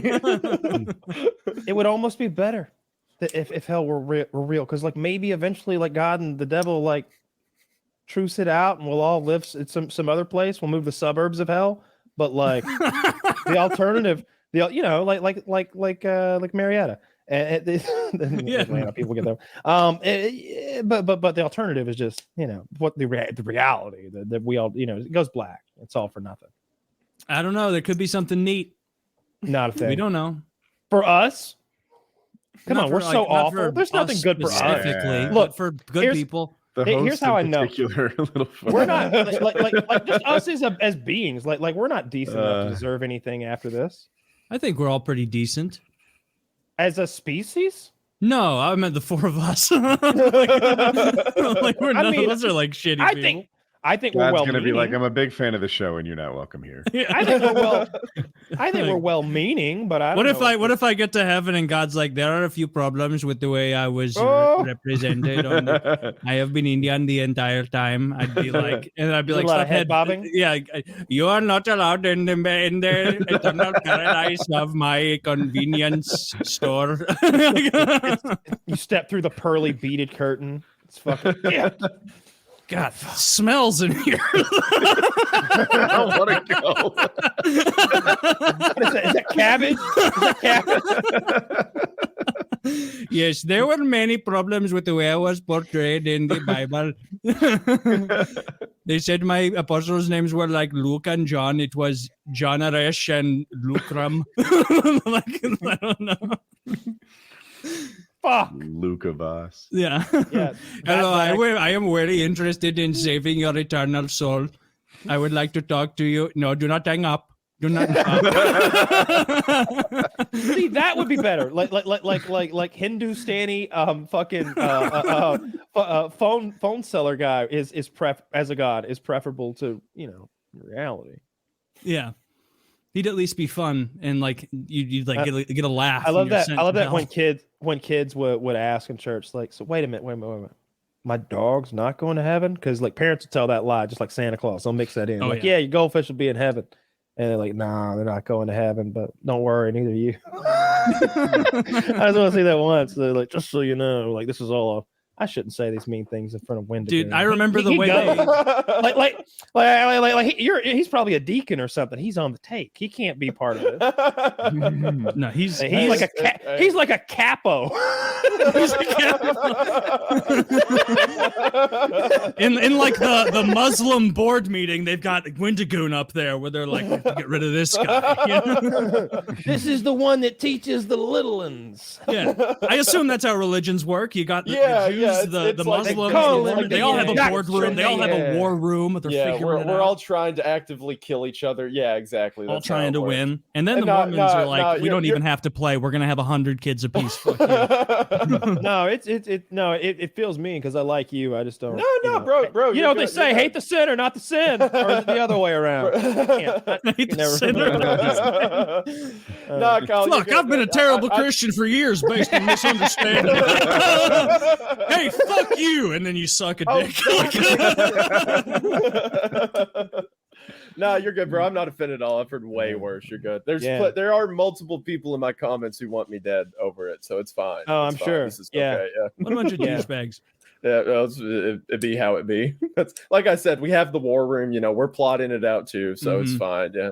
The church has surface-to-air missils we're taking care of. You know what religion's going to do really well is the next one to release like a DLC.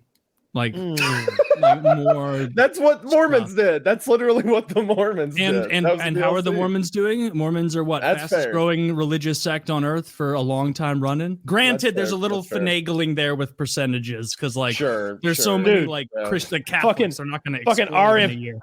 Dude, Catholicism was ruined by RMT. Dude, I fucking hate skill-based matchmaking.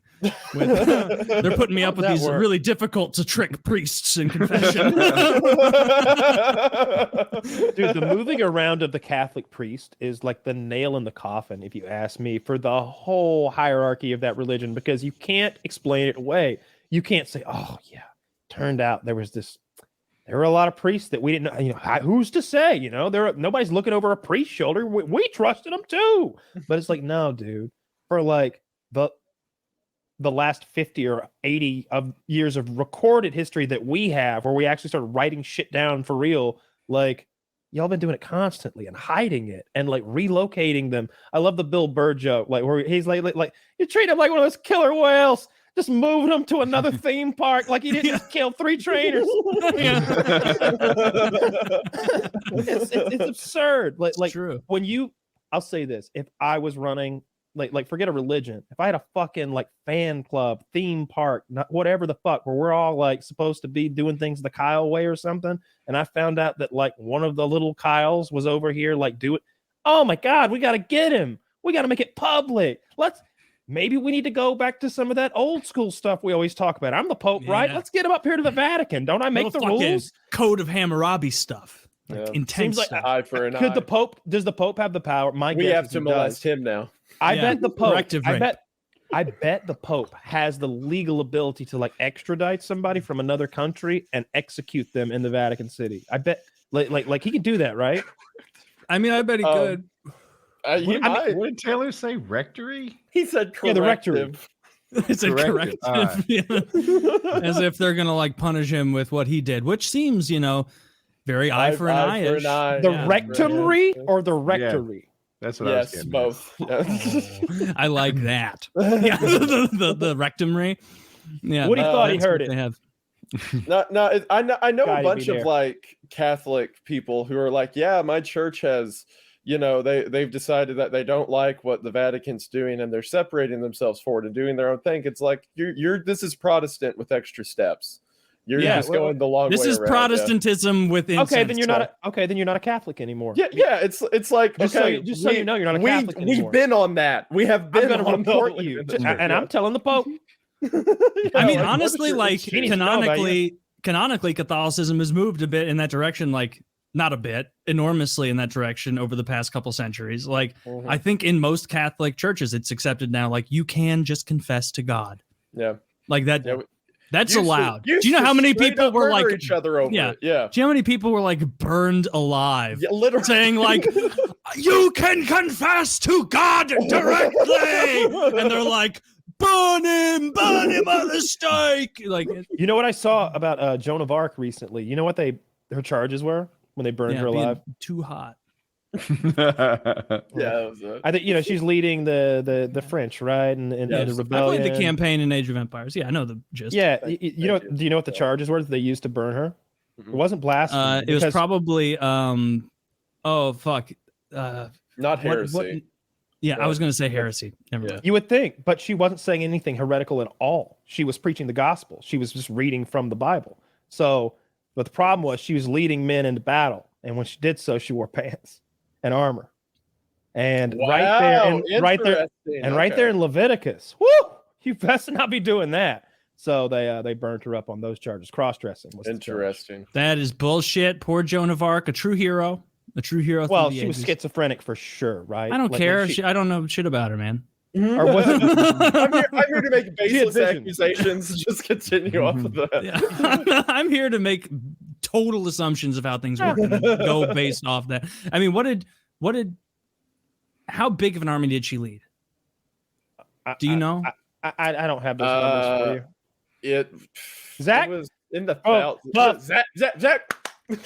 All right, here's what we'll do. We'll all guess how big her army was. At its height, loser has to take a bite out of a medium-sized onion. No. Is this Price is Right, like closest number? I'm fine with that. I'll eat an onion. Is this Price is Right? I'm guessed. I go last, so go ahead. Okay, well, hold on. Now, for those of you who aren't familiar, Zach, what year was Joan of Arc? It was 1430. He put it in chat. 1430. Just the tip of my tongue. Yeah. I'm gonna say that I want to go second. Hands are up, by the way. So okay, so just to preface, I don't know the history very well. So when I say men that she led into battle, I think just so that when we get the number, like we don't go, oh, but this and that.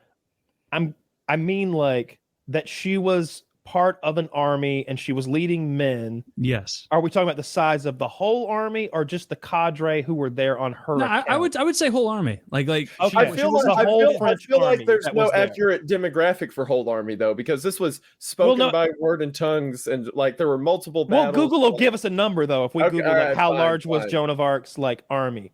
And I'll go first because I feel like that's a big disadvantage, and it was my idea to eat. It's a huge disadvantage. Thank you. Now, are we gonna have to devour the onion, the bite of the onion, swallow it? I don't want to play this game. I thought Joan of Arc Woody was doesn't a get to sailor just based on the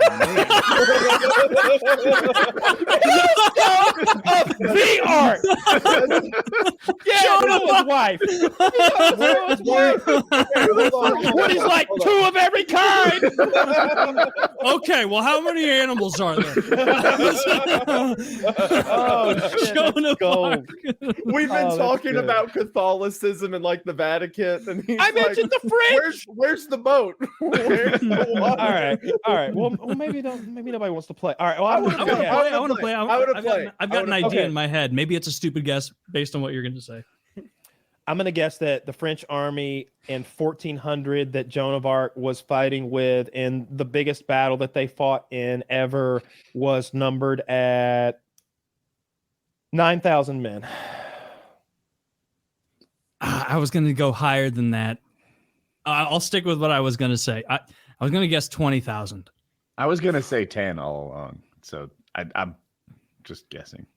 I would say somewhere around like 4 or 5, honestly, because most battles. I was afraid you'd do that. Most battles in Europe weren't that big, but since we're playing Price is Right, it's 8,999. Ooh. 12,000. 12,000. I can't believe I won. I can't believe wait, Taylor. No. He didn't know who Joan was a second ago. This doesn't count. Wait. The question is, who's the furthest? Taylor, what'd you say? Who recalls? What did it was? I said 20. I said 20,000. So I'm. Yeah, Taylor lost. All right, fine. I recommend the Vidalia onion. They're sweet. I will buy. Hey, if you guys actually text me to remember to buy an onion before next show, I will buy the onion. I'm gonna have to because I've got fake teeth. I can't take a bite out of an onion. I boil it first. You're going to boil the onion. I said $8.99. I said $8.99. He's got a special onion circumstance. Well, it's because I'm not supposed to eat onions. Taylor. Let me just say this, Taylor. If you either eat the onion or you don't eat the onion, you do not want a Wings of Redemption this onion situation.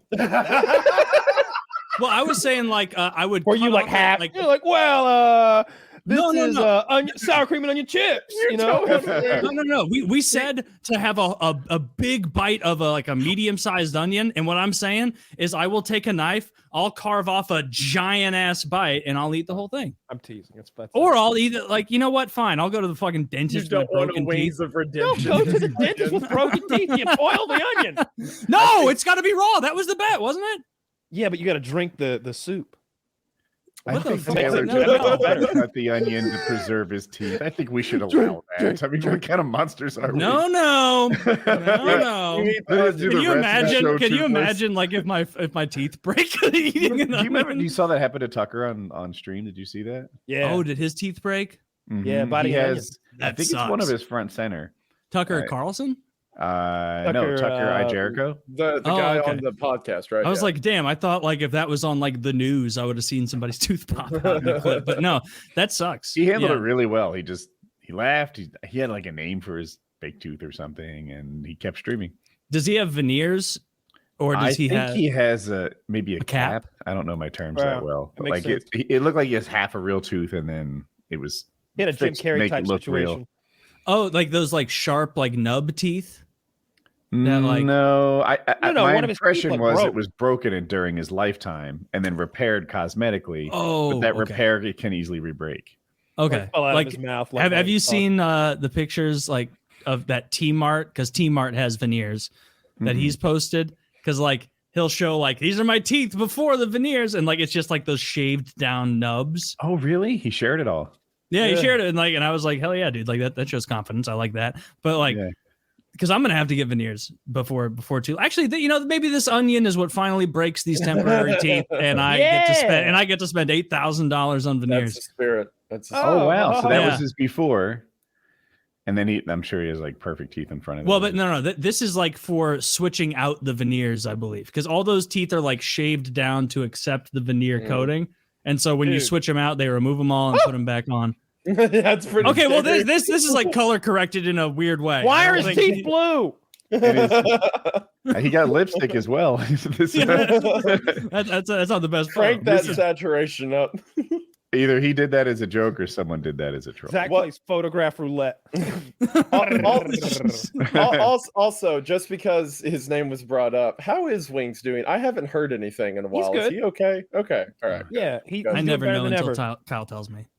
No, what you want to do, you just search his name on YouTube, and the top 3 videos will let you know his current situation. And I think it's mostly fighting off, just basic stuff. It's the child porn charges, right, so he's dealing, and then also, his account's being taken from him by mean people on the internet.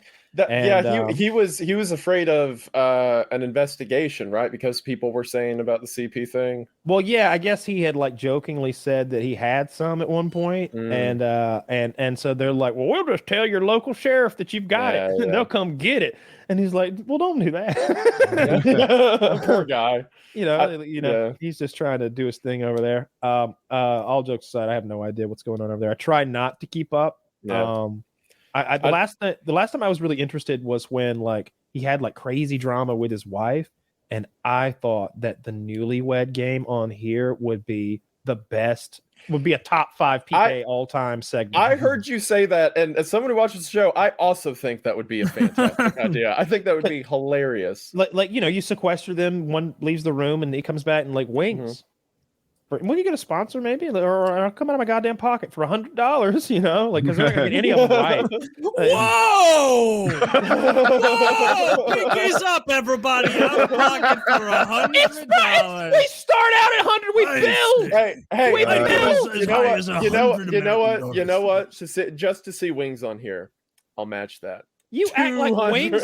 Dude, you act like Wings runs one of those streams where they're like dropping 100 level 3 subs on it. I don't mean to flex, but I'll match that 1 to 5. For every 100 Kyle puts in, I'll take 20. Dude, I'll match that 1 to 5 with impressions. Wings, you heard it here. Let Wings know. $220 right now. And 400. You all matched my 100. Wings, that's cash money, man. That's cash money. That's $220. What can you do with that in 2023? Per question they get right. Honestly, if that's per question, that's a lot. This will add up to 20. I know, which made the whole bit upsetting. Look, I'll say this. I'll say this right now. Hold on. I'll say this right now.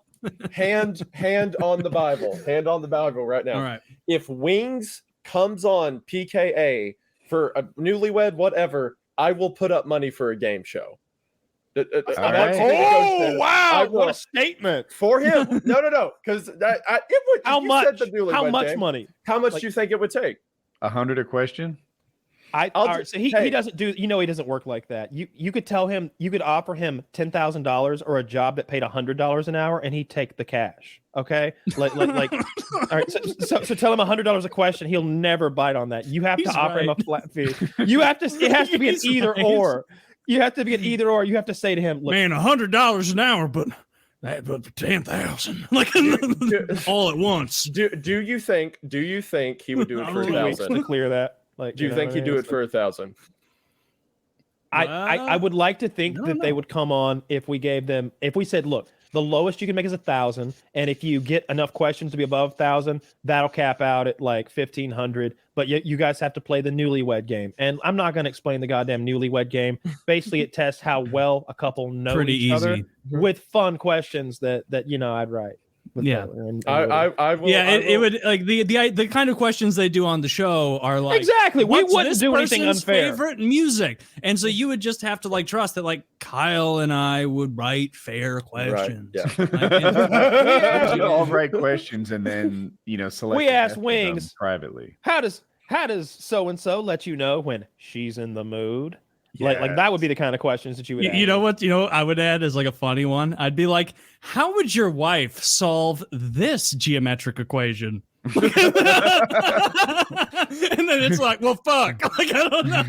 Pi over radius square. He's like who would your wife say was the president or the king of France in the year 800? How would your wife spell nostalgia? We just make it so difficult. I also realize now that I said all that out loud that possibly I should have said that live, because people may use that as something to harass Wings with in hindsight. I do not mean it in that way. If he wishes to, I would be happy to put up the money as someone who watches the show to see him come on for that. Absolutely. I'm sure we could raise up a ton of money for a little Wings is a good person. Don't harass him. For a little pay-per-view show that I'll be putting on called Married Life with Wings. So you guys think of yourself as investors at this point. No, you know what? And I like, and an FPS production. we need like a what I'm always saying about like that would be easy. But how about like Birds of a Feather? Whale Wars. And it's both of them like leaning back against each other. Taken, dang. Horror Wars? Evil. What? Whale Wars. Whale Wars. That's a good one. Kyle is being evil right now. I would love to have this. My 600-pound lives. But I'm also not saying I have to be a part of it. I'm not saying like I expect to be on or anything. I will just be silent and put up the cash. I need to see people are always make it happen. Make it happen. Were I'll be the executive producer. Okay. I think people were shocked at first, like how interested people would be in YouTube boxing, but I think everybody's sleeping on just how interesting it would be to see a 22-minute episode of the Newlywed Game with those two playing for sponsors' money. We need music. We need the music, the lead in, the production for like the music's the big part that adds to it. Yeah, I mean, bet we can't have it. Music's free, Yeah, music's free. It's in the air. No one can own music. It goes in it literally goes in your ear and out the other. It's a theory. How can a man own a sound? More than you can own this guy. What are you saying, that I've been sued? That is merely the white man's money. Let go of me, please. Let go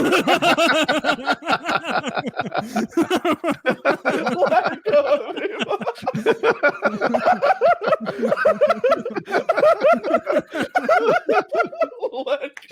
That was copyright infringement engine. And that's the show.